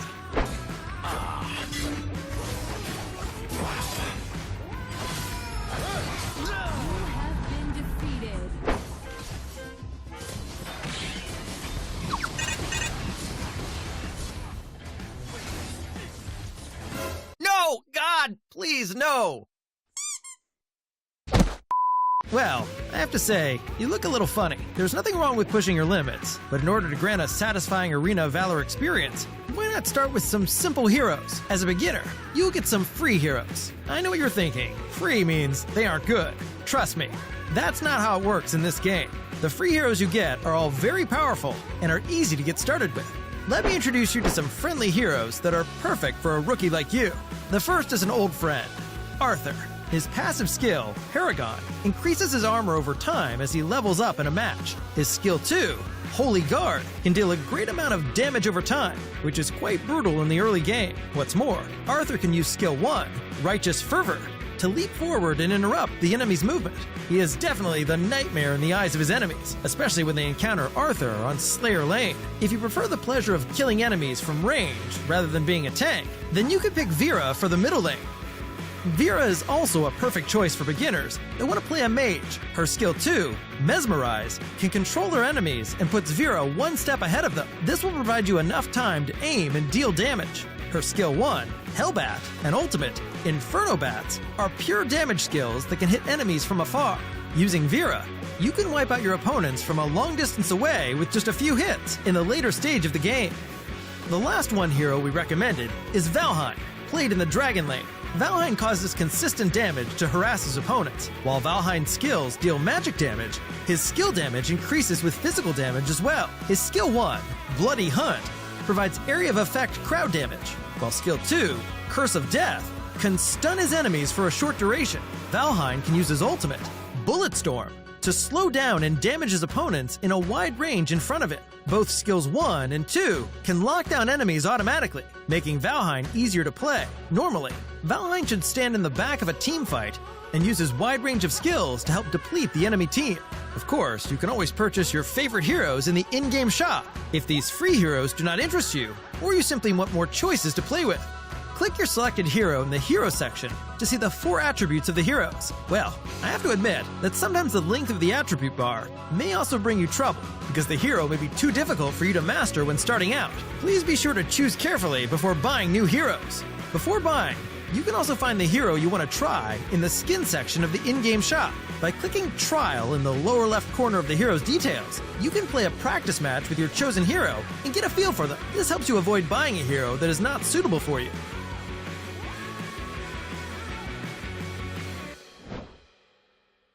However, the most important thing in-game is that you have to adjust the position and hero you want to play according to your team's lineup. Take a look at the lower right corner of the selection interface, and you can see the issues with your current lineup noted automatically.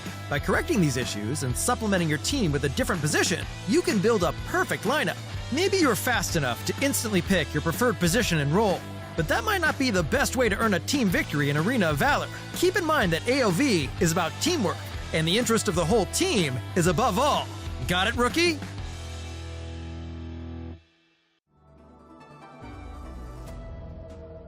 Arena of Valor is a popular mobile MOBA game with a total of 200 million players worldwide, clashing on the battlefields of Athenor.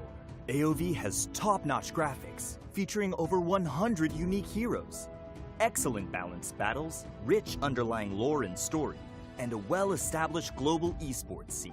AOV has had so many highlights, but let's pause for a moment to return to the original question.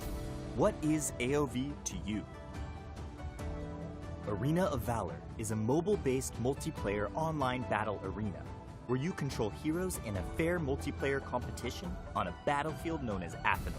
In the game, each side will occupy one side of the map through constantly attacking the enemy, destroying their towers until the eventual destruction of the enemy's crystal base to secure victory.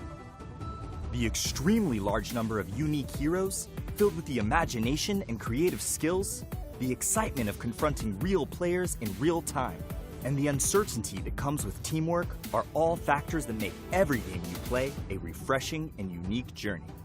The thrill of the warriors' brutal attacks pummeling defenses, the mage's arcane abilities that control the flow of battle, the agility and fatality of an assassin ambushing from the shadows, the marksman's incredible long-range burst damage, the support's incredible offensive buffs and team protection abilities. There's a hero for every playstyle, with the amazing variety of classes in AOV. On top of that, your growth as a player is something even more exciting.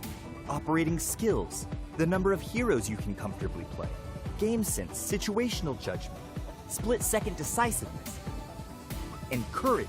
The accumulation of all this growth will give you a stronger ability to win games. Maybe one day, you too will grow up to be a professional player on the stage of AOV's global tournament and become a star that everyone looks up to.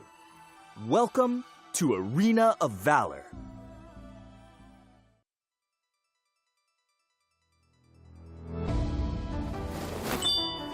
I picked Dragontail. Not the other way around. Painting genius Jan. Since his childhood, the exceptionally talented Jan has reached the pinnacle of painting as a teenager.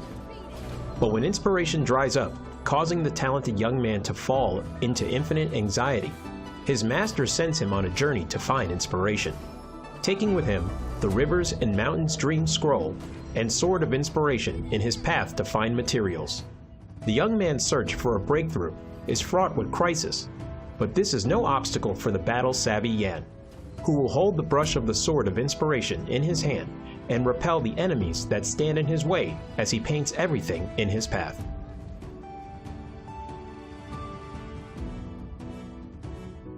Passive, Spiritual Spark. When Jan uses Skill 1 and Skill 2, he will gain a stack of energy, having 2 stacks of energy, depending on the difference in the previous skill. Will cause the next normal attack to gain additional boost. After using an enhanced normal attack, his attack speed will increase. Jan's skill will mark an enemy when it hits them. Dealing damage to the same target will consume the mark and trigger additional physical damage, restoring Jan's own HP in the process. Skill 1, Black Jade Sprinkle. Jan will deal damage and apply movement speed reduction. Welcome back to the Arena of Valor International Championships 2022. My name is Vittorio, this is Mikos. We are already at game number 5. We just went for a short break to actually address the technical issues, so we do apologize to all the viewers out there. Biketopia and against V Gaming. To go for a recap, Mikos, in game number 5, we're already seeing Biketopia actually pressuring V Gaming, who doesn't have the power spikes yet here on game number 5.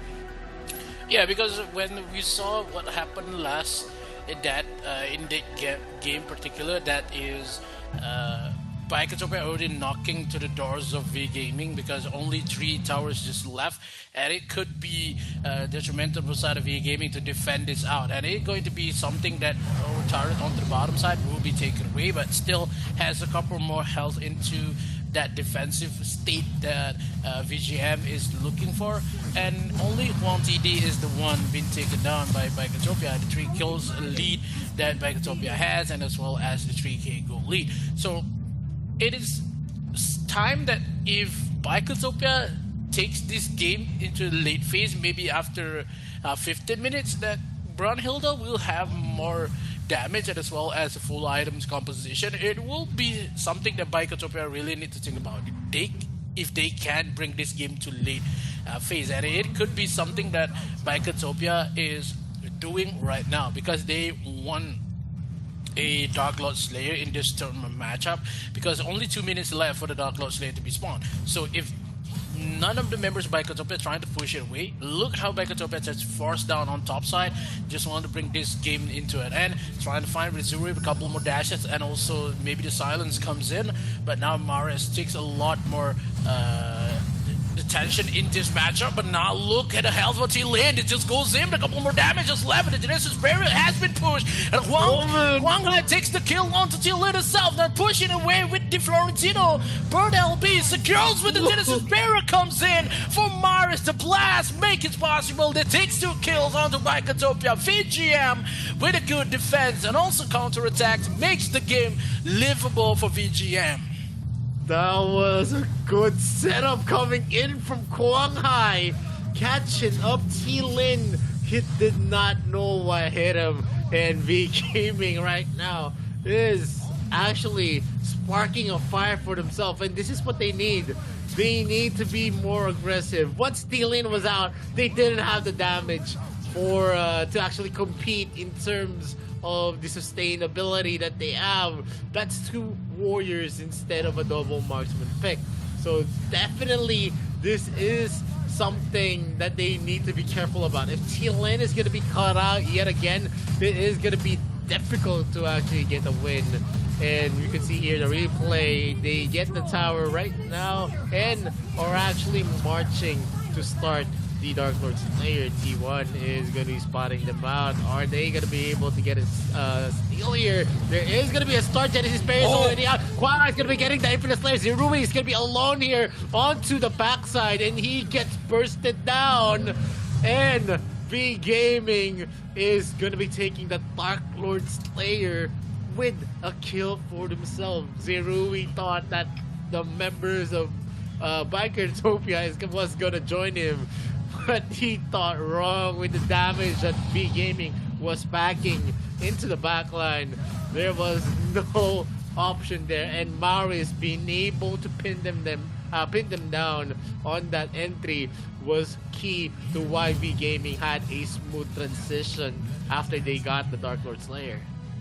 Moving into the mid lane, that kind of retention that Baikatopia trying to bring down the Dark Lord Slayer, a little bit too late coming in for Zero onto the backside. Now mid lane has been contested. We've seen this in game number 4 itself with the damage they have. The Genesis Barrier will be provided from Maris itself into the mid lane. Baikatopia in the brink of defense right now, but LB is not with the members. They need to wait for a couple of seconds for the minions to just arrive into the towers. They force down the mid lane. There doesn't have any towers just left.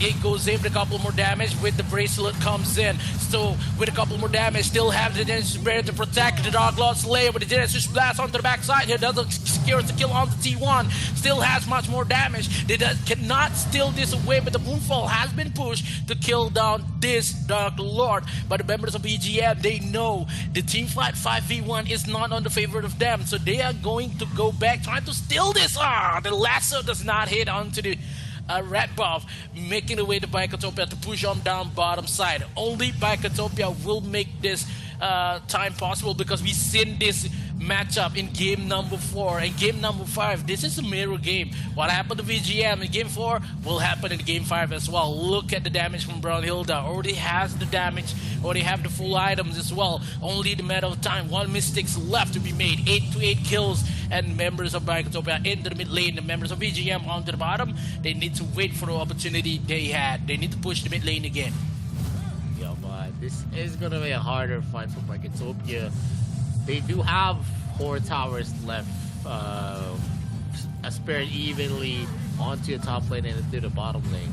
But the problem here is that they have an opening in their middle lane. So if they actually lose a clash, it could be already a victory run for V Gaming, who has a lot of capabilities. And this is why I told you, Zerui is not gonna have the easier time right now at the late game, because he needs to go in to actually be effective. He needs to actually lock onto Wang TD, and if he doesn't have that kind of luxury, wherein the Dirac is on the front and then you have a lot of knockbacks as well, it's just going to be a difficult entry for Marketopia. T-Lin as well is going to be a vital member here. There's just so much that Sin can do with himself. He's not going to be able to burst down anyone with even with full items on. That's the problem with the Crixie, and you can already feel it. 2 seconds in the Dark Lord Slayer has been spawned, but 4 of the members are already here for Gaming. They need to actually go hard here. They actually sneakily get that, while the other members of V Gaming were actually sleeping. And this is it. They're going for a GG push. They still have the Dark Lord into the mid lane. Maris would not push the Genesis Barrier just yet. They need to find one spot that suits best for them to just defend this current matchup. Is going to be something for the side of V Gaming to try and find this defense works for them. Bottom side will be pushed by Marketopia as well. They need to focus to take down the inner turrets for the members of V Gaming. Defense will be put up into the mid lane as well. So they had the direct to be in the defensive state so much, but in terms of V Gaming, they still had much more damage. A couple of bush checking coming in for Zen. Bottom side trying to push by T-Lane. A couple more damage onto Guang Hai. They clash into the mid lane as well. T1 goes in with the ultimate. They cannot do this alone.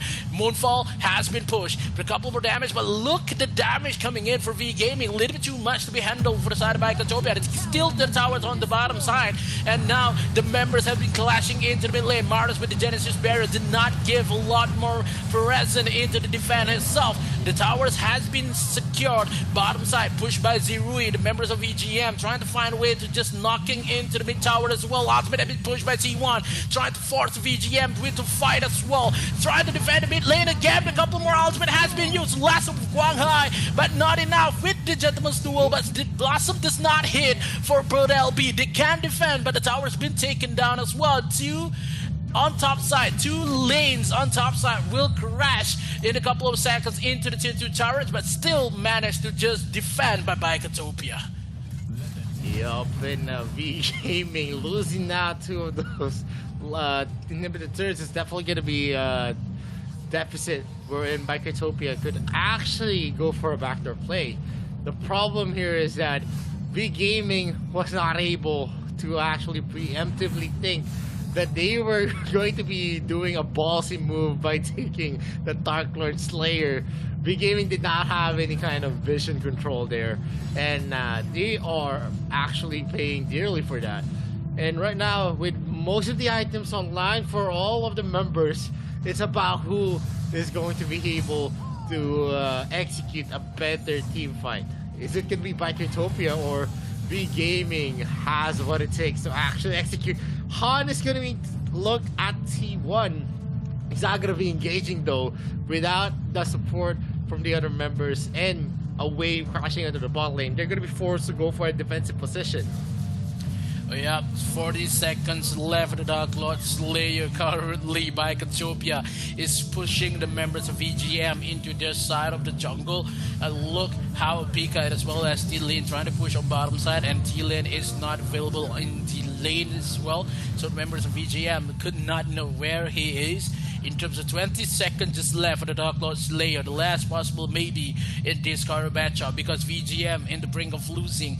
The goal is not matter much anymore. Only one team fight could make this possible. Whoever VGM takes the kill or not with the Flicker as well as the Gentleman's Duel. Go Bird LB still have the resurrection though for Pika. They need to go side, but members of VGM arrive as well. They maybe lose one member. Kwang has secure skill onto Pika, but he loses as well Bird LB. And the Genesis Blast onto the backside. That T1 is still alive. A couple more damage. They force the team fight. Zero secures onto Huang TD. They lose Kwang Hai as well. Bird LB will not be alive. The members of Bicotopia trying to force this out. 3 members of VGM been taken down, and only Maris as well as Hani happen to be defenders and also defend the title as well. But Bicotopia will end this game and brought us to game number 6. Could they possible be with the Man of Hunter cannot secure this? A couple more balls have been pushed by Maris to try to defend this. Doesn't have the Genesis barrier just yet. Maris trying to find a way to run onto the side as well. They have the minion, and Bicotopia had the game as well. We are going to game number 6. Wow, Bicotopia overcame the odds, and that was the last clash was a problem for V Gaming. I think they rushed that so fast. Once they actually proc the Blade of Infinity, they could Eternity. They could have actually just went back and go for a defensive position, but they waited there with the orb still ready for the key. And they were pinned down with the Dragon's Mane, allowing the other members of Bicotopia to actually position themselves up. And because of all the things that they invested to take down Pika, it actually went back and it fired back onto their heads. And going into this game, Wang TD's Brunilda was a liability all throughout. The damage that you're gonna expect from his late game as well wasn't that substantial, and it didn't help them. And this ended to a fight wherein it gave a lot of resources for the side of Bicotopia to actually build up their forces. And if they were on equal grounds, if it was maybe a different marksman that has a lot of mobility like Hayate, Violet as well could be argued to be a better pick. It could have been a different match where it would have been a more difficult fight for Bicotopia and the outcome would have been different. But that is a what if. What ifs don't matter because you are not going to be able to turn back time. And as Bicotopia actually gets this advantage, maybe a Game 6 win for them is going to be possible. A big maybe. Yeah, I think it is going to be possible for the side of V-Gaming because the investment is still there. They had Hayate, they still had the Elondor to be played under the jungle, but Kwang Hai itself, when they brought the one woman into that team fight, it will be something that is really hard with the Dirac as well, has to be defending. But in terms of Bicotopia, when they had a lot more investment in that matchup, the game number 6 will be something that is needed to play for the side of Bicotopia, because if they has none of the good heroes to be played with, it maybe sense that it could be done for the side of Bicotopia because they don't have the Yena, they doesn't have the Elendor, and as well as the Richter. Maybe the Florentina could be played here, but still, if V Gaming try to pick the first, try to go for the first pick, it will be such of a ban coming in for V Gaming. Maybe the ban onto the Moran, maybe the whips to be banned here because the slims already been used by both of the teams. Still hesitate for the side of V Gaming. But in terms of Bicotopia, support just left. Maybe it's just hard. Maybe a zip could be played here by Bicotopia. Yeah, I think it all went down to who got the second Dark Slayer. The Dark Lord Slayer was a very, very vital objective. And V Gaming underestimating the capabilities of Bicotopia to actually take that in a matter of seconds. It wasn't even a 30-second mark.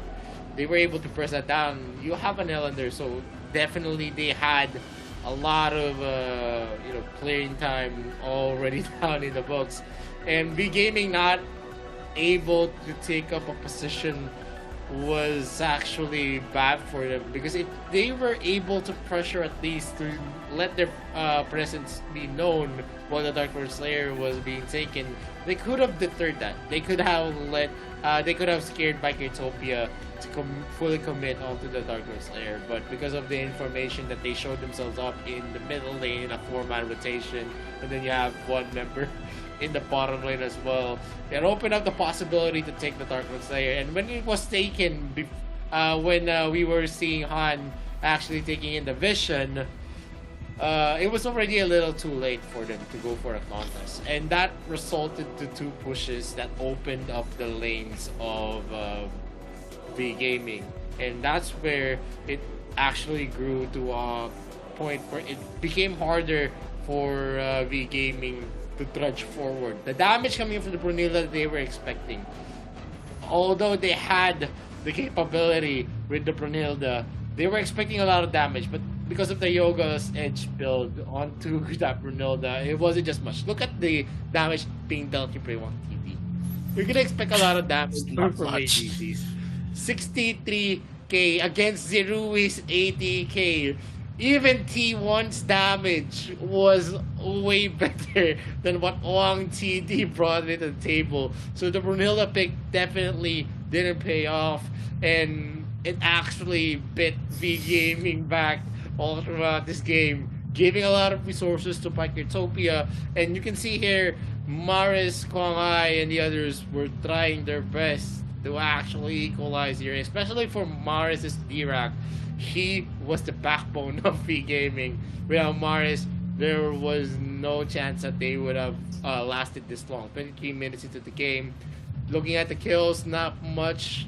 Statistically, no one actually was dominating in this game, except Utopia did get a lot of the objectives as early as they could.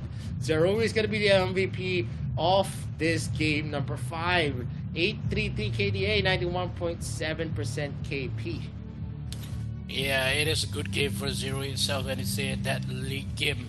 Yena could not be as hard as possible like he used to be in that early matchup, but yeah, Utopia dealt with it really well, and in terms of how Zero played, it's making the game for the side of Utopia. But in terms of what been played here, game number 6 will be much more a hard game for both sides, because not much of a hero just left because of the global ban itself. That is something to see here, because maybe we can saw Valheim to be picked, maybe a Telenas, because it's hard to see a Telenas without the Baldoom itself. But yeah, before we go into game number 6, we will taking a short break. Don't touch anything, because we will be back after the short break.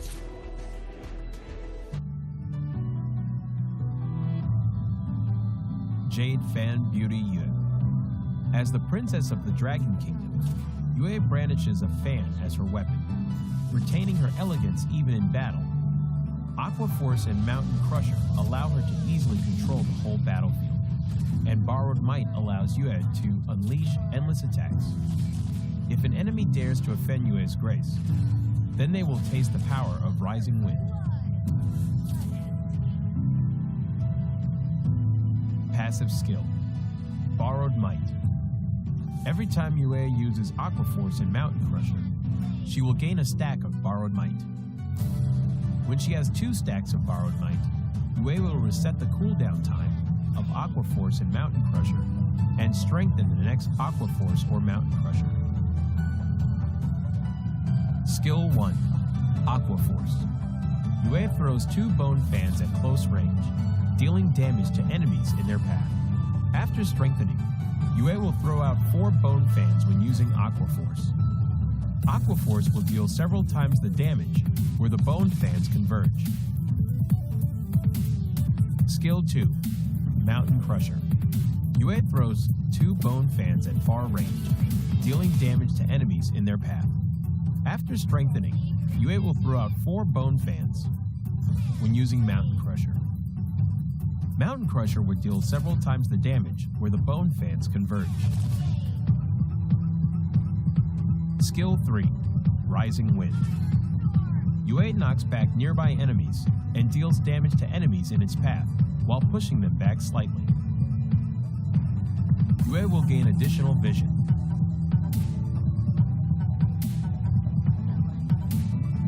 Yue is a long-range mage with a powerful ability to exhaust the enemies, but is complicated to operate.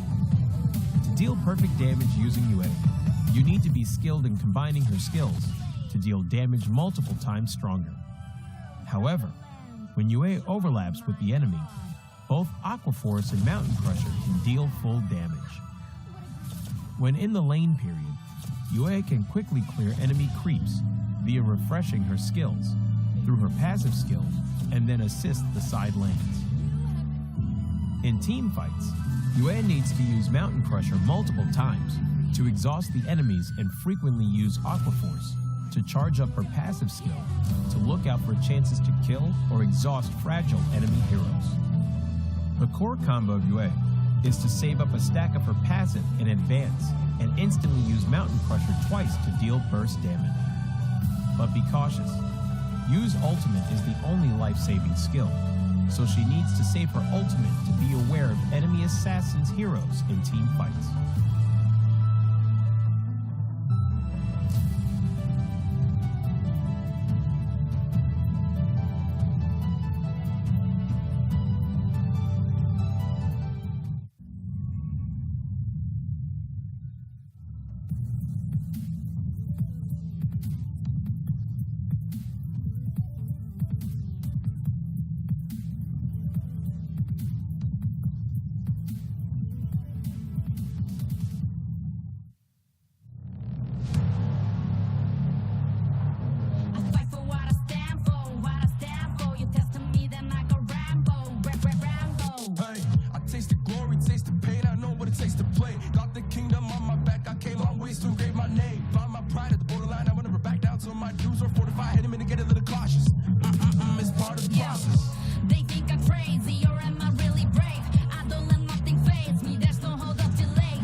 Welcome back to the Reno Valor International Championships 2022. My name is Vittorio. With me is Mikos. We're now down to game number 6. A 3-2 advantage for V Gaming. Bikertopia still hangs on by a thread as they win game number 5. Because game number 6 still going to be taken by Bikertopia to force out the game number 7. Or V Gaming could actually close this strong here in game number 6. We'll see here in the series. What are your thoughts, Mikos?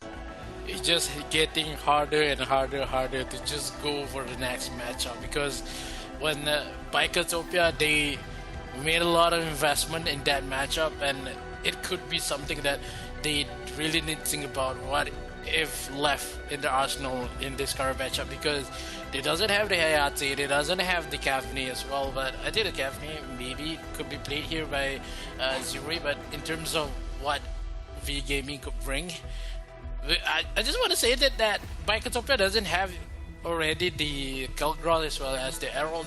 They still have the Volcan, maybe the Wonder Woman into the jungle, but yeah, somehow Elendor will be taken away for V Gaming itself, because we've seen this how many times that V Gaming has a lot more investment to play in this current matchup, but in terms of what V Gaming been doing, it's not up to standards that V Gaming always play. So in terms of what V Gaming tried to bring in this game number 6, it will determine what energy that it could bring, because Bicotopia will go full on 100% trying to win this game number 6 because they want to go for this game number 7. But if V Gaming just want to block that mentality coming in for Bicotopia, this is the time. This is the time to win this because you already match point for V Gaming.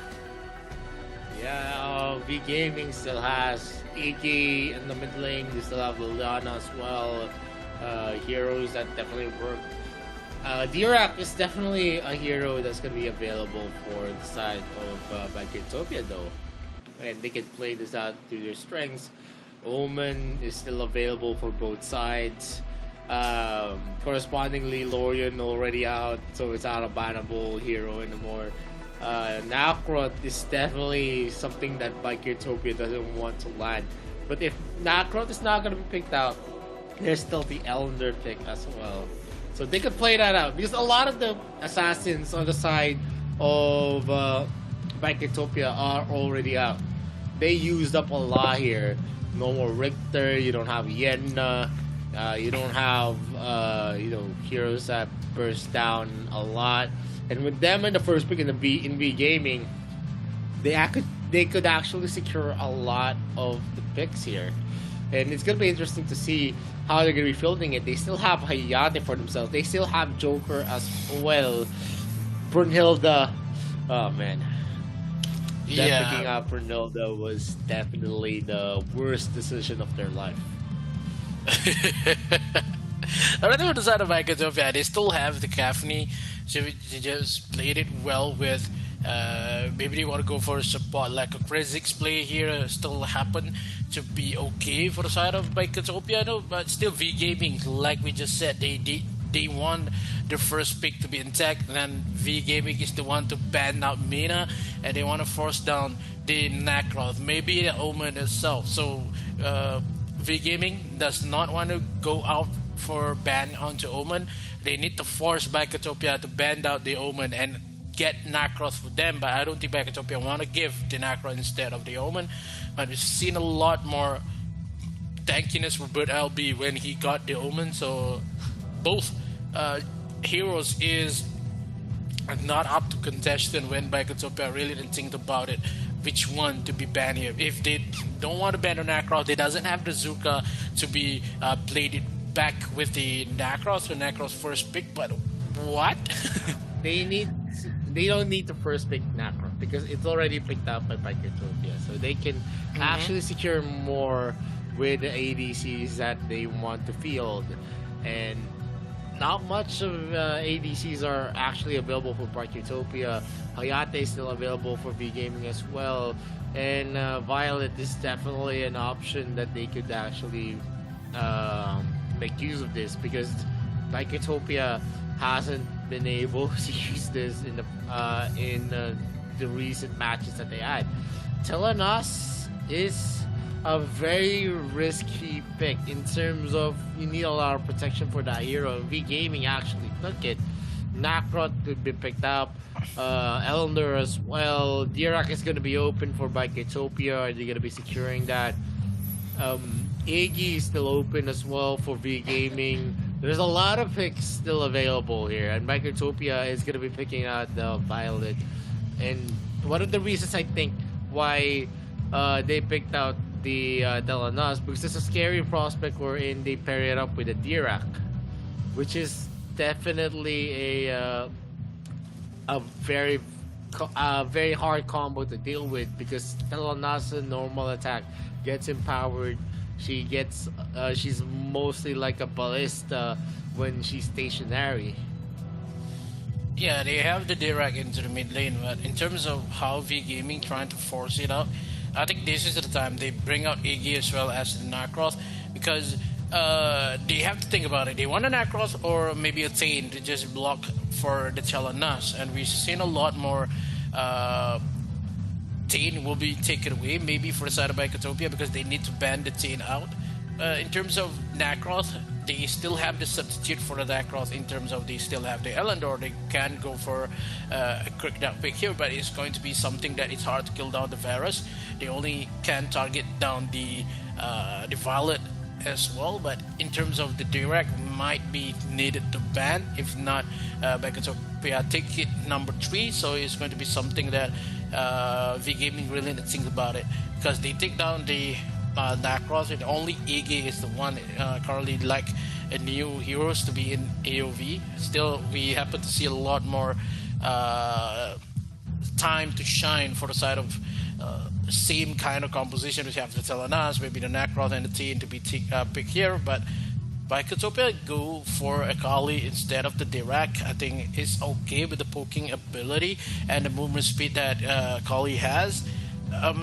Versus the Nacros, maybe the shield will make a lot possible, but the Raz is uncontested. I think it is kind of good with the Raz pick here, because if you're versus a Nacros, you need to dive a lot. You need to wait for the Varus as well as the Raz to just invade the jungle of V Gaming in terms of early matchup, and it's going to be really good for Bikotopia though. So when they force out the Raz, they doesn't want to give the Tain, maybe the Tain for the side of V Gaming. They need to ban out the Tain as well as other support that could be played here by V Gaming though. So the Amelie is out of contention for Bikotopia. So in the Slayer matchup is a lot more. Maybe a Lubu could be played here, maybe a Kilgrave for the side of V Gaming. They have the Ryoma still for Bikotopia though, so it's going to be really hard for the side of V Gaming in this matchup also. Yep, in this matchup, an Iggy, an Akrot, and a Telenas, you're gonna see a lot of damage on their side. Bikotopia opted for a Raz pick. We've seen the last Raz being used up from KFC Thailand against one team, where one team used the Valai to actually counter that pick, and that goes to show how out of meta Raz is right now in terms of the capability to affect games. Definitely, in terms of ambushes, Raz is a very good hero, but in team fights, the utility he has not that big because he needs to be up close and personal, and that's a problem with the Raz pick. You always need if you want to make a crowd control play for a Raz, you actually need to be close, and that's also a big problem as the game progresses. In the late game, you can just be bursted down in the opening seconds. Yeah, the seconds is going to be something that is really hard on the side of Bikotopia, because that early matchup is kind of a lot more contention. But in terms of they had Iggy for V Gaming, they can play much more defensive in that early matchup, because Telenas will have a lot more hard matchup versus a Raz. Maybe a Tara to just kill down. They need that because of death in that early game. So when they try to fight down the Tara, it's going to be something that is hard to cope with side of E-Gaming. So they doesn't have much more AIC as well as the Tay. They go for the Slayer, and now the Superman has been hovered for V Gaming itself onto the support role. I think when you said earlier these days that Superman onto the support role could not make a clear cut on what happened when you have a lot more time, just Tara as well as Superman. But Arthur, I think Arthur could be a good use to fight out the Tara as well, because both of them is not going to be taken down easily. So maybe a Zip here to be played by V Gaming. I would say the Rui could be much better if they draft for the Rui game for V Gaming itself. Now Zip is the one to be locked by V Gaming. Last pick possible Tara support, and only one jungle. Who's going to be jungle? Maybe the Varus, and the Slayer matchup who's going to be fighting Ari here. Doesn't have the Yena. It doesn't have the maybe the Fronzido is up to contention for Bikotopia. Still versus Irie, it could be something that is really hard because of the damage Irie has. Arthur is the good call. I think somehow Ed doesn't have the Emily, maybe the Mina. Roxy doesn't have. Kind of the Arthur is the last choice possible. Maybe they go for a Slayer Valheim. I could say though is something that Bikotopia is. Whoa, what? Okay. They've used this before yesterday. Yesterday, Amurat versus Irie and Bike Utopia actually won that matchup in game number 7. I mean, in game number 6. And again, we're back to game number 6 where Murad is being used up against the Irie. And if we go by the last time that this actually showed himself against Bacon Time, they actually won the mid game with the Murad against the Irie. And definitely, Mike Utopia is very confident with that pick. Let's see if Mike Utopia can actually outmatch V Gaming here, because they had a lot of limited picks here, like the Raz, niche pick onto the Murad and the Ara as well. While on V Gaming, they're going strong with 5 big picks, which they really saved up to go into game number 6. Let's see if the investment is actually going to pay off here for V Gaming, or Bike Utopia can actually topple what V Gaming built. As what V Gaming plays right now is on a couple more left, because if we go to game number 7 is anybody's game at that point, but now V Gaming has trailing 2 points ahead. They need one game here, and could they make it possible to win this, go for the final game versus one team, because one team is happy watching these two matchup. You know, if more games played, more information be taken out by one team itself. So maybe this is the game the V Gaming want to shut this down, but the drops coming in from Bikotopia is promising as well. But the Murat onto the Slayer lane, we have seen that yesterday, like Victoria said, that Bikotopia won that matchup with that Murat onto Slayer lane. So V Gaming, you saw that yesterday. Could you make it not work for the side of Bikotopia? And it is possible. They need to go for a couple of dives into the jungle of that Necroth. Quang Hai will happen to be something they already know, that Quang Hai starts on the blue because of the dives comes in for Bikotopia. They spotted no Necroth on the red side, top side here, a couple more damage, just giving Irie a lot more space, but the health coming in for Irie itself is going to be something that Murat could burst down. Exchanges are definitely going to be inside of V Gaming. Irie right now has a better capability than what Murad can bring. He's not going to be able to burst down Irie in a fight. He's not going to have that sustain just yet. But once he reaches level 4, it's going to be a scary prospect. I've seen a 40% cooldown reduction Murad, and I think it's the same kind of build that you're going to be expecting here from Pika. He's actually saving up for a flashy boots. Yeah, trying to pick a lot more times in this matchup, because if V Gaming, given the fact into the mid lane, still doesn't have the Phantom that goes in with the flicker itself, and Zin secures the first blood onto Bikotopia. The V Gaming will play it onto the defense as well. That Quang Hai with the Necroth has been chased away, ultimate has been pushed, trying to give a lot more sense, but a little bit too far away with the Telenas. Give the push away, but still not enough damage to kill down T1. Quang Hai arrive at the Abyssal Dragon, trying to find a way to still this Abyssal Dragon. A couple of more damage, a little bit too late there with the Jury Fury, but one more damage secures the kill.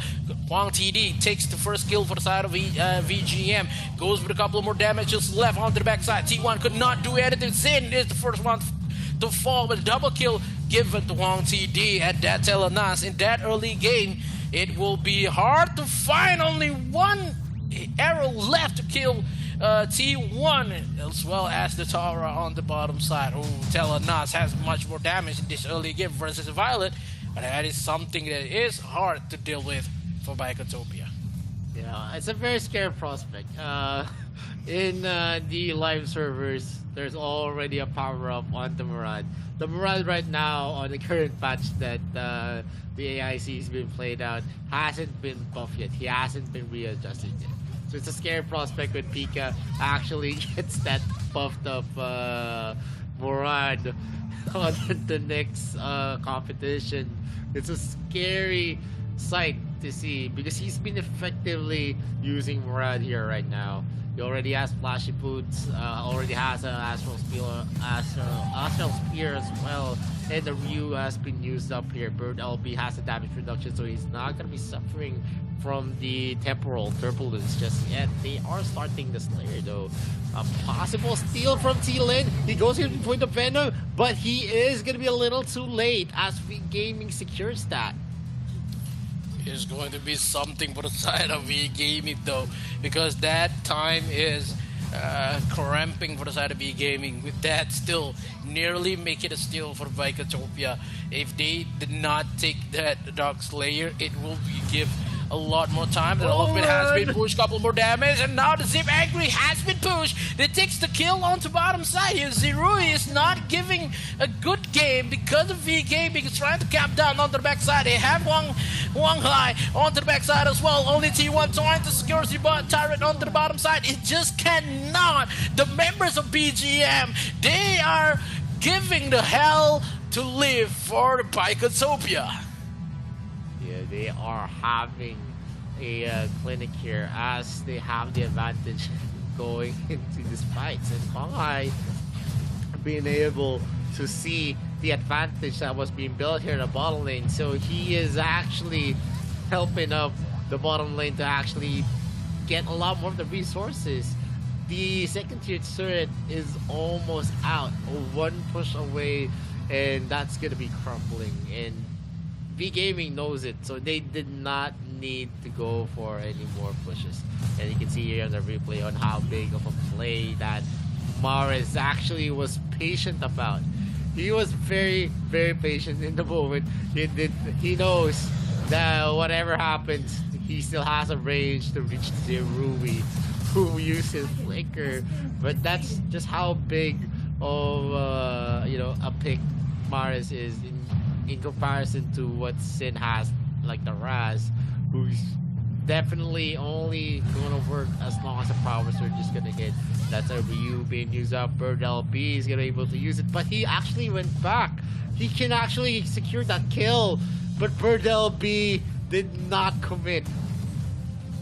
Yeah, he just could not commit into that fight because it's going to be really hard because Stella Nas already has much more damage. Now a couple more engagement into the mid. T1 is not having a go here because only using the Tara and only 35 seconds left for the Dark Slayer to be spawned here. Only one flicker as well as ultimate coming in for Zen, where secures the game. Ultimate has been pushed away for Juan ZD on top side, tried to burst down Zen, but it just deflect the ultimate, or maybe the potential dive comes in for Zen. They need to run away. VGM, they are scared right now. None of the members of Bikatopia. Bikatopia is mad on what happened to VGM on bottom side. They are just, whoever just appear on the map, Bikatopia will want to kill it. Look how Bikatopia is going. They're just really mad. What happened? VGM gave them in terms of that bottom side. They want to dive in. They want to go for a couple of steals, but no. They cannot steal this. VGM secured, but the ultimate has been pushed. Roll away from Han, a little bit too late, giving a lot more defense. T1 dives in and back, and now been saved a lot. The Angry Zip is not there if possible. Juan TD scares the kill. Han will take it away with Zerui. Still have managed to run away. One more dive is all he needed. But onto the mid side here, they kill. VGM is on the brink of losing right now. They lose 3 members. And what happened to VGM because of Bikatopia is really mad at them. Off-cam kill by Bikatopia. Pika was able to kill Bird LB. And Pika has been very, very solid. But T1 as well. Wang Hai is running. He can't actually go and go for the defense because Bikatopia's damage is mounting up. If Pika and Zerui are going to have that power spike in the mid game, definitely V Gaming is going to look to a harder fight. It's hard to actually protect yourself from the temporal turbulence. 40% of the CD is there as well. As long as they're gonna be not be able to hold back Pika's Murad, they're actually not gonna have the advantage in terms of the harassment that they need. Yeah, VGM trying a little bit of a time here because they can give a lot more damage, but siege ability for Bicotopia a little bit too much. They need to find what a good coming in with a couple more damage. This cannot kill down T1. They already have the Curse of Death, only one available for Bird LB. Still waiting for the damage to be dealt away, and I see how Maris is not giving a lot more damage. It's going to be something is really hard for side of EGM because Ecotopia itself has not enough of a goal gap because the VGM is currently leading in terms of 1,000 goal. But yeah, VGM, they happen to make a lot of mistakes into team fight with the zip roll as well as the Nacross play. They did not make a lot more split push, but the ultimate has been used here. But look at the health of Attila Nas as well as Han, a little bit too low there. None of the members of VGM could just process into this team fight. Bird LB still have the ultimate though. They need to defend into the mid lane first before they're going for the full-on fight. But they need to watch out for the Zen with that Raz pickup onto the Dark Slayer on top. Maybe Bicotopia could steal this, but members of VGM could not start before all the members has been resetted with the ultimate as well as the health. Yeah, Pika has been dealing a lot of damage onto the entry, and you can see already how substantial it is. If they're gonna be able to let Pika stack before the clashes start, they could punish the members of V Gaming, and this has been affecting their game. But they're gonna be very, very reliant on that stacks that Pika is gonna be bringing into the fights. Not always you're gonna be able to stack using your skills, and he is gonna have that. Another bomb being thrown here. Bird LB does his best. That's a Judgment Blade being done with the Jury Fury. They get that kill that they need. T1 is running. He still has the regeneration though, so he's not gonna be easily taken. Temporal Turbulence used again by Pika is going hard there. Actually, the Murad already had that adjustment made. If he uses her first ability, the time travel, he is gonna receive another stack, and this is affecting what's happening here. He only needs 2 stacks to actually proc that, and they are gonna be taking that again with Quang Hai. There is gonna be a lot of damage coming in from Pika with the Temporal Turbulence. And it's been a disaster always happening here onto the clashes. It is somehow a hard game for VGM when they are the one who push in this current matchup. Is going to be something they go for dive again for T1. The member on the tail and us one TD onto the backside trying to find a way here. But I know Bird LB a little bit too far, and Quang Hai is the one to fall in this current matchup. T-Lin is not giving a damn what on VGM trying to do. That kind of steals is making a way. Pika with the ultimate here. It still happened to play the best moment of Murad in this current matchup, and VGM is still go for a couple of lead in terms of goal, but the kills is not even there. The drafts and as well as the rotation comes in for Quang Hai is not living to standard for side of VGM. Yep, and with 20 seconds left, the Dogster buff is gonna be gone, but B Gaming is actually being pushed back here. Bicotopia is trailing on the lead, 1k left on what B Gaming built, and it's gonna be crumbling down as Quang Hai is gonna be spotted by T1, who just keeps on soaking up the damage. He's not afraid that he's gonna be bursted down easily, and as long as T1 is gonna be living, it's gonna be a difficult fight because T1 is just gonna be sticking to Wong TD or onto Maris. Yeah, I think Maris still needs to step up a little bit of a game, because when VGM is having a good game, Maris is the one to push, and it's going to be really hard. But in terms of how we see the honor objective is still on the hands of both of them. Still only have 3 Abyssal, 3 Dark Slayer, and also 3 towers each in terms of this matchup. But the goal gap is not going anywhere at VGM. Only one fight, good for them. Into the mid lane here, trying to find Pika with that possible matchup. Quang Hai a little bit too late with the punish. Is still there. Can he do it? But Zen secures the kill onto the Holy Dragon. With the turbulence has been used, trying to force them away, but the ultimate has been pushed. T1 a little bit too low there. Ultimate coming in from Huang TD did not land onto T1. T1 is still has the ultimate. He can just push the members of VGM back to the bases, and 10 seconds just left for the Dark Slayer to spawn. And the members of VGM, they cannot lose this. If not, it will be detrimental for them because they need to confirm the goal gap in terms of Brightopia is trying to push them to the brink of not having any money just left. Yeah, 1 minute and Dark Slayer is going to be spawning, and this is going to be a signal. Whoever takes this is going to have the late game momentum. Zerui and the others are dealing a lot of damage, and that is an entry of very wild entry coming in from Quang Hai. Now very afraid from the damage that Waikotopia has. It's going to force a recall onto Zerui though, so they still have a chance here to take more resources. 20 seconds left, and T1 is going to be using his regeneration, pushing out Han and Maris into that brush. Pika, it needs one more. He hits out his temporal turbulence, and he's been harassing Quang Hai all throughout the day. He's not having the best of time here. D1 goes in for the duel though.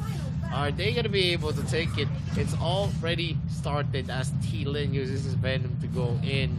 And with this, they know that it is going to be difficult. T1 is just going to be living there. As Sin bursted down Quang Hai. Mars traces around. T-Lin is going to be securing that Infinite Slayer. Zerui is doing his best. Han absorbs everyone, and it's gonna be a Zep roll, but Bird LB actually went out, and Wang TD gets double kills. Han is the only one left living, but it's a 3v1. Is he gonna be able to escape? And the answer is no, but in turn, Zerui gets killed, but with Pika in the area, they could probably go and destroy that third tier turret. Quang Hai has 7 seconds to get back. Will he be able to defend this? And I think the answer is going to be no, as it's already a force into game number 7 as Bikertopia wins game number 6. Wow, game number 6 been taken away from Bikertopia, and now we are forced to go to game number 7, and Bikertopia is living again with the couple of games they played. Last night, game 7. Today, game 7. A lot more up to stakes in that game. Last game, possibly after this. But Bikertopia played it really well in terms of drafts, in terms of game they played. Bikertopia is on fire right now because V Gaming, they lose a lot of momentum when they give the Necroth on the side as well as the Telonaz. We saw a lot more potential for V Gaming, but when it comes to team fight, it's Bikertopia on top, and Bikertopia one game away as well as V Gaming, whoever going to go for the finals. Yeah, that's what happens when you actually picked out Butterfly Jungle and the Brunhilde Marksman. We get a game number 7 when those heroes get picked out. I mean, it wasn't nice attempt on game number 6. Not gonna lie, it was looking strong here for V Gaming. The problem was in the mid game. Pika actually was the difference here. He outperformed Bird LB all throughout game number 6 with Amurad. We are Amurad Dark Slayer lane, and I've seen this before in game number 6 yesterday, and it got repeated back. Quang Hai had the parry reflexes in securing the objectives, but at this point, it doesn't really matter because they actually lost the clashes. They needed to win there. Bird LB went out early on that zip roll, and moving forward onto the series, game number 7 is what I call a best of 1. A best of 1 because you can actually pick up a lot of the compositions that you want. Global bans are already resetting. You don't need to think about what's going to be the picks next, because game number 7, you need to pick up whatever you think that's going to make you win. Whatever hero that you want. And it's always a mudsling here. Since if you reach game number 7, it means you have some kind of, this is more like a tiebreaker. In terms of skill level, both teams are definitely on par. That's why we reached game number 7. So it's a very scary prospect for V Gaming, who had a match point lead. It's a 3-1, man. It's a 3-1, and they fumbled on that attempt. Game number 5 was supposed to be theirs, but why Brunhilde? I don't know, man.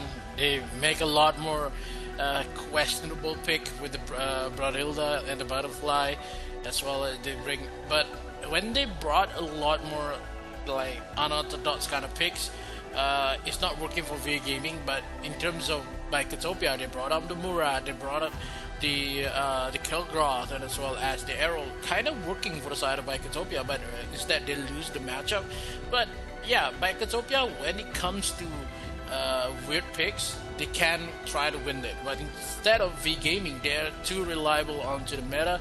They need to win in terms of what the best pick for them. But when it comes to global bans, V Gaming is not up to par. Then the picks is not playable by them itself. Look at, as you can see, the latest game is that they have the Iggy, they have the Necros, they bring out the Telenas, as well as only, I think Zip is the problem, and they have the Irie versus a I think the Murad. It is so hard to just play it around, so they substantially forced down the Murad coming in for the side of Biketopia. But yeah, V Gaming, they kind of fumble a lot, but when it comes to best of 1, maybe they can win this, or maybe Biketopia could take the lead because they already have the momentum in that matchup. Just speak carrying the game with the Murad was a sight to see. V Gaming, I could say, deserved this again. I was like this against Bacon Time. Bacon Time actually did bad in their draft. V Gaming as well. But in this time, it was a nice attempt on game number 6. They had the better picks, but they weren't able to actually know that Biketopia excels in a lot of niche picks, where it doesn't matter if the meta picks are unavailable to them, because they're gonna make it work. Especially the Murad pick. They made the Tahar pick work as well. So you could see the versatility, and they also have an underpowered mage as the Raz, but the Raz knew who he needs to take out. Kwang Hai was the only one that he set his targets, his sights with, because he knows that Telnas and Maris as well is gonna have a lot of protection coming in from the Zip. So if he does target that, he's 50% sure that he's gonna be able to take one down, and that's not a big odds. It's not like Kwang Hai, who mostly fiddle himself up in the map, where he's not going to be positioned where Wang TD and Maris is because of the range that Wang TD and Maris. Kwang Hai actually needs to enter the backline of Biketopia, and that was not possible because Sin hit himself well until the last moments before he used that explosive KO combo. And when Kwang Hai was down, Maris and the others cannot stand it because Burdell B doesn't have the damage to actually burst down Zerui, and the other backlines. Pika as well was doing a lot of damage. You can see here the damage that he's done. 83k damage. The most in Biketopia. The most damage. It's a Dark Slayer laner who actually trumped the mage and ADC, who usually brings the damage to the fights.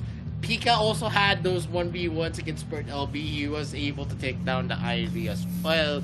Kwangai was also a victim of that Murad. Morrison Wong TD brought the damage for their team. Kwangai contributed as well because he targeted Zirui and Sin. And the MVP of this game is gonna be Biketopia's Pika with the morale pick 105, 50% KP, but that's already big. He was able to actually stop the members of V Gaming under his tracks, and that's how big of a pick Murad is for Biketopia.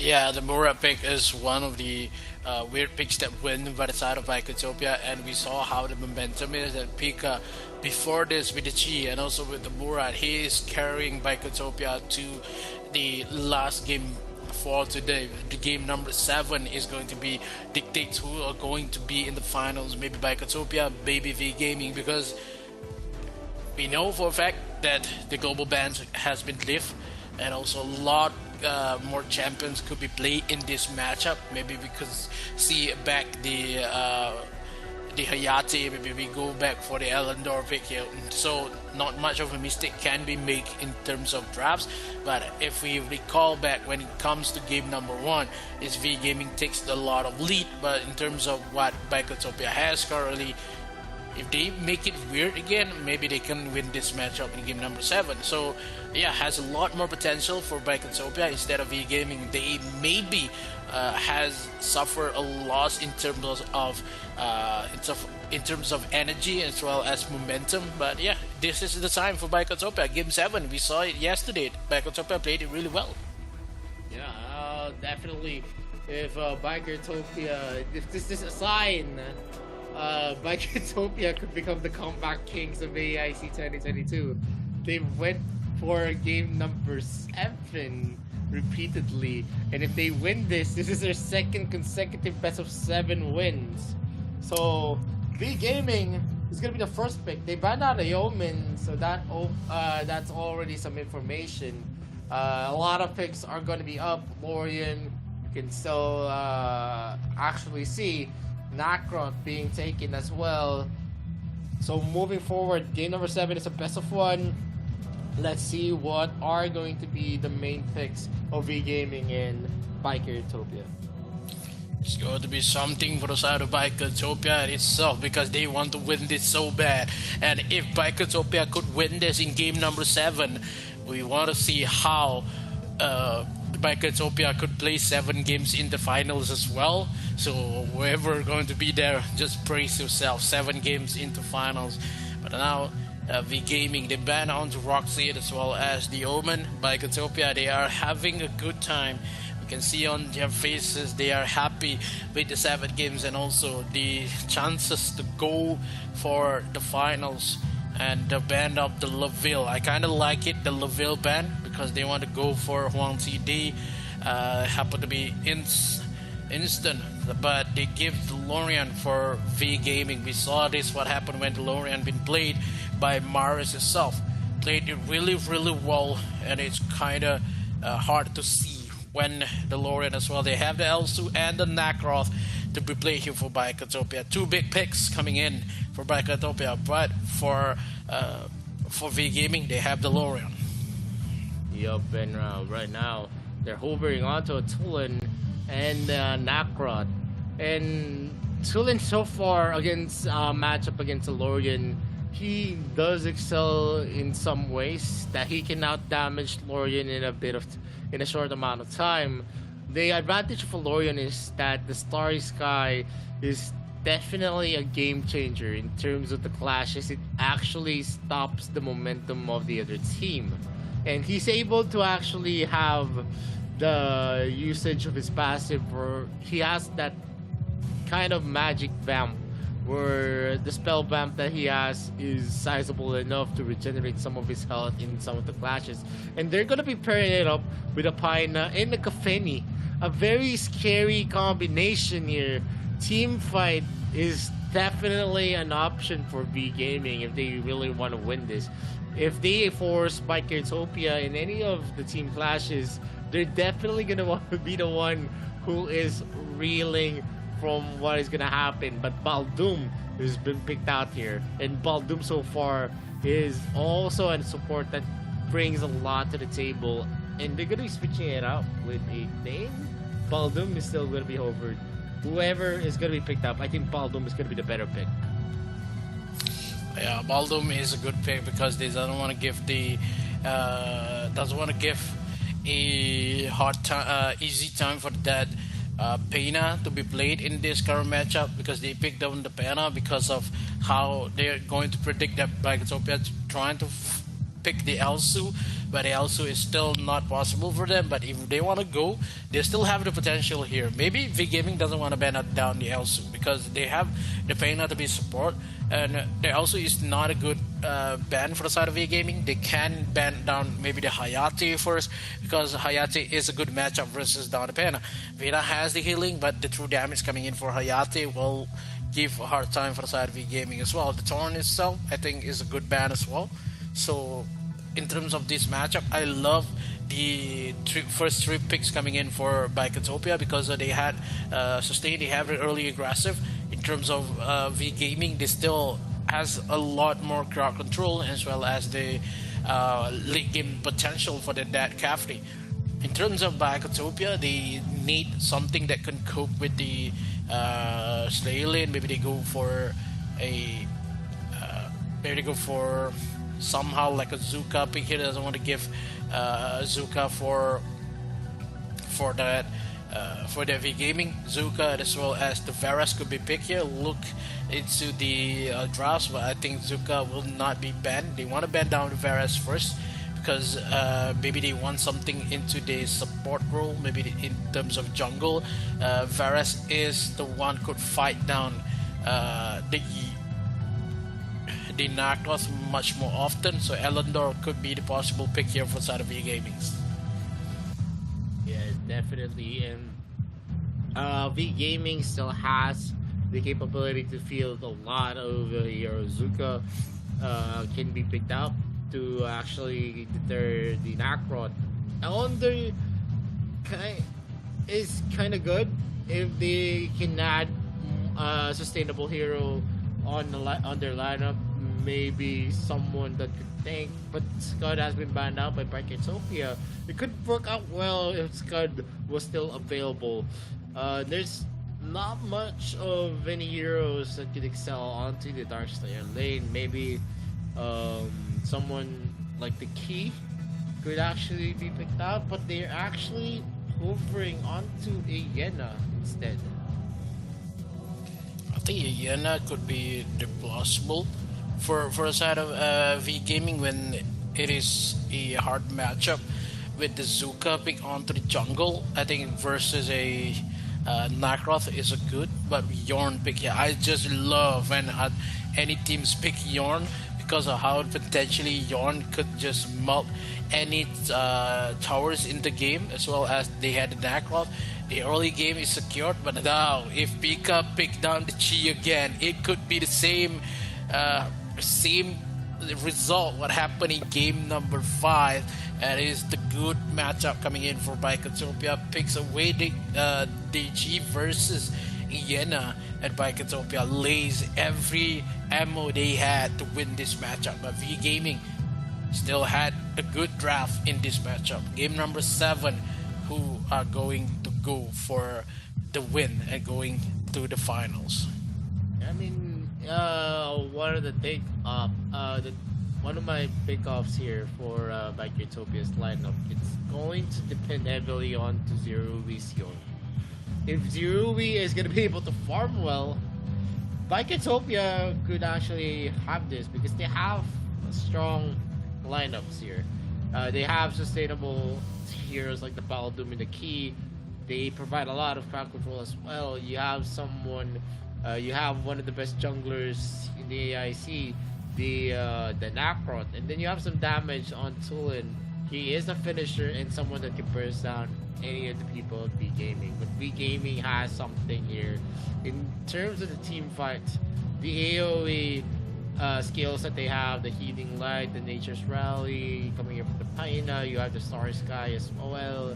You have some gap closers with the Zuka and Vienna, which is going to be the key here. Are they going to be able to zero into Zero V, or are we going to see V Gaming fall in game number 7 with the damage that Paiketopia has? We have to see. We have to look what happened in game number 7, the last game for today. New hope, new rivals. Who's going to go for the finals? V Gaming or Paiketopia? We saw this happen for Paiketopia because they had a lot more fancy game in the game number 7. They had a lot of momentum here with the good draft they made in this card matchup with the Chi onto Pika again. With this matchup alone, Paiketopia takes on V Gaming semifinals. I just love when they just want to execute that. They want to give loose onto the speed buff coming in for V Gaming. That Yorn is too bold in that move, in that early matchup. Without a couple more intention, not enough of a dive will go for V Gaming because it has been secured here by Zen onto the bottom side jungle, but Lorian as well as the support just goes in. Pena and Lorian goes into the jungle trying to find the red buff, has been tendered away with Bird LB and waiting for Quang Hai to just happen to go onto the top side, but been pulled out by the members of Paiketopia, but it lost one Salamander on top side. We already see here matchup with Pika there. I think that was a steal that happened. Quang Hai is still level 2. At this point, not much that you're going to be expecting here. They're not going to be that aggressive. They go for, calculated pickoffs by taking some of the small caps. Wang TD is definitely going to be a threat here, as we see Zerui just piling up the damage for himself here as he procs his passive multiple times. It's not going to be something that hurts them though in the early game. You don't expect a lot of damage coming in from the Yorn. So definitely protection is also going to be a key here.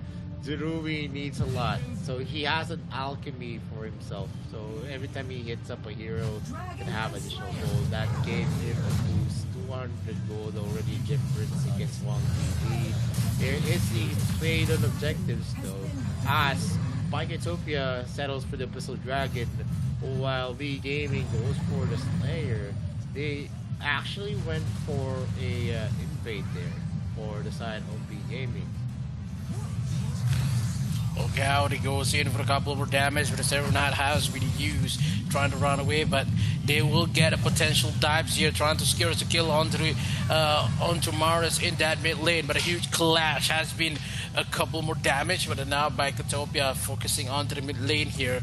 They're waiting for Zen to have more magic pierce for anybody, but they leave the potentially Kafni onto the bottom side. Huang TD will have a lot more damage with the Kafni when none of the members of Paiketopia are trying to cope with that movement. Oh no, checking the bush. T1 with the flicker trying to run away, but T1 will be taken down as well. With a couple more damage just left. Wicked first blood for Huang TD. VGM takes the first blood. And we saw what happened in game number 6 when the VGM has the first blood. Paiketopia just steals away their momentum a lot. But look at the top side. Pika trying to fight away, but no, not enough damage. Quang Hai a little bit too low in the mid lane. He needs to run away, but a couple more minutes into the objective. Still doesn't have the Thunderbird though for Zen. Just secures the kill onto Maris. At V Gaming, currently they have... Ooh, that is some target coming in for Zero. A little bit not on the target, but that will make Maris scream a little bit. But when Paiketopia tried to play it really well, VGM, they lost a lot more potential in this matchup in terms of they had first blood, but still they are trailing by goals because of Quang Hai has been pushed a lot from his jungle, and he's going to go for the punish himself, trying to force it away with Thunderbird, trying to chase down with a couple more dives, and now takes the first kill. Lin takes down Bird LB, and Quang Hai is the one to be blamed there because Bird LB sacrificed himself for that Zuka. Yep, he overestimated himself. The Dragon's Pain coming from Key is definitely gonna hurt you, even if you are, I think. And that's why I was actually convinced that on game number 6, instead of a Nairiq, he would have been the better pick. But I don't know what's on the mind of me gaming. Bird LB right now has been falling off after their loss here, and Pika is just slowly taking up some traction. There is a trade of objectives here though, as Maris is going to be recalling his, they're going to be spotting now Pika. Will Pika be able to actually save this? The Star Sky is going to get a hit, but they're not committing because there's a mid lane rotation from Bikertopia. They might be flanked here. They're going in hot. Pika might be in danger, but he gets to safety. The Judgment Blade is going to be used. Lin is very low right now. Zerubi almost gets taken out by Bird LB, and a lot of talents and ultimates have been procced here. Bikertopia is going in strong, but we're seeing Sin and Quang Hai actually duel that out into the mid lane. Are they going to be able to kill each other? The answer is no. It is still not here as T1 goes for a wild charge. Maris goes in with the Star Sky. They're not gonna commit yet again. They just push out T1 from the zone. And there is a fast pick here. Wang TD takes that Slayer. Good thing Lin was not in the area, or a punish was already in the making. Lin is now going to take the holy the Abyssal Dragon for himself in exchange of that Slayer. Yeah, I think that Bikertopia want to go for a second round when they trying to go for that Dark Slayer's wall, and it makes a lot of sense when they know for a fact that the ultimate coming in for Maris is not available for him. So I thought that is second round, but Thielen decided to go for Abyssal Dragon. They want to trade in terms of objective, but living, look how the damage is trying to secure us onto the back line, but the Fusilat has been pushed. But now Zero trying to take down the tower first, comes in with a couple more damage, but it's on the bird as well, secures the second kill. Zero takes the kill as well, and now the tower will be taken away, but no minion just left to crash onto the top side. But Bikertopia takes a lot of lead here, and they take a lot of possession in terms of this game, and VGM loses a lot more space to jungle, and that Zuka will have a lot more time needed in terms of goal and also in terms of kills, because Quang Hai, I think he is one of the a little bit much more damage needed to kill down Zerui, but Zerui managed to run away, and T1 on the backside, but the flicker has been used. Zerui but taken away by the Bird LB. They need to trade this down. Zin secures the kill on the Bird LB as well. They take the trade. I love what Bikertopia is doing. They secure the towers on the top side. They take the trade, but still Zin will be chased down. Can he kill them? Maris, but now the Fusilat secures the kill as well. So VGM takes a lot of lead here, but now T-Lin trying to secure the tower, but he just can't. A little bit too much damage to 3 members of VGM on top side, and giving Pika as well as T1 trying to find a way. Who's ever going to go for the Dark Slayer first, because I think Bikertopia want to fight this out, because Zerui is a monster onto the objective right now. Only one passive could just chuck a lot more damage coming in for VGM. So Bikertopia trade this really well, trying to find a way with the opening, coming in with the ultimate as well for Pika, trying to go for Maris, but Maris a little bit too late in terms of a little bit too low in terms of health. The members of VGM could not go for the Dark Slayer just yet.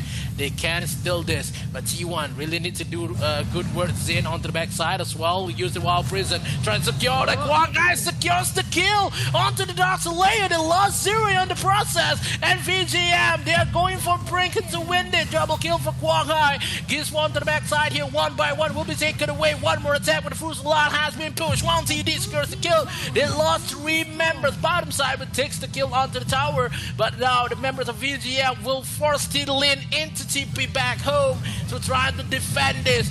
Because this is the last game possible. Whoever wins this matchup will take the hand and also their feet go for the finals. Baikatopia in the brink of losing, but the members of BRO already respond in this matchup. It goes in with a couple of ultimates just left for Quang Hai. They need to force this matchup, and VGM is trying to kill one by one. Zero is still alive, but T1 will be taken down as well with Wild Fusion. Doesn't even connect into one member. It's no, T-Lin secures the kill.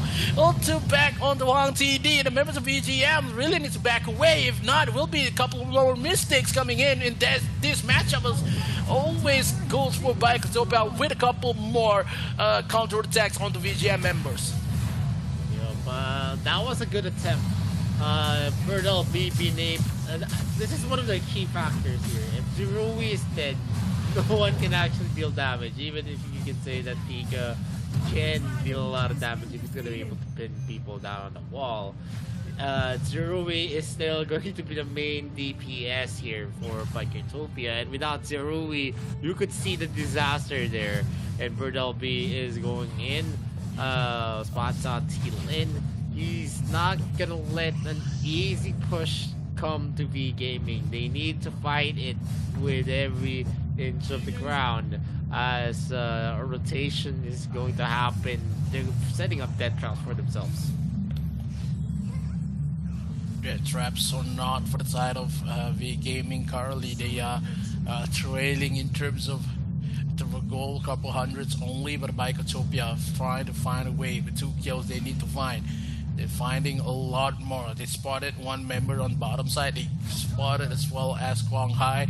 They can't go for this Dog Slayer. They're watching down the towers on the bottom side. T-Lin secures Tier 2 towers on top side. Members of Baikatopia goes in into the mid lane, trying to secure a lot more possession into the Dog Slayer, forced into the mid lane where a couple more criticals comes in for T-Lin, and they will set up a little bit more defensive in terms of how they want to take these 20 seconds into the Dog Slayer, and it would be something that V Gaming really needs to realize. They goes for a couple more damage. Zerui into the mid lane, trying to flicker onto the backside. Zerui a little bit too fast, but Zerui Knight does not hit. Zerui is still alive, but now the ultimate confirmed Quang Hai onto the backside, secures the kill onto Zerui. They doesn't have much more DPS, and Baikatopia, they need to realize that Zerui is the one who could make this game possible. He needs to defend that Yarn, and it's not plausible if they lose Yarn at that first team fight.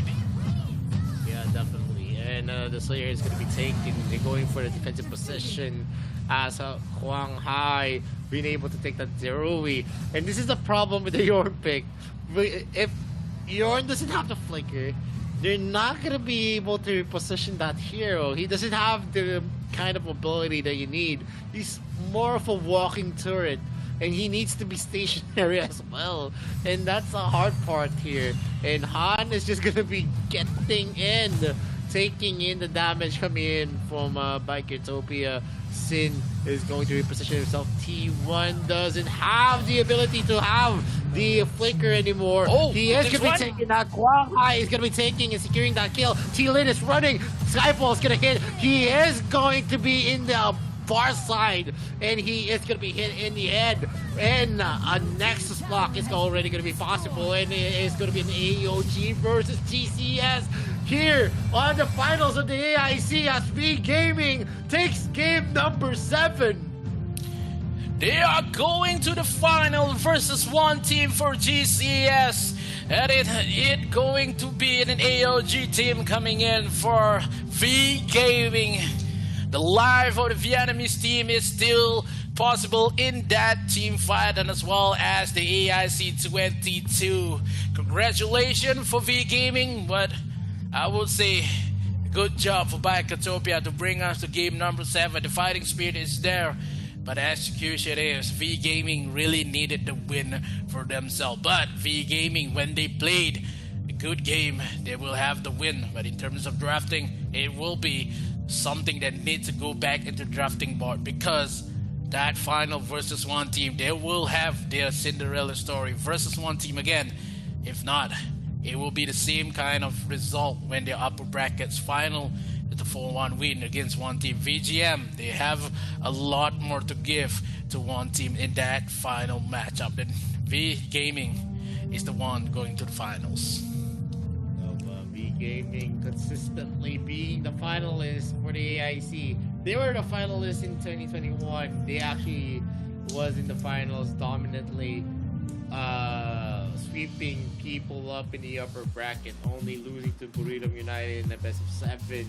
And right now, maybe we're seeing a prelude on the game safe and capability of V Gaming. They were able to overturn the odds and the winning condition. They know who they need to take out on the side of Utopia.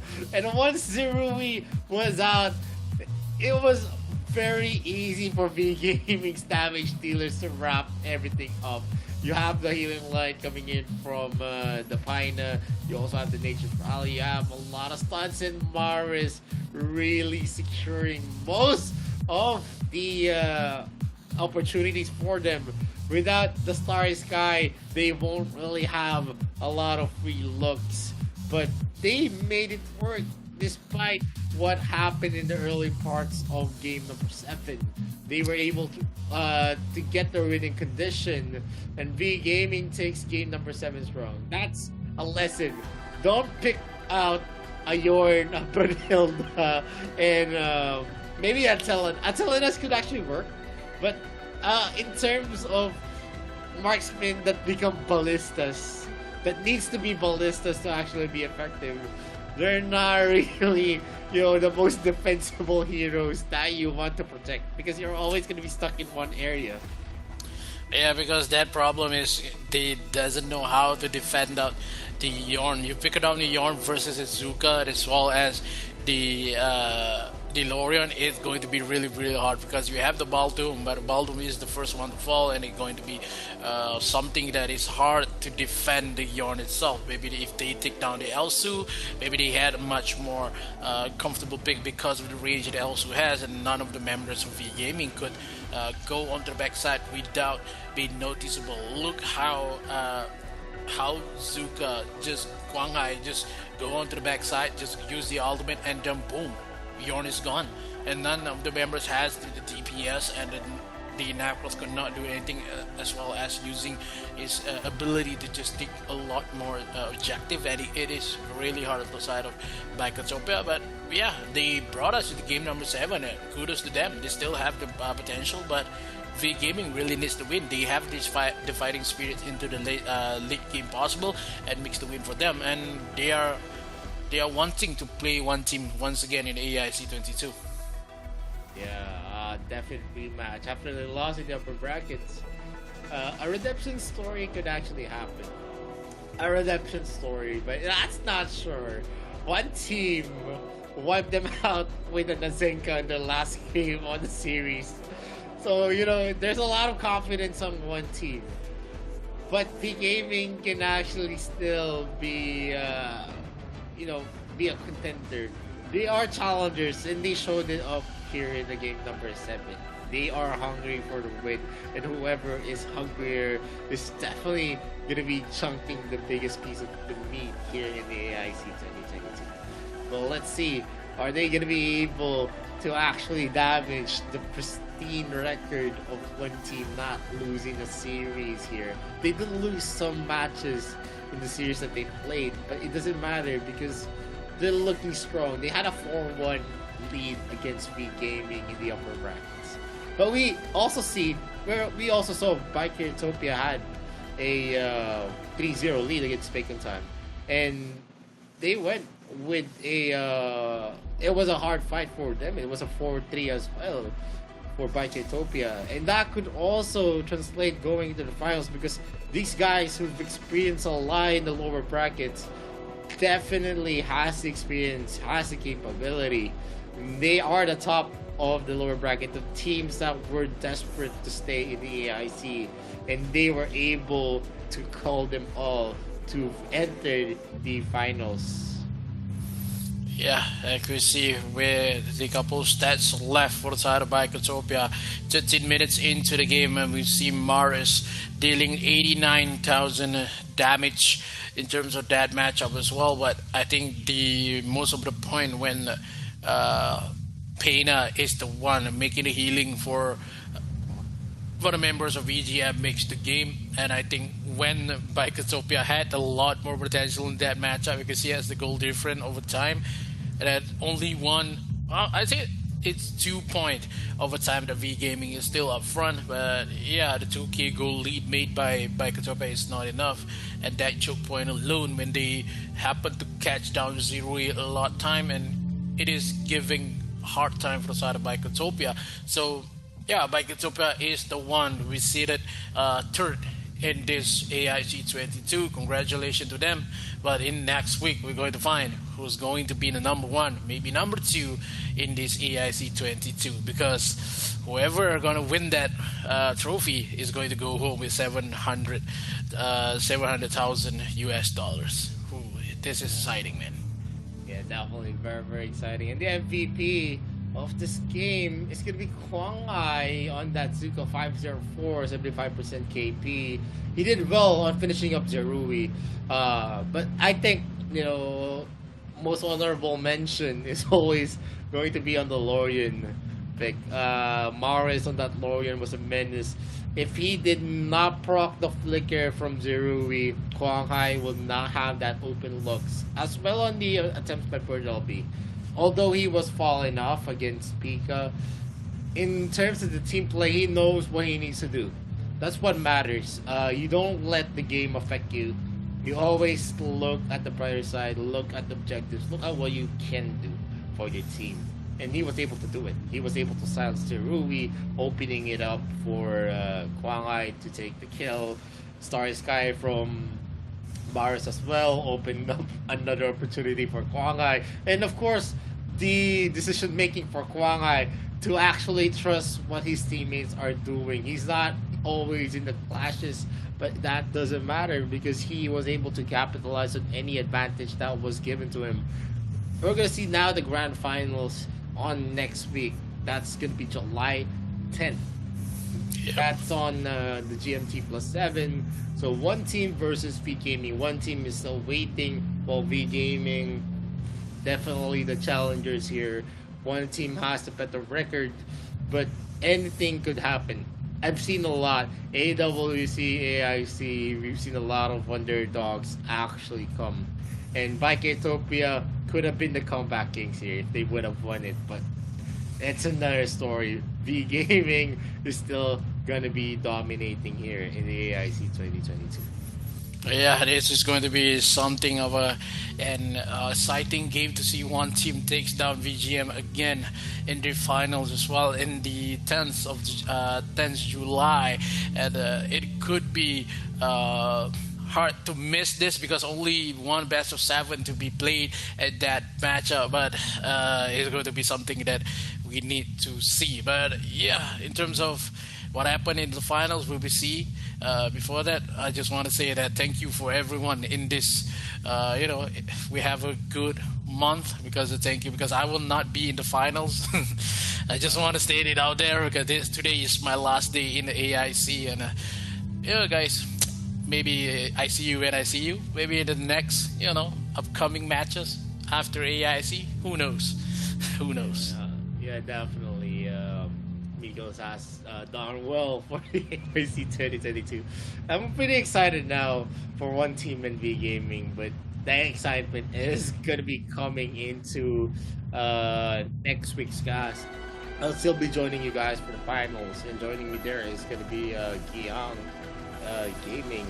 And as the tournament has progressed to the last game for next week, I'm very thankful for all the viewers that supports Arena Valor as well. And that is all, folks. We are going to be ending the stream as the matches have ended. We're very, very thankful again for the viewers, and on behalf of Tencent, Level Infinite, PSPN, and Garena. My name is Pisorio. This is Mikos. This is the Arena of Valor International Championships 2022, and we'll see you in the Grand Finals.